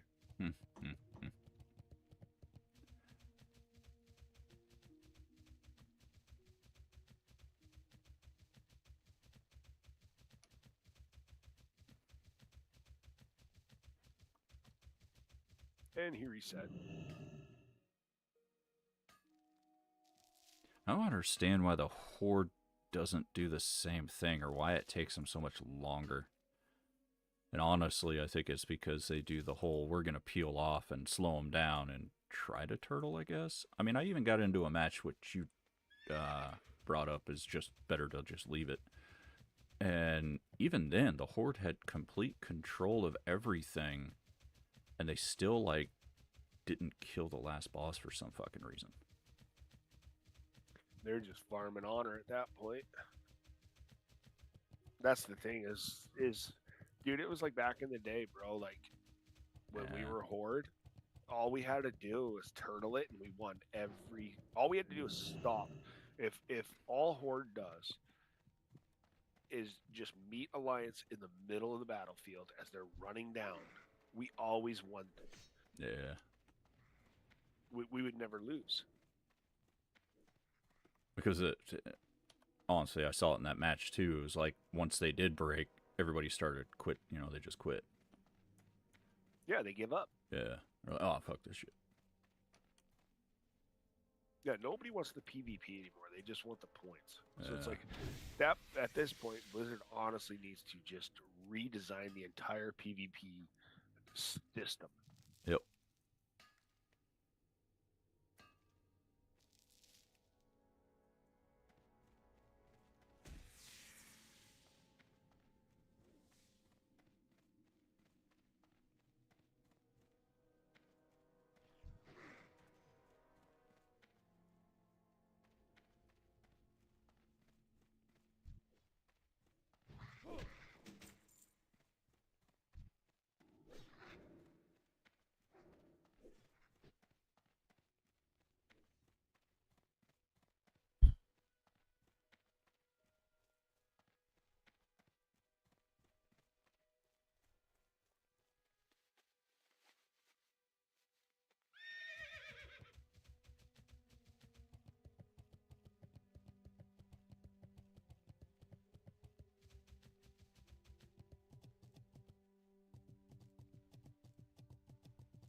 You ever play the game Repo? No. Wife loves it. Probably end up playing that with her tonight. It's all right. So essentially, it's an indie game. It's still not completely really well. Do games ever really release right away when you can start playing them? Fuck. I think it was in early access, and it's been over a year already for this thing. But essentially, you're like these little fucking, I don't know, robot things, and you're going through like haunted houses, grabbing shit and putting in a cart, and then it gives you money at the end of it, and then you buy like upgrades and shit and try to keep on going. It's like a roguelite. Because if you're done, you have to start the run over, right? And it's all randomized and shit. But it's like it's like a scary game where these fucking weird ass ghosts and shit are trying to stop you or kill you or something, so you have to hide. Not really my cup of tea, but it came out with a patch, so she's like, "You think we could play sometime this way?" I was like, "Yeah, I don't give a shit. Just let me know when you want to play." You like survival crafting games? Oh yeah. That's why I You ever played played Shrouded and shit. You ever play 7 Days to Die? Yep, I played that. Yeah. That one's pretty cool. I just if I play it, it's gonna be on my own server. I don't like the PvP aspect of it. No, we for a while there, dude, we had like 12 of us playing on a server that I had. That's pretty cool. Yeah, so like basically it was like the server was live, and so you could log it. You didn't have to have the host log in, so anybody could log in at any time. Yeah, that's And kind of like we were all working together, you know. yeah.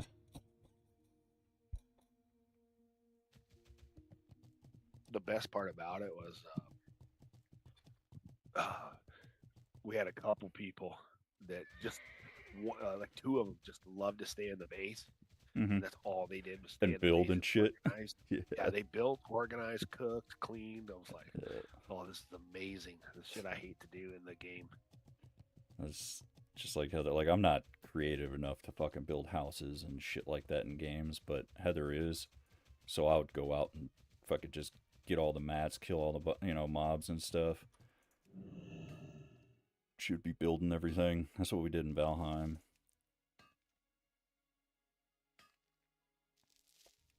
And Shrouded's pretty cool. I did dump a bunch of hours into that. I still have not logged in for the new patch, though. As I know as soon as I do, that's what I'll play for the next fucking 3 weeks.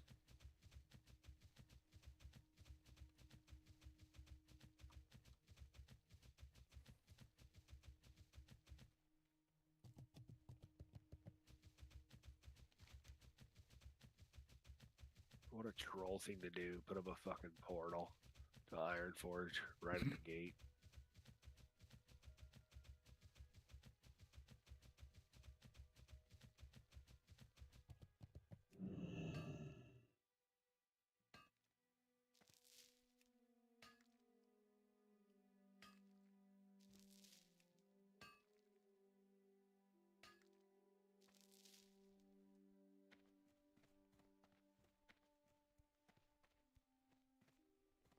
You just come in AV and just fish, dude. Oh, you get left alone doing that? I mean, I'm on a rogue, so like, Oh yeah, you can just vanish down, and get out of there. Just vanish. But you can fish the lake right here. You basically fish it until you see the horde coming, and then go stealth, and then wait till the majority of them go, and then you just go back to fishing again. I used to fish in AB back in the day. Would fucking 5-cap them. Fucking the Alliance would do that shit too. They would come in, especially when I was in that PvP guild.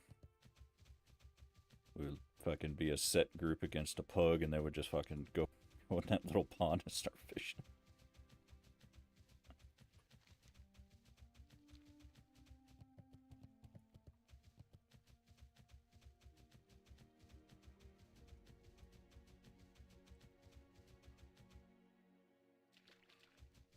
You read the patch notes on the PvP in TBC, they changed a bunch of shit. No, I did not.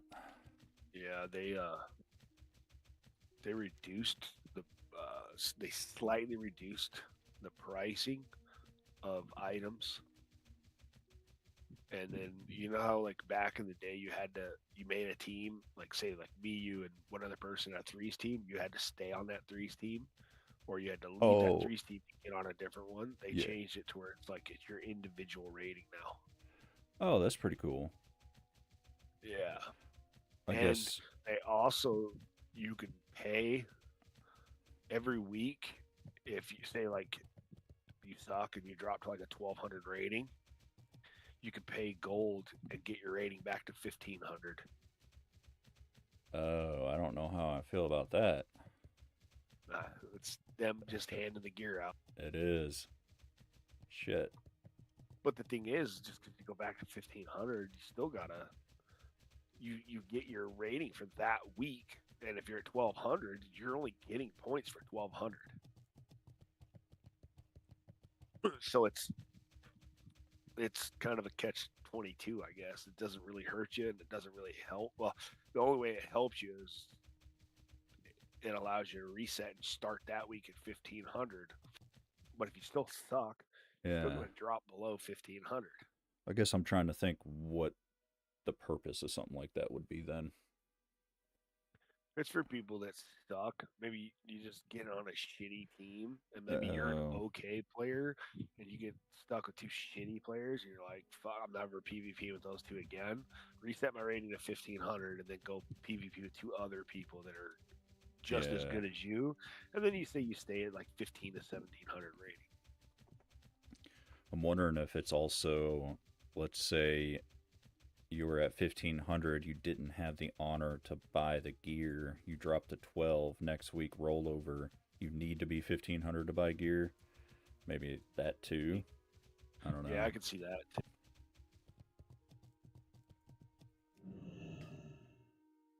They are really pushing just gold selling hardcore, doing shit like that. Yeah. Wonder if they'll start having fucking gold coupons now. That was one thing I saw a lot of when I played with you guys last time with the Lich King. A lot of that what was that? That GDKP, yeah.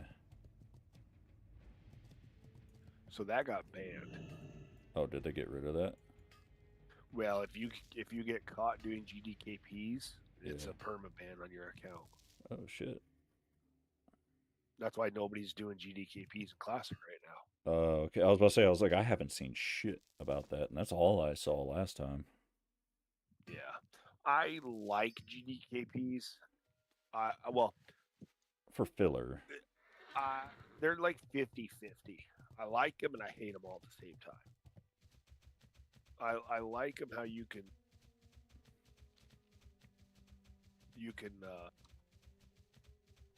basically get your gear without having to be in a guild. Right.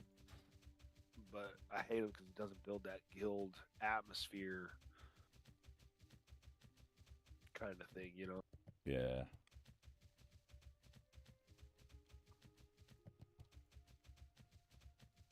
I used to like that shit, but not so much anymore. I think being in leadership roles for so long, it kind of just burned out on people. It's like, fucking everybody sucks. I like small groups. Yeah. But when I first started playing this, well, of course, I was fucking like 19, 20. I loved the whole guild aspect of it.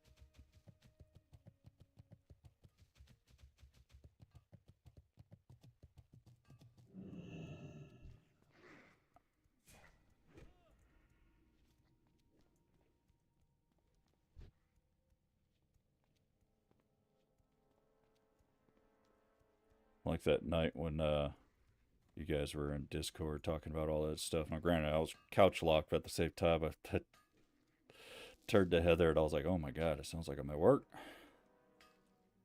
Yeah. About how people were pissy about stupid shit. Pretty much. It doesn't affect me one way or the other, though. Yeah. I just laugh.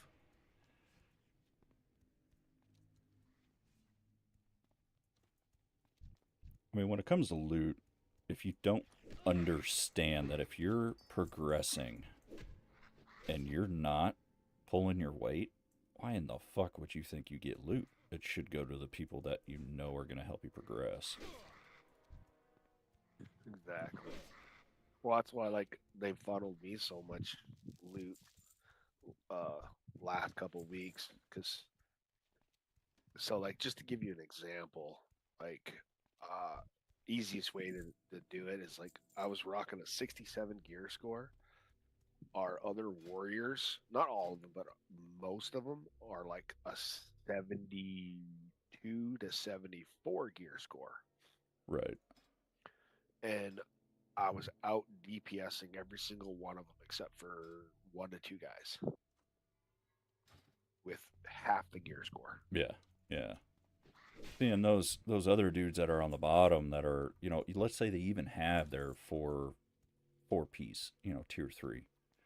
Or a third piece tier 3, and it's like, oh, this is going to give me my 4th piece. But it's like, yeah, but this dude here, that's a hella upgrade, and he's already not only 1, but 2 or 3 slots higher than you on DPS. I think your 3 slots good enough. Let's get him some, you know? Yeah. Well, and we don't even, like, you don't even put your tier pieces on Warrior. Well, yeah, I'm just using that as an example. Yeah, I know. Yeah, I know what you're saying. Like literally the only thing I'm missing now is legs, chest, and shoulders. And I'll be pretty close. Well, I need a main hand weapon. If I get a main hand weapon, I'll be set.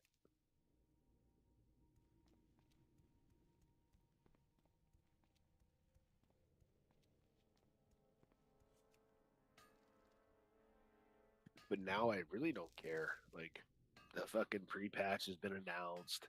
I was hoping it was going to be a little sooner than that. Mm-hmm. I was hoping pre-patch was like December, middle of December, and then launch was like first week of January. I think they're using December for midnight release. They don't want to... For what release? Midnight, their new expansion release. So at least that's what they're hinting about.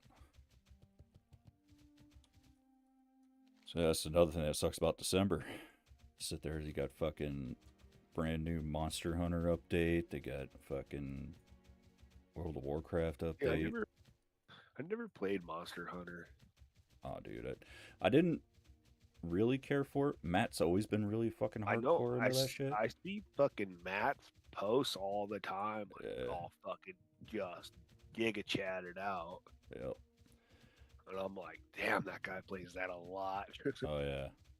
And so it was World with him, and then I started playing, and that was, man, you know, even in World of Warcraft, you know, Matt, 18 million paladins, this and that. I get on a paladin and I can blow him out of the water, right? No matter how long he's been playing that thing, he just plays it a certain way. But in Monster Hunter World, I just couldn't keep up with him. Like that game, he was just so much better at it than me. That's crazy. And then Rise came out, and he kind of got out of the Monster Hunter funk type of deal. And I put about 300 hours into that, and he came with me, and he it was like he lost it all or something. I don't know. And then same with Rise. So Monster Hunter Rise came out with a Final Fantasy crossover. I don't know if you've heard or read anything about it or not, but so they brought a Final Fantasy 14, the MMO, brought one of the Savage raid bosses and put it into Monster Hunter World. And then you can get like armor off of them that looks like it's from Final Fantasy in Monster Hunter. Capcom does a lot of fucking mashups like that, you know. But Savage, which was an Arc Tempered 9+, that thing was, dude, that made people quit. And it came out a month ago, and I think I was able to, I think I got it on stream, but I spent about 7.5 hours on that boss. And it's just one, you know, and it had like 3 or 4 phases into it, but it's so fucking, like, you get your ass rocked in that. And people were going to the forum saying it was too hard, this and that, blah, blah, blah. But these were the same people that were saying that Wilds was too easy. So Capcom pretty much clapped back with, well, get good. you know. Yeah. And I was You able can't to. have it both ways. No, no. But I was able to drop him solo. Well, maybe not solo. You can use like AI with you. And the AI is better than probably 70% of most of the Monster Hunter player base. And they suck, you know. It's like, I just need something with threat. And I remember I was like, okay, Matt, I finally downed it after about 7.5 hours of just dying repeatedly. Got it down, and I told him, I was like, hey, I'm able to solo this. You want to join up? And he's like, yeah. And he got in. We got bodied twice, and then all of a sudden he's like, he wasn't on anymore. I was like, dude, where'd you go? He goes, I logged out. Fuck that shit. Like he was done. And I sat there. I was like, oh, okay. And then, you know, a week later, he was at work and he kind of texted me and he goes, dude, I found out what the fuck the problem was. I was like, what? And he goes, well, it's just like the other Final Fantasy fight. You can't hit the head or you take threat. And I'm like, well, yeah. And he goes, well, I've been hitting its head. I'm like, oh, Jesus Christ. So I pulled him in. We were able to do the normal one. But when I finally put it to Savage, I think he did like, again, probably 3. And he goes, I'll never do it again. That's to where I was farming the shit. So it's kind of like, I don't know what it is with Matt. Once he gets into something and it clicks, it's like he's dialed in and he can be really good. But once it's gone, it's like, ah, fuck it. Because like right now, if I join him in Space Marine 2 doing the fucking savage sieges and shit, dude, I'm getting bodied. Well, because I don't play it very often. But at the same time, he's just like flipping around doing all this crazy shit. I'm like, I didn't know you could do that.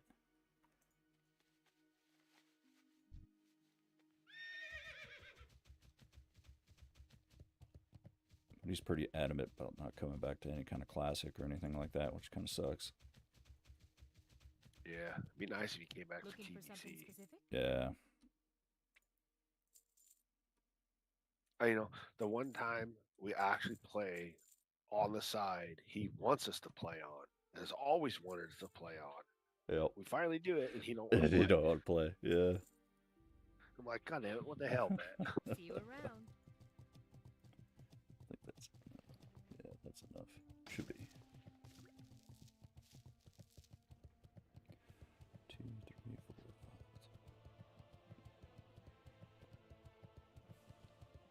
5. 174 copper ore. I think this should get me.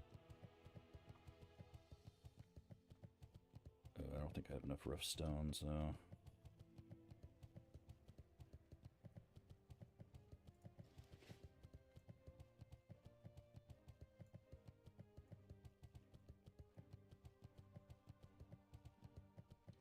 Now I get to stare at a forge for fucking 30 minutes as I smelt all this shit.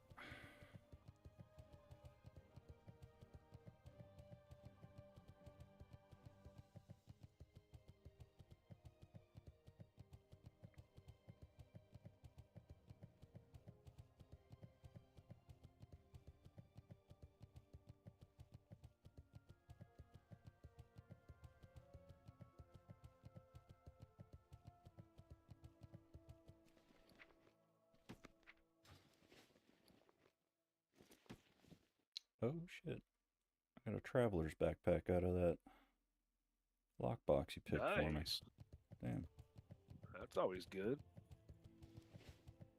I'll take it. Oh, I died.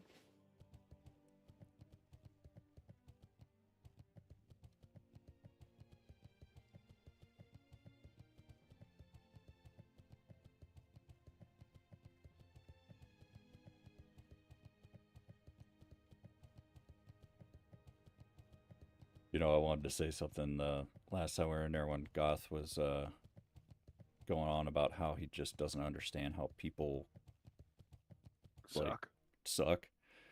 And for the life of me, it's like, oh, I didn't want to bring real life examples into it. I was like, dude, that's just people. I have literally had, it wasn't a direct report to me. So me, like, I had 10 direct reports and 150 indirects. So what that kind of means is I had like 10 supervisors under me, and then each supervisor had like 15 people, right? And there would be at least 30% of those people, if there was a literal picture book in front of them on how to, let's say, well, I'm not going to use what I was doing, but let's take Amazon, right? Hey, in order to pack this box, here is a picture on how to do it, and literally 3 steps instructions typed out for you. 30% of your workforce is going to fuck that up, no matter what, because they just don't care. And it's like, it's the same thing in this game. They're like, oh, there's 40 people in here. I'm number 39. It doesn't matter if I'm going to put all that effort into it. So you have to automatically think that 30% of your raid is just there. Oh, yeah.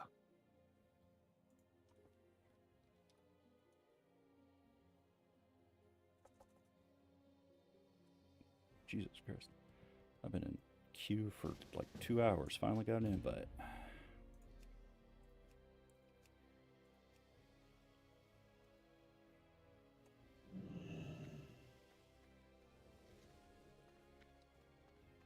Hell, I even remember I had one of my supervisors with me, because there was an individual who literally just was like, well, I was never shown that. I was never shown this. I don't know how to do this, blah, blah, blah, yada, yada, just being stupid. So, sat there and we went through a training course with her, and literally, again, a picture book type of thing. And I sat there and I was like, what do you need? What do you need from me that you can do this job? She goes, well, I need this, this, and this. I was like, perfect, here you go. And still there was another excuse. And that's what kind of sucks too about being in roles like that, is you just can't go get the fuck out. You're done. Yeah. You're fired. So essentially, you should be able to. Oh yeah, but no, there's a whole other underbelly of manufacturing that you just can't do things. But well, maybe I could now if I was still doing it. World changed a little bit, but yeah, it definitely flipped a little bit better. Yeah. Where you don't have to cater to the cupcakes as much. Yeah. But anyway, so I sat there and I did all this, and I remember the supervisor like, man, why do we have to do this? And I was like, man, it's like this. What I'm doing is I'm taking away the excuse. I was like, she said that she needed these 3 things. I gave them to him, still failed. Guess what? Now I can do something with it. But hell, it took 3 fucking months, I don't know how many times I was in there with the HR manager going, dude, what the fuck are we doing here?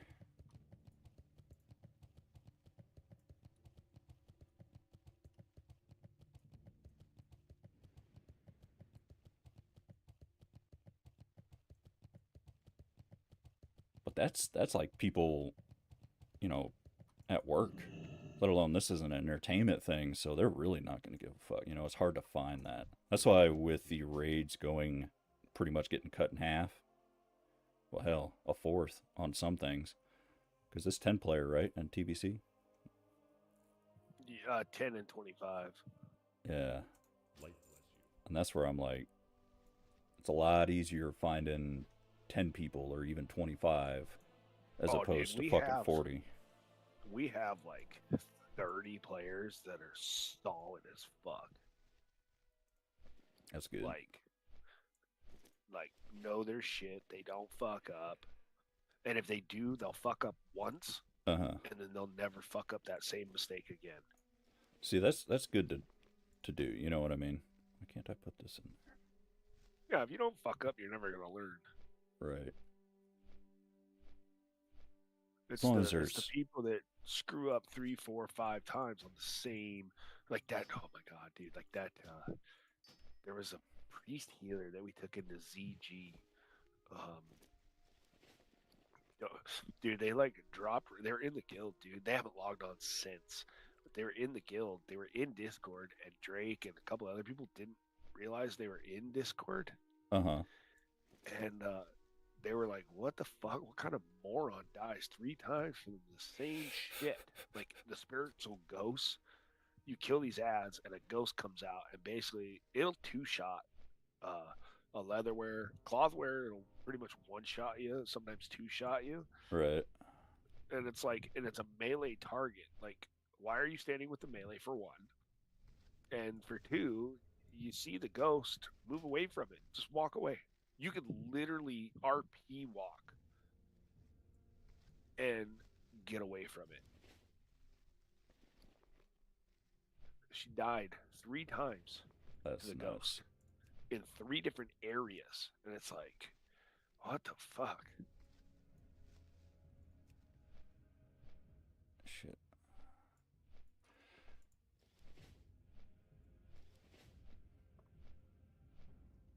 And even if it's like, okay, here's that one raid or second raid or something like that, it's if there's no progression there, if you're not learning from that mistake, that's dead weight and needs to be cut away.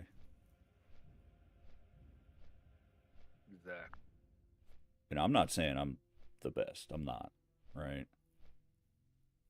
But damn it, if a ghost kills me with an ability and I see that and be like, oh, okay, you know what? I'm not going to stand there again.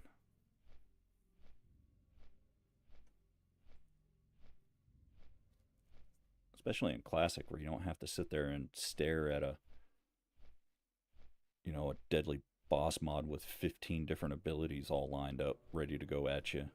18 million things on the floor in a rotation that has, like, need a damn doctorate to do. That's what got me stop playing fucking Shadow Priest in retail. Fuck that. Disc Priest wasn't any better either.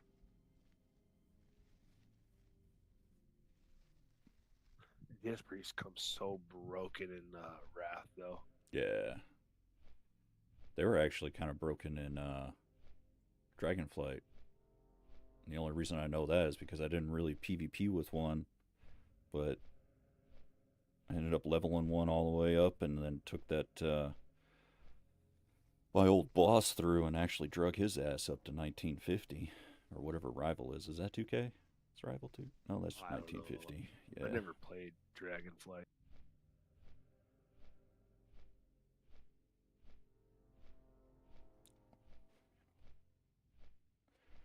They would get fuck, what was it? It wasn't Penance. It was like Ultimate Penance or something. You would go way up in the air and then you would just be fucking throwing like 100 penance. It was pretty cool. It was like your oh shit button, you know?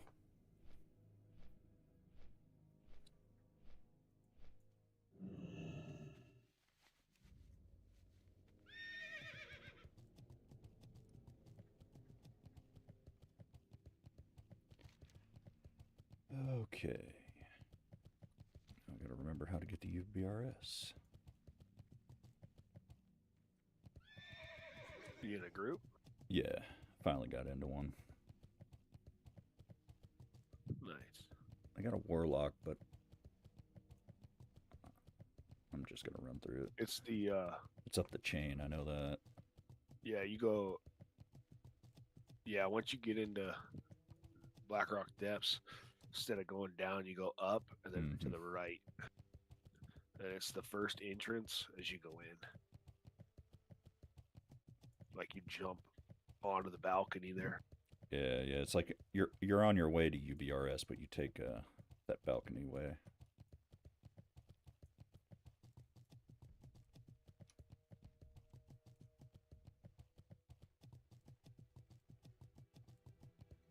Pick this quest up, hopefully get a little lucky and get the gems and get the key for UBRS.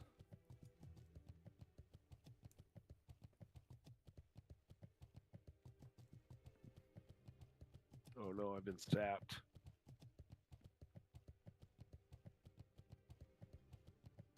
I got out though. I can't fight 2 rogues at the same time. There's no chance. Oh, excuse me, a rogue and a warrior. Oh yeah.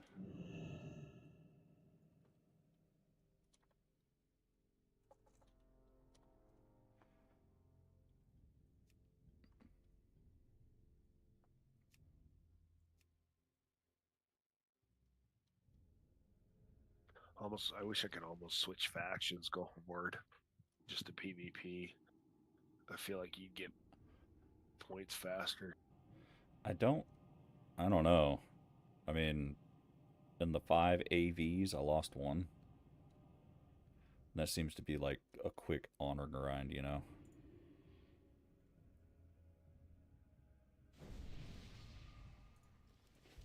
I'd do it just for the gear, though. Fucking Horde Warrior gear looks pimp. Yeah, it definitely looks better in Alliance gear. Yeah. I mean, all of it does, in my opinion. The I don't yellow know. fucking banana. Yeah. The blue eyes and shit. I was like, what is this? I don't know. I'll give the rank 14 two-hand sword its prop, though. That Alliance one's pimp. Yeah. A couple of years ago, I started collecting fucking World of Warcraft weapons. I got like a fucking arsenal on. Yeah, with Doomhammer came in, sat there, and I told Heather, I was like, she goes, hey, let me see it. And I was like, this thing weighs like 30 pounds. It's like a fucking dumbbell. That was the last one I need to get, is that Alliance sword.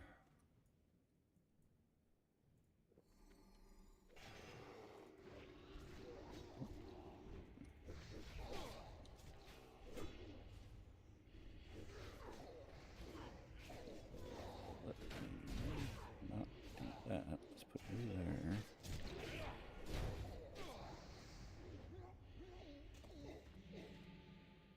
You here.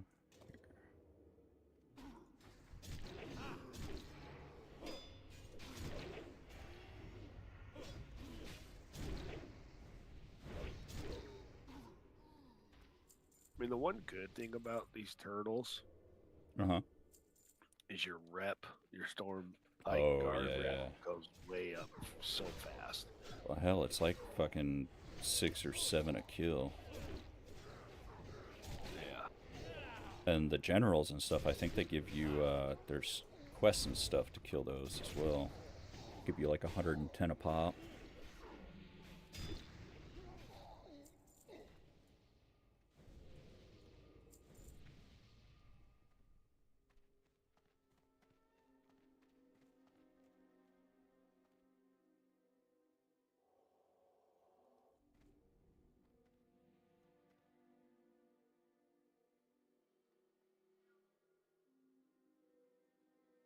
That means, bud.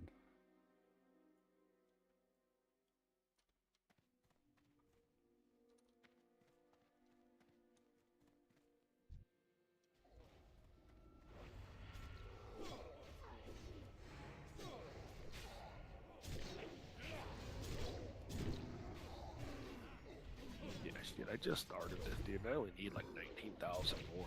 I know. And that's what kind of sucked, is I was sitting there, I was like, man, you know what, I can grind the rep in here. But, I don't know, it feels like a waste. It's like I could be doing, you know, trying to get some other gear or whatever. Level mining or something, I don't know. You'll grind the rep once you have to go for 500,000 See, and that's another thing I was thinking. I was like, man, I just need one of those weeks where I need 2, 3, 400,000, and it'll be there.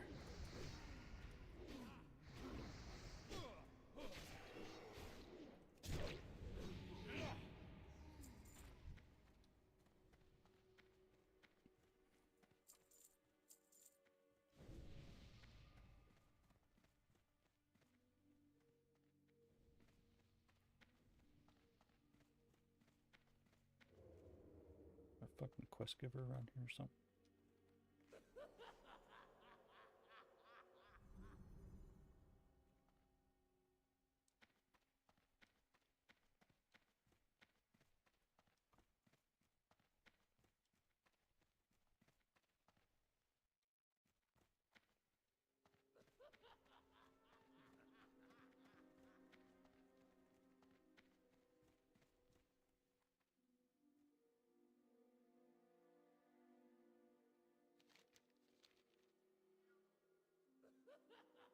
Remember where that quest giver is for the UPRS run?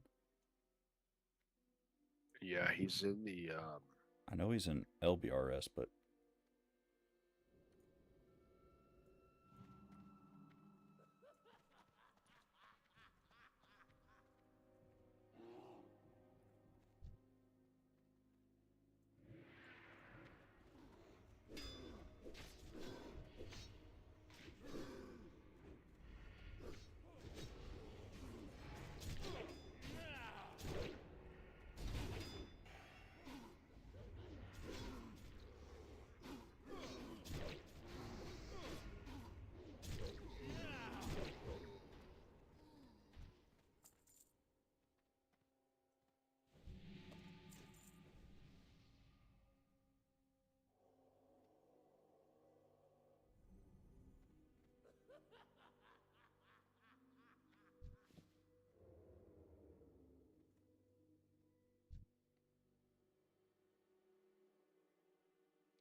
shit.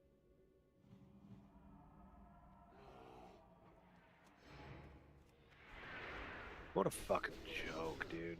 What's- People fucking AFK in the tower. Oh yeah. Like,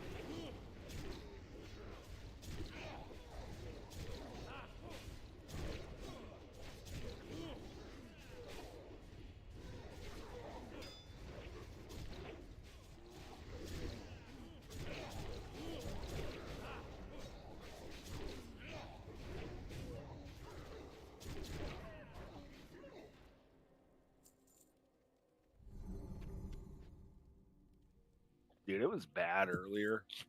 Mhm. Like, you wanted to be Horde in PvP, like, when the AV first came out. Oh, Dude. for this server? I could count about a half a dozen times, if not more, Horde actually summoning the fucking boss. Damn.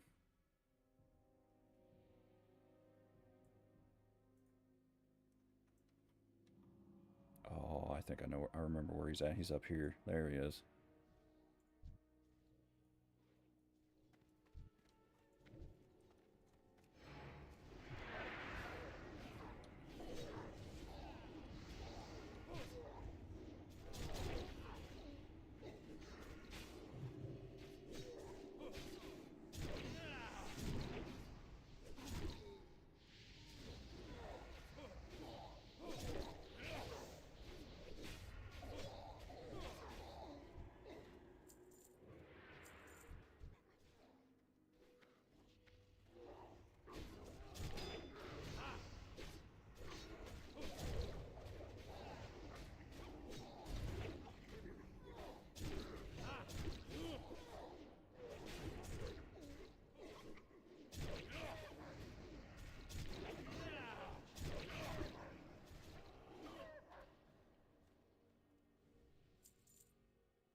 No, I thought it was him.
What the steel?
Things are melting. Who's doing all the DPS?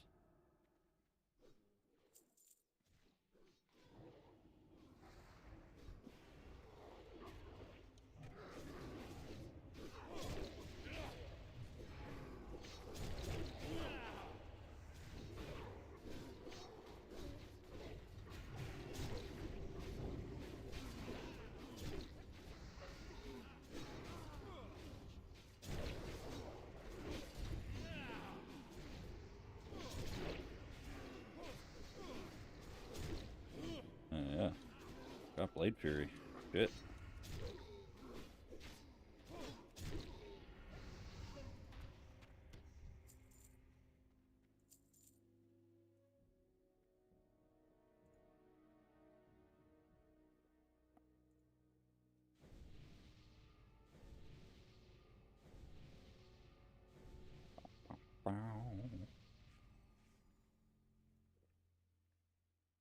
Yeah, that rogue is fucking it up.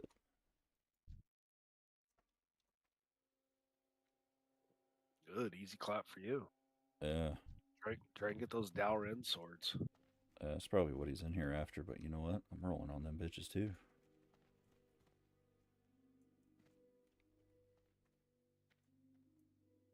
Dude, I had those for the longest time. So good. Dude, I remember getting them on my rogue for the first time back in the day. I was so excited.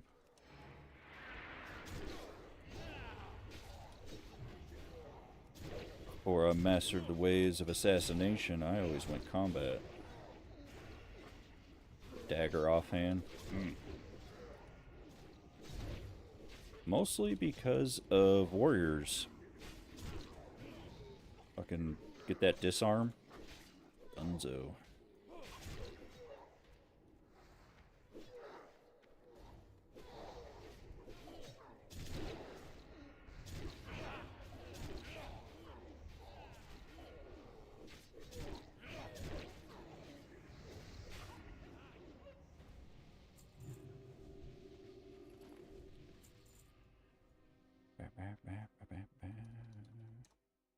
Oh yeah.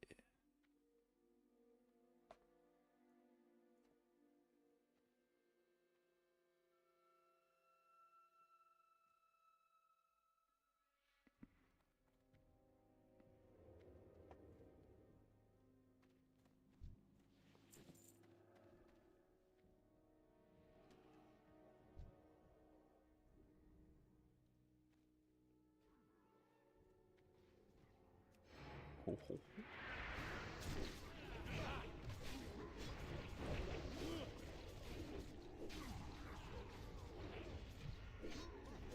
Yeah, if I was exalted with fucking Cenarian Circle, I'd have a really nice dagger. Did you not do like AQ40 a lot? Not on this guy. Oh, you're talking about your rogue, okay. Yeah, my rogue. I've got the hilt.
kind of hate when tanks don't bring them fully in.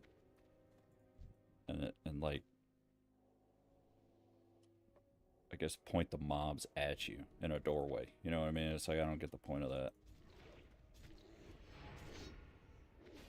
It's like, I need to get behind the mob, but if I get behind them, I go into the room that you haven't cleared, pull them back further, or turn them around, something. Fuck. Because if not, then you're the asshole for pulling, you know, body pulling.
Nice two-hand mace this guy drops. Shit.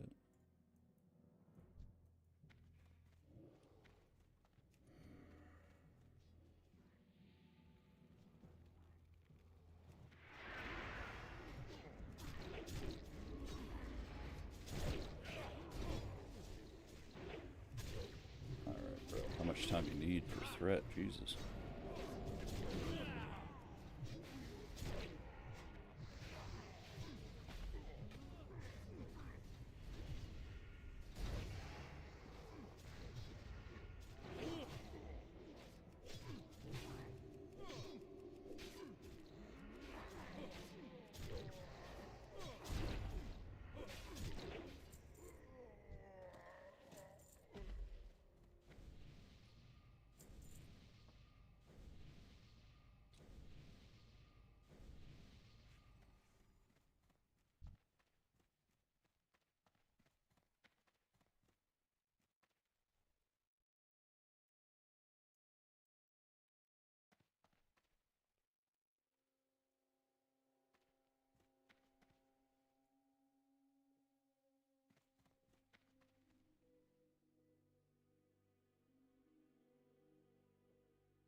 And make a macro for that shit.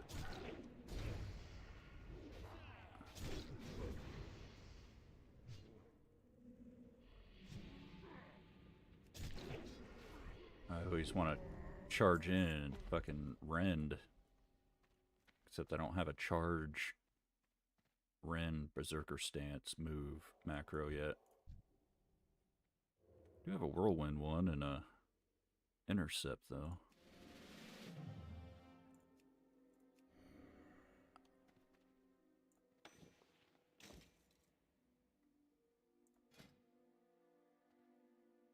Yeah. Bro, pull him. My fucking sippy cup.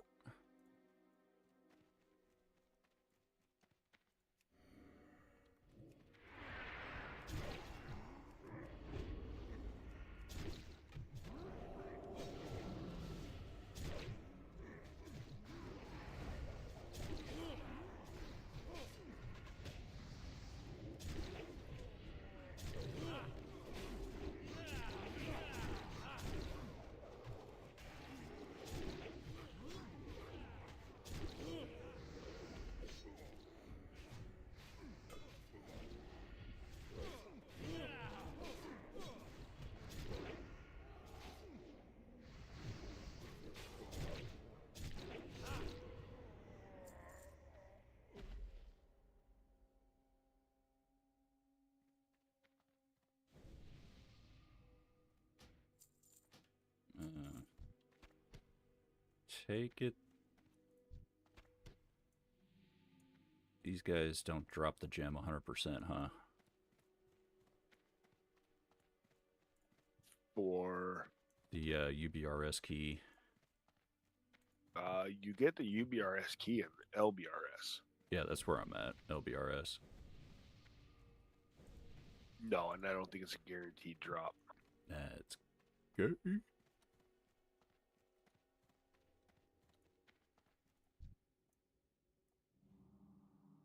I got the seal at least. It's something.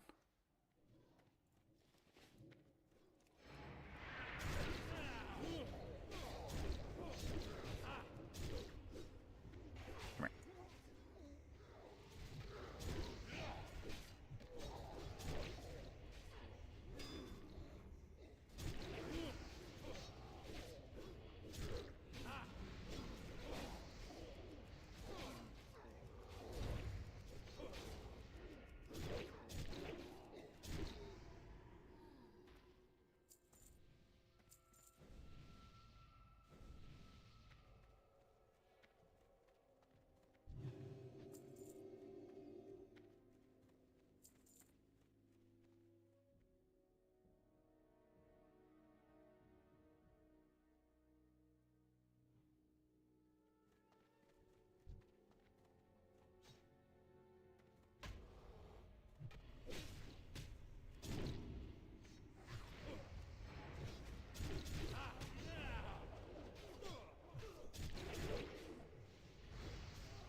Christ, this dude's a fucking fell heart.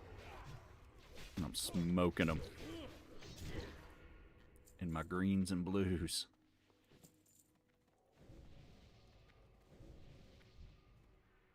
Not this rogue, though. It's actually pretty good.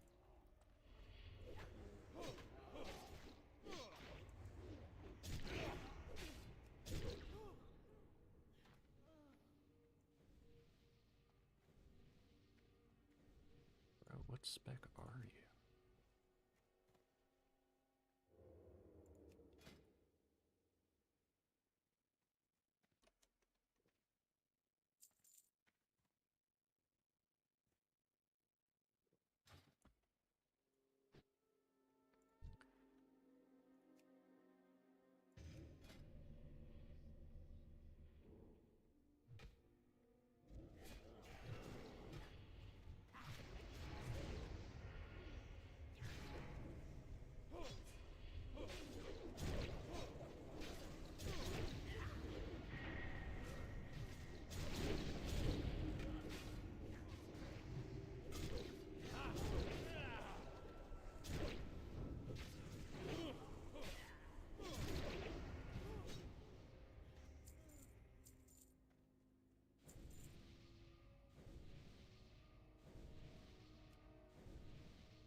Motherfucker, I just got the Shadowcraft belt, too.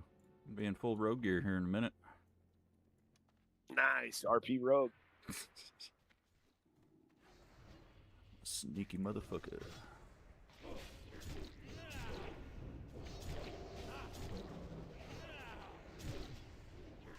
Remember right, these guys fucking run.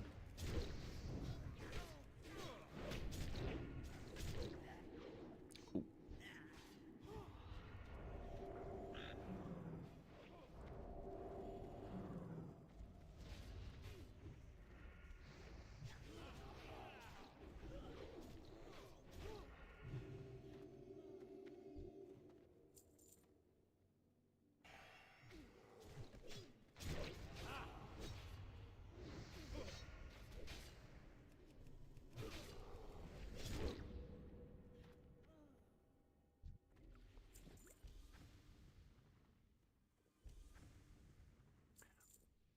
I think this chick drops a bow I need.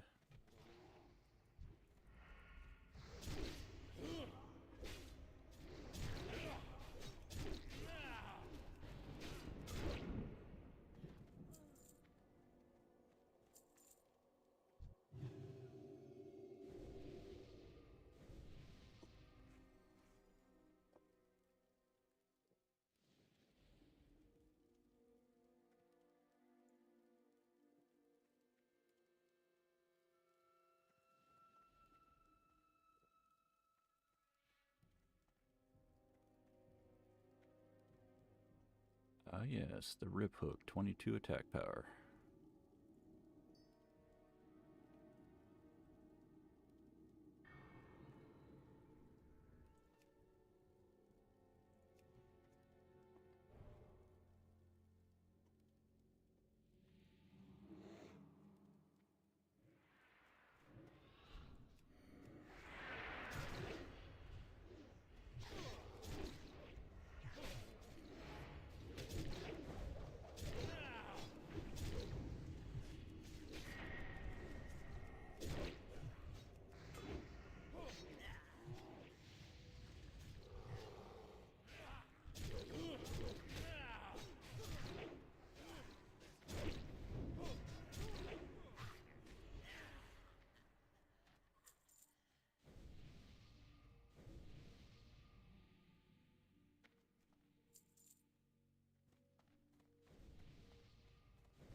I'm actually a little shocked you're not going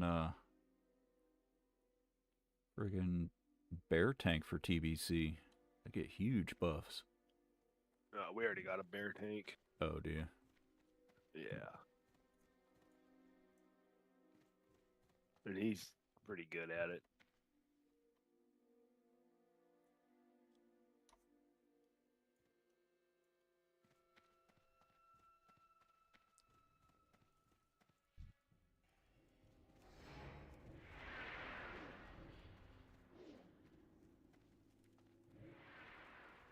Yeah, homie, he's just gonna throw that shit up at you.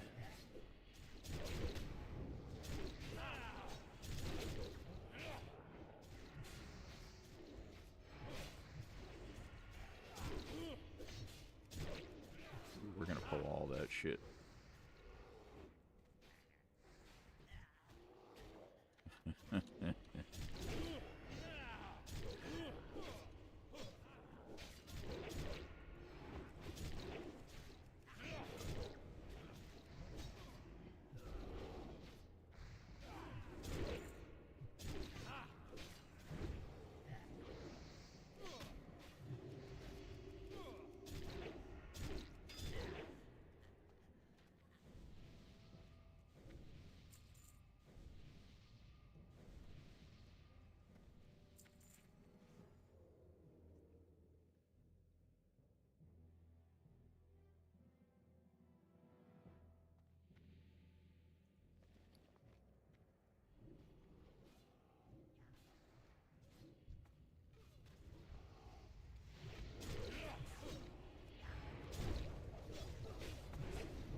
You have a seal?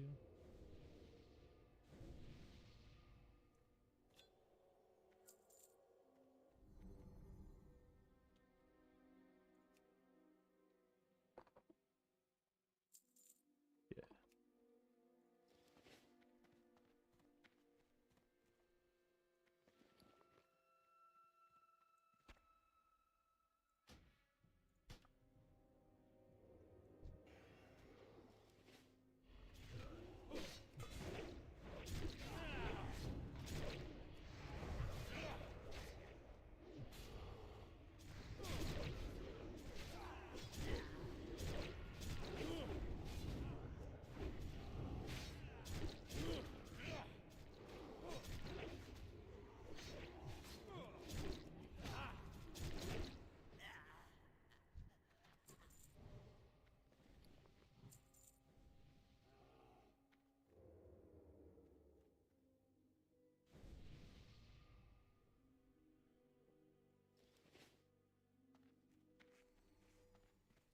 God damn it.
Get so many bleeds going with the Fury spec. Sound like a fucking hemo rogue.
Ah, nice.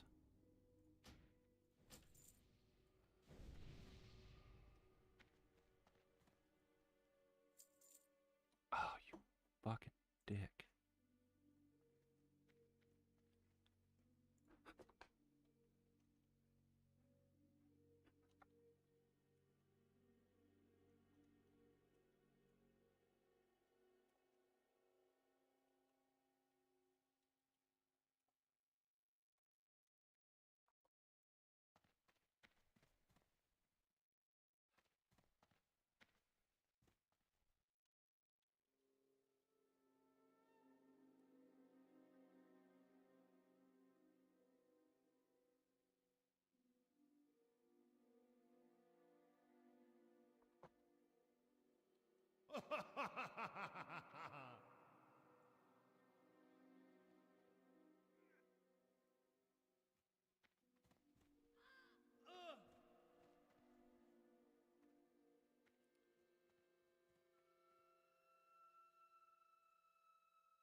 Myrmidon signet just dropped. That's kind of cool.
Okay.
Oh, you stunning bitch.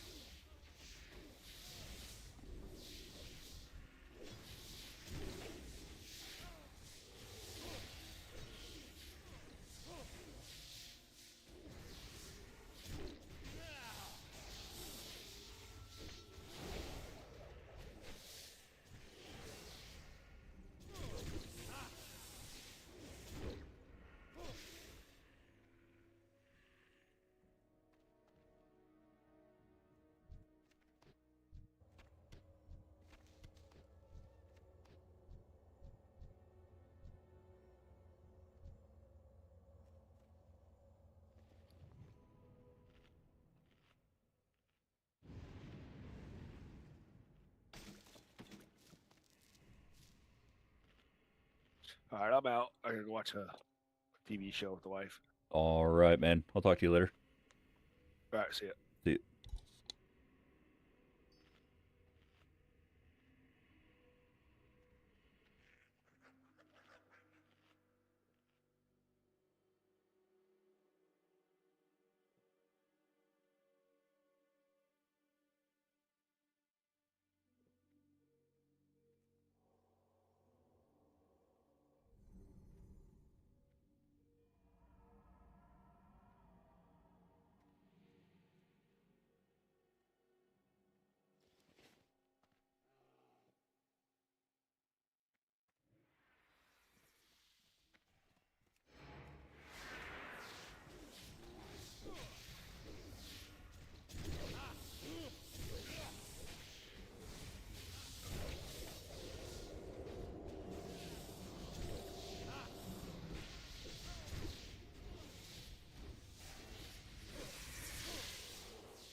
Greetings. For the Alliance.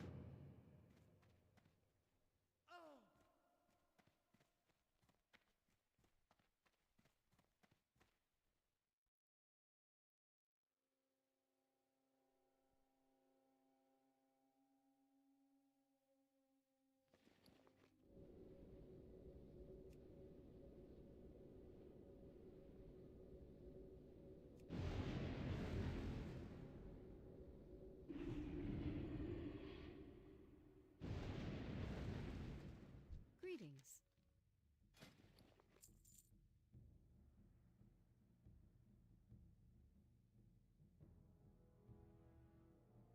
Light bless you.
Need help?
careful.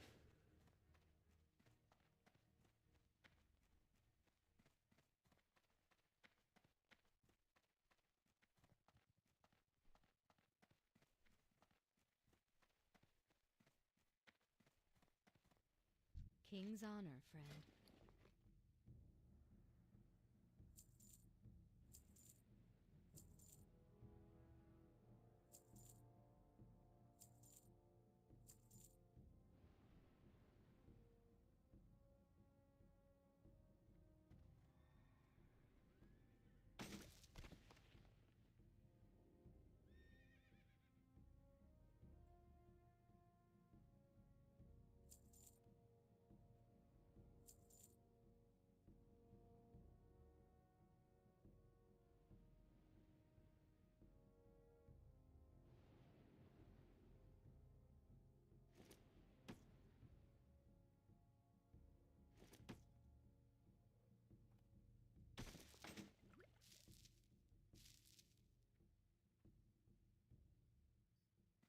Go with honor, friend.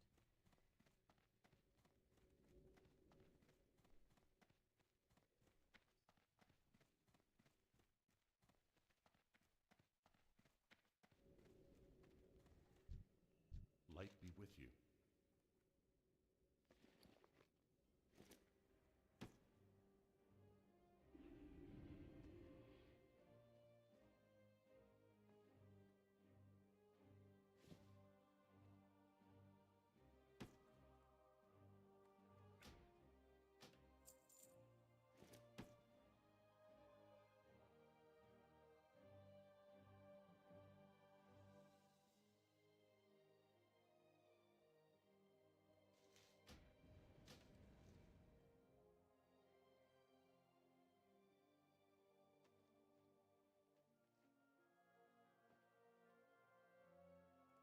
Light bless you.